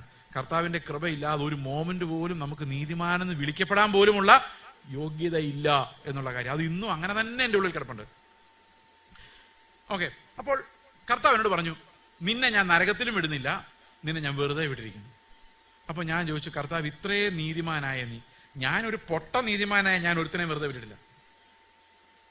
പക്ഷെ ഇത്രയും വലിയ നീതിമാനായ നീ എങ്ങനെയാണ് നിന്റെ വിരോധിയും ശത്രുവും വേറൊരു രാജ്യവും നീതിയും സ്ഥാപിക്കാൻ ശ്രമിച്ച, നിന്റെ ജഡ്ജിയുടെ സിംഹാസനത്തിൽ കയറിയിരുന്ന് വിധി പ്രസ്താവിക്കാൻ ശ്രമിച്ച ഒരു റിബലായ എന്നെ നീ എങ്ങനെയാണ് വെറുതെ വിടുന്നത് എന്ന് ചോദിച്ചപ്പോൾ കർത്താവ് പറഞ്ഞു, 2000 വർഷങ്ങൾക്കും എൻ്റെ പുത്രൻ പീലാത്തോസിന് മുമ്പ് നിൽക്കുമ്പോൾ പീലാത്തോസ് കൊണ്ട് പറഞ്ഞു, എനിക്ക് നിന്നെ വിടുതൽ ചെയ്യാനുള്ള അധികാരമുള്ളവനാണ് ചോദിക്കുന്നത്, നീ എന്തെങ്കിലും ചെയ്തിട്ടുണ്ടോ എന്ന് ചോദിച്ചപ്പോൾ കർത്താവ് നിശബ്ദത പാലിച്ചത് എന്തിനാണെന്നറിയാമോ? അവൻ അന്നേരം ഓർത്തു, നീ ഒരു ദിവസം ഇങ്ങനെ നിസ്സഹായനായിട്ട് നിൽക്കും. ഞാൻ അവന് വേണ്ടി മരിച്ചേക്കാം എന്ന് കർത്താവ് 2000 വർഷങ്ങൾക്ക് മുമ്പ് നിശബ്ദനായി മരണത്തെ സ്വീകരിച്ചത് കൊണ്ട് നിന്നെ ഞാൻ വെറുതെ വിട്ടിരിക്കുന്നു. എനിക്ക് ഭയങ്കര ആനന്ദമുണ്ടായി. നിങ്ങൾക്കറിയാമോ, ഈ 28 വർഷങ്ങൾക്ക് ശേഷം ഞാൻ സ്തോത്രം ചെയ്യുമ്പം ഒറ്റ കാര്യം പറയുന്നത്, എൻ്റെ കർത്താവെ, അയോഗ്യനായ എന്നെ പുത്രന്റെ ജീവൻ തന്ന് രക്ഷിക്കാൻ മാത്രം നിന്റെ കരുണ എത്ര വലുതായിരിക്കുന്നു. വേറൊന്നും ആലോചിക്കാനില്ല. ശരിക്കും പറഞ്ഞാൽ വേറൊന്നും ഒരു ബ്ലെസ്സിങ് അല്ല. നമ്മൾ ഈ ലോകത്ത് കിട്ടുന്ന എല്ലാം നമുക്ക് ഇട്ടിരുന്നിട്ട് പോകേണ്ടി വരും. ഏത് സമയത്തും പോകേണ്ടി വരുമെന്ന് കോവിഡ് നമ്മളെ പഠിപ്പിച്ചതാണ് അല്ലേ? ഏത് സമയത്തും. പക്ഷെ നിലനിൽക്കുന്ന ഒന്നുണ്ട്, ഒരിക്കലും മാറാത്ത ഒന്നുണ്ട്. അത് കർത്താവ് നമുക്ക് നിത്യമായി തന്ന രക്ഷയാണ്. നമ്മൾ സ്തോത്രം ചെയ്യുമ്പോൾ അതാ ഓർമ്മ വരേണ്ടത്. എനിക്ക് വേണ്ടി എൻ്റെ സ്ഥാനത്ത് കർത്താവ് കാൽവരി ക്രൂശിൽ എനിക്ക് വേണ്ടി മരിക്കുന്നു. അപ്പോൾ ആ ഒരു മരണത്താൽ ഞാൻ പാപം കണക്കിടപ്പെടാത്തവനായി ഭാഗ്യവാനായി രക്ഷപ്പെട്ടവനാണ്. അപ്പോൾ യേശുക്രിസ്തുവിന്റെ യാഗത്തിന്റെ ഒരു പ്രത്യേകതയുണ്ട്. ആ പ്രത്യേകത എന്താണെന്ന് വെച്ച് കഴിഞ്ഞാൽ അത് ഒരിക്കലായി അർപ്പിക്കപ്പെട്ട യാഗമാണ്. ഈ ഒരിക്കലായി അർപ്പിക്കപ്പെടുന്ന യാഗം ആവർത്തിച്ച് കഴിക്കുന്ന യാഗങ്ങളും തമ്മിൽ വ്യത്യാസമുണ്ട്. അപ്പോൾ ഓർത്തഡോക്സ് ചർച്ചിൽ ഞങ്ങൾ പോയിക്കൊണ്ടിരുന്ന സമയത്ത് അവിടെ ആവർത്തിക്കപ്പെടുന്ന യാഗങ്ങളാണ് കുമ്പസാരിക്കുക, കുർബാന കൈക്കൊള്ളുക. പെന്തക്കോസ്റ്റിൽ ഇപ്പം അങ്ങനെ ആയിട്ടുണ്ട് കേട്ടോ. പാപങ്ങൾ ഏറ്റു പറഞ്ഞ് കരഞ്ഞ് നിലവിളിച്ച് കർത്തൃമേശ എടുക്കുക. ഇപ്പൊ ക്ലീനായി. അപ്പൊ കർത്താവ് വന്ന സ്വർഗത്തിൽ പോകും. പിന്നെ 2 ആഴ്ച കഴിയുമ്പോൾ പിന്നെയും പഴയ പോലെ പാപവും. കർത്തൃമേശ എടുക്കുന്ന സമയത്ത് പാസ്റ്റർ പറയും അടി കിട്ടാതിരിക്കണമെങ്കിൽ കരഞ്ഞോളാൻ പറയും. കരയും, പ്രാർത്ഥിക്കും, കർത്തൃമേശ എടുക്കും. അങ്ങനെയാണ് കത്തോലിക്കർ തുടങ്ങിയത്. ഇപ്പൊ കത്തോലിക്കർ പാവമോചനത്തിനുള്ള ശുശ്രൂഷയാക്കി അത് മാറ്റി. അപ്പൊ നമ്മൾ ഓർത്തഡോക്സ് ചർച്ചിലാണെങ്കിൽ അവസാനം മരിക്കാൻ കിടക്കുന്ന നേരത്ത് അച്ഛൻ വന്ന് ഒടുക്കത്തെ ഒപ്രൂഷ്മ എന്ന് പറഞ്ഞ് ലാസ്റ്റ് കുർബാന തരും. ഈ ലാസ്റ്റ് കുർബാന തരുമ്പോൾ അതുവരെയുള്ള പാവങ്ങളെല്ലാം ക്ഷമിച്ചു എന്നതിൻ്റെ അർത്ഥം. ദൈവം എല്ലാം ക്ഷമിച്ചു. അപ്പൊ ഞാൻ മരിച്ചും പോയി. പക്ഷെ മരിക്കുന്നതിന് മുമ്പ് ഞാൻ ഈ പിശുക്കനും പൈസ കൊതിയനും ആയതുകൊണ്ട് ഈ അച്ഛൻ എത്ര പൈസയും കൊണ്ട് പോയി കാണുമെന്നായിരുന്നു എൻ്റെ ആലോചന. അപ്പൊ ആ ഒരു പാപം കിടപ്പുണ്ട്, ബാക്കിയെല്ലാം ക്ഷമിച്ചു. ഞാൻ മരിച്ചും പോയി. ഞാൻ എവിടെ പോകും? ഒരു പാപം ചെയ്താലും നരകത്തിലേ പോകുള്ളൂ. അപ്പൊ ഇത്രയും കുർബാനകളെല്ലാം വെറുതെ ആയി. പക്ഷെ ഒരവസരമുണ്ട്. 9-ാം ദിവസം അച്ഛൻ വന്ന് ഒരു കുർബാനകൾ നടത്തും. അപ്പൊ ഇടയ്ക്കുള്ള ഗ്യാപ്പ് അവിടെ കവറായില്ലേ? കവറായല്ലോ, കവറായി. അപ്പൊ ഞാൻ സ്വർഗത്തിൽ പോയോ? അറിയത്തില്ല. 40-ാം ദിവസം അച്ഛൻ പിന്നെയും വരും. അതിനർത്ഥം എന്താ? പോയോ ഇല്ലയോ എന്ന് ആർക്കും അറിയത്തില്ല. 1 വർഷം കഴിയുമ്പോൾ പിന്നെയും വരും. അപ്പോഴും അച്ഛനും അറിയത്തില്ല, നമുക്കും അറിയത്തില്ല, കൂടെ ഇരിക്കുന്നവർക്ക് അറിയത്തില്ല ഇയാൾ പോയോ ഇല്ലയോ, പോകുമോ, ഇതൊരു 50 വർഷം നടത്തിയാൽ എന്തെങ്കിലും പ്രയോജനം ഉണ്ടോ, ഒന്നും അറിയത്തില്ല. ഈ ആവർത്തിക്കപ്പെടുന്ന യാഗങ്ങൾ നമ്മൾ പറയുന്നത് ഇതിനൊന്നും ഒരു ഉറപ്പുമില്ല എന്നാണ്. മനസ്സിലായ? ഒരു സ്ക്രൂ ടൈറ്റ് ചെയ്ത ശേഷം പിന്നെയും അയാൾ സ്ക്രൂ ടൈറ്റ് ചെയ്തുകൊണ്ടിരിക്കുകയാണ്. അർത്ഥം എന്താ? ശരിയായിട്ടില്ല എന്നല്ല എൻ്റെ അർത്ഥം. സ്ക്രൂ എവിടെ പൊട്ടിയിട്ടുണ്ട്, അത് മുറുകുന്നില്ല. അപ്പോൾ എബ്രായ ലേഖനത്തിൽ പൗലോസ് ചോദിക്കുകയാണ്, പൗലോസാണ് ഞാൻ വിശ്വസിക്കുന്നു, ചോദിക്കുകയാണ്, ഈ പാപം ഒരിക്കൽ പരിഹരിക്കപ്പെട്ടാൽ പിന്നെ വീണ്ടും വീണ്ടും അർപ്പിക്കേണ്ട ആവശ്യമുണ്ടോ? വീണ്ടും വീണ്ടും അത് പാപിയാന്നുള്ള ബോധമല്ലേ കൊണ്ടുവരുന്നുള്ളൂ എന്ന് ചോദിക്കുന്നുണ്ട്. അപ്പൊ യേശുക്രിസ്തു ഒരിക്കലായി കഴിച്ച ശരീരയാഗം എങ്ങനെയാണ് നമ്മളെ രക്ഷിക്കുന്നത് എന്നുള്ളൊരു ചോദ്യമാണ് നമ്മൾ അവസാനമായിട്ട് ചോദിക്കാൻ പോകുന്നത്. അതെങ്ങനെയാന്ന് വെച്ച് കഴിഞ്ഞാൽ എബ്രായ ലേഖനം വായിക്കുമ്പോൾ നമ്മൾ അതിന്റെ 13-ാം അധ്യായത്തിൽ കാണുന്നുണ്ട്. ഞാനത് വിശദമായിട്ട് വായിക്കുന്നില്ല, നമ്മൾ അവസാനിപ്പിക്കാൻ പോകുന്നുണ്ട്. രക്തത്തെ അർപ്പിക്കാൻ വേണ്ടി, അതായത് ദേവാലയത്തിൽ അർപ്പിക്കുന്ന പുരോഹിതൻ ആ ഉടൽ, ആ മൃഗത്തിന്റെ ഉടൽ എവിടെ ഇട്ടാ ചുട്ട് കളയുന്നേ? പാളയത്തിന് പുറത്തിട്ട് ചുട്ട് കളയുന്നത്. അപ്പൊ ശരീരം എവിടെ നുറുക്കപ്പെടുന്നത്? പാളയത്തിന് പുറത്ത്. രക്തം എവിടെ അർപ്പിക്കപ്പെടുന്നത്? ദേവാലയത്തിൽ. അതുപോലെ യേശുക്രിസ്തുവിന്റെ യാഗത്തെക്കുറിച്ച് 9-ാം അധ്യായത്തിൽ പറയുന്നത്, യേശുക്രിസ്തു നഗരവാതിൽക്കൽ വെച്ച്, നഗരത്തിന് വെളിയിൽ വെച്ച് കഷ്ടം അനുഭവിക്കുമ്പോൾ, ശരീരം നുറുക്കപ്പെടുമ്പോൾ ഈ കർത്താവ് എന്ത് ചെയ്യുമായിരുന്നറിയോ? ആ സമയത്ത്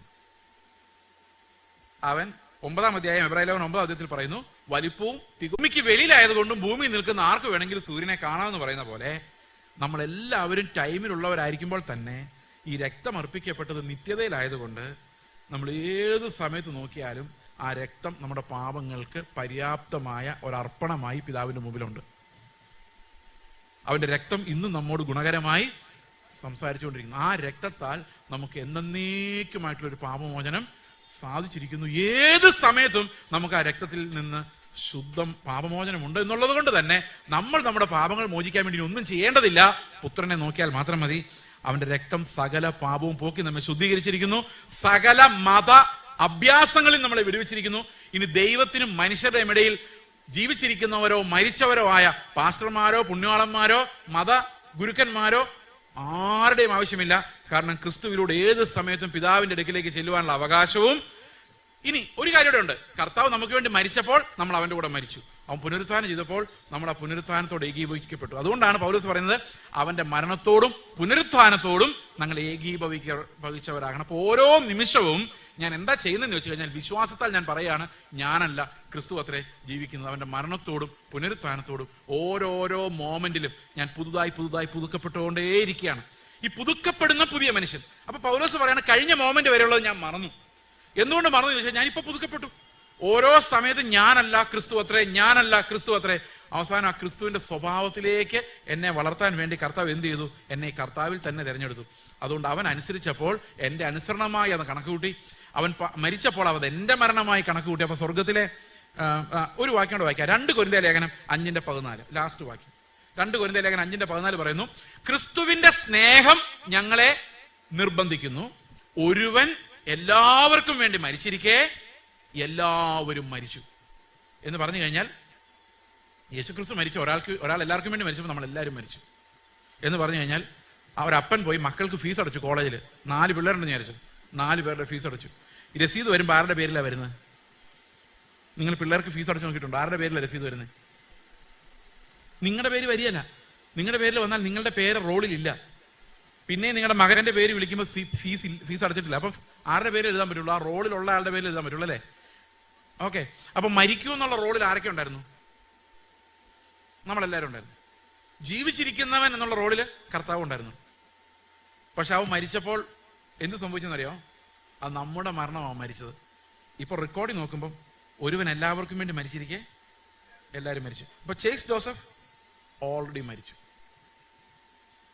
റെക്കോർഡ് അങ്ങനെ. ഇനി മരിക്കണ്ട, കാരണം എന്റെ പാപത്തിന്റെ ശിക്ഷ കർത്താവിന്റെ മരണത്തിൽ പോയി. I have no death. ഞാൻ ഈ ശരീരം എനിക്ക് നഷ്ടപ്പെടും, പിന്നീട് തിരിച്ചു വരും പുനരുത്ഥാനത്തിൽ.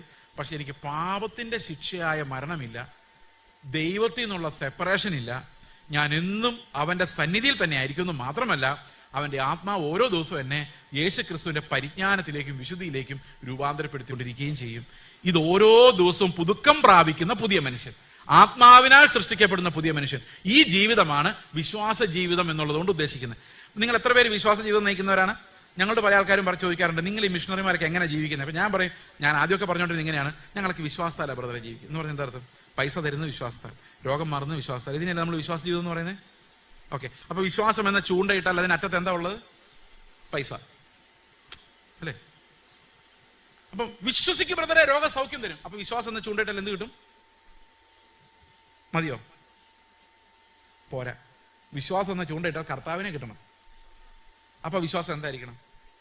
ഞാനല്ല, ഞാൻ മരിച്ചു, ഇനി ജീവിക്കുന്നത് ഞാനല്ല ക്രിസ്തുവാണ്. വീട്ടിലോട്ട് ചെല്ലുമ്പം അന്തരീക്ഷം വളരെ മോശമാണ്, അവിടെ വഴക്കും ബഹളമാണ്. പക്ഷെ ഈ പ്രാവശ്യം ഒരു വ്യത്യാസമുണ്ട്, നമ്മൾ മരിച്ചതാണ്. ജീവിക്കുന്ന ഞാനല്ല, ക്രിസ്തുവാണ്. ഈ ഫെയ്ത്താണ് ക്രിസ്തുവിനെ നമുക്ക് നേടിത്തരുന്നത്. അപ്പൊ രക്ഷാകരമായ വിശ്വാസം എന്ന് പറഞ്ഞാൽ ദൈവം എൻ്റെ രോഗം മാറ്റുന്നുള്ള വിശ്വാസമോ പൈസ തരുന്നുള്ള വിശ്വാസമല്ല. ഞാൻ മരിച്ചു എന്നും ക്രിസ്തുവാണ് എന്നിൽ വസിക്കുന്നതെന്നും നിത്യമായി ഞാൻ അവനിലാണെന്നും ഒരു ദിവസം അവനോടുകൂടെ തേജസ്സിൽ കാണപ്പെടും എന്നുള്ള ഫെയ്ത്താണ്. ഈ ഫെയ്ത്ത് ഉള്ളവരാണ് വിശുദ്ധീകരിക്കപ്പെടുകയും കർത്താവിന്റെ ആടുകളായി ആ അന്ത്യനാളിൽ തേജസ്സോടെ അവന്റെ സന്നിധിയിൽ പോവുകയും ചെയ്യുന്നത്. കർത്താവിന്റെ ഈ വിശ്വാസം നമ്മുടെ ഉള്ളിൽ സ്ഥിരമാകാൻ വേണ്ടിയും നമ്മൾ ഓരോരുത്തരും ആ വിശ്വാസത്തിൽ വളർന്ന് അവന്റെ സന്നിധിയിൽ വിശുദ്ധരും നിഷ്കളങ്കരും ക്രിസ്തുവിന്റെ സ്വഭാവമുള്ളവരുമായി മാറുവാൻ വേണ്ടി നമുക്ക് പ്രാർത്ഥിക്കാം. അത് വിശ്വാസത്താൽ മാത്രമേ സാധിക്കുള്ളൂ, നമ്മുടെ ഒരു എഫേർട്ടിനാലും സാധിക്കില്ല. Faith takes us to Christ. അതുകൊണ്ട് പൗലോസ് പറയാണ്, ഞാൻ ക്രിസ്തുവിനെ നേടേണ്ടതിനും, ന്യായപ്രമാണത്തിൽ നിന്നുള്ള നീതിയല്ല, മാങ്ങ തൊലി കഴിച്ചിട്ടുള്ള നീതിയല്ല, ക്രിസ്തുവിന്റെ നീതി നേടേണ്ടതിനും അവനിൽ കാണപ്പെടേണ്ടതിനും, ഇംഗ്ലീഷിൽ അങ്ങനെ, to be found in him. ഞാൻ ക്രിസ്തുവിനെ നേടേണ്ടതിനും, ന്യായപ്രമാണത്തിലുള്ള എന്റെ സ്വന്തം നീതിയല്ല, ക്രിസ്തുവിൽ വിശ്വസിക്കുന്നവർക്ക് ദൈവം നൽകുന്ന നീതി ലഭിച്ച് അവനിൽ ഇരിക്കേണ്ടതിന്. ഇതുകൊണ്ടാണ് ഇതിനൊരു വിശ്വാസ മാർഗമെന്ന് പറയുന്നത്. Believe I died. നിങ്ങളുടെ ഉള്ളിലേക്ക് വെളിപ്പാടായിട്ട് വരേണ്ട ഒരു ഫെയ്ത്ത് എന്ന് പറഞ്ഞാൽ ഞാൻ മരിച്ചു എന്നുള്ള ഫെയ്ത്താണ്. വിശ്വസിക്കുന്നുണ്ടോ? മരിച്ചു എന്നൊന്ന് വിശ്വസിച്ച് നോക്കി. ഒരു പരാതികളാണ്, ആ പരാതികളെല്ലാം അതോടുകൂടി മരിക്കും. പരാതികളേ ഇല്ല. ജീവിക്കുന്നു, ക്രിസ്തു ജീവിക്കുന്നു, എന്നിൽ വസിക്കുന്നു. സന്തോഷമാണ്, ഭയങ്കര സന്തോഷമാണ്. ചുമ്മാ ചത്ത് കിടക്കുകയല്ല, തുള്ളിച്ചാടുവാണ്. We have joy, abundance of joy. Abundant joy to worship the Lord. Abundant joy to stand before Him. Abundant joy to live this life. അതേസമയത്ത് തന്നെ ഞാൻ മരിച്ചാണ്, കർത്താവിൻ്റെ കൂടെയുള്ള മരണത്തിൽ ഞാൻ പങ്കാളിയായി മാറിയിരിക്കുന്നു. ഞാൻ സ്നാനപ്പെട്ട ശേഷം 7 മാസങ്ങൾക്ക് ശേഷമാണ് എൻ്റെ അപ്പനും അമ്മയും എൻ്റെ അമ്മയുടെ ആങ്ങളെയും ഭാര്യയും മകനും 5 പേര് സ്നാനപ്പെടും. സ്നാനക്കുളത്തിലേക്ക് ഇവർ പോവാണ് ജീപ്പിൽ ഇങ്ങനെ പോകുന്ന വഴിക്ക് അയൽവക്കത്തുള്ളൊരു ഹൈന്ദവ സഹോദരി ഈ ജീപ്പിനകത്ത് കയറി ഓരോരുത്തർ സ്നാനപ്പെട്ട അവസാനം എൻ്റെ ആൻറ്റി അവസാനമാണ് സ്നാനപ്പെട്ടത്. ആൻറ്റി സ്നാനപ്പെട്ട് കുളത്തിൽ നിന്ന് കയറുന്ന സമയത്ത് ഈ സഹോദരി ഉണ്ടല്ലോ, ഈ വണ്ടി വന്ന സഹോദരി നെഞ്ചത്തടിച്ചൊരു 4 അടി ഒരു കരച്ചിലും, ഭയങ്കര ഉറക്ക കരഞ്ഞു. അപ്പൊ ഈ ആന്റി ചോദിച്ചു, ഞാൻ സ്നാനപ്പെടുന്നതിന് നീ എന്തിനാ കരയുന്നതെന്ന് ചോദിച്ചാൽ പറയാ, നിങ്ങൾ ഇനി ആരും ഞങ്ങളുടെ കൂടെ ഇല്ലല്ലോ എന്നോർത്ത് കരഞ്ഞാണ്.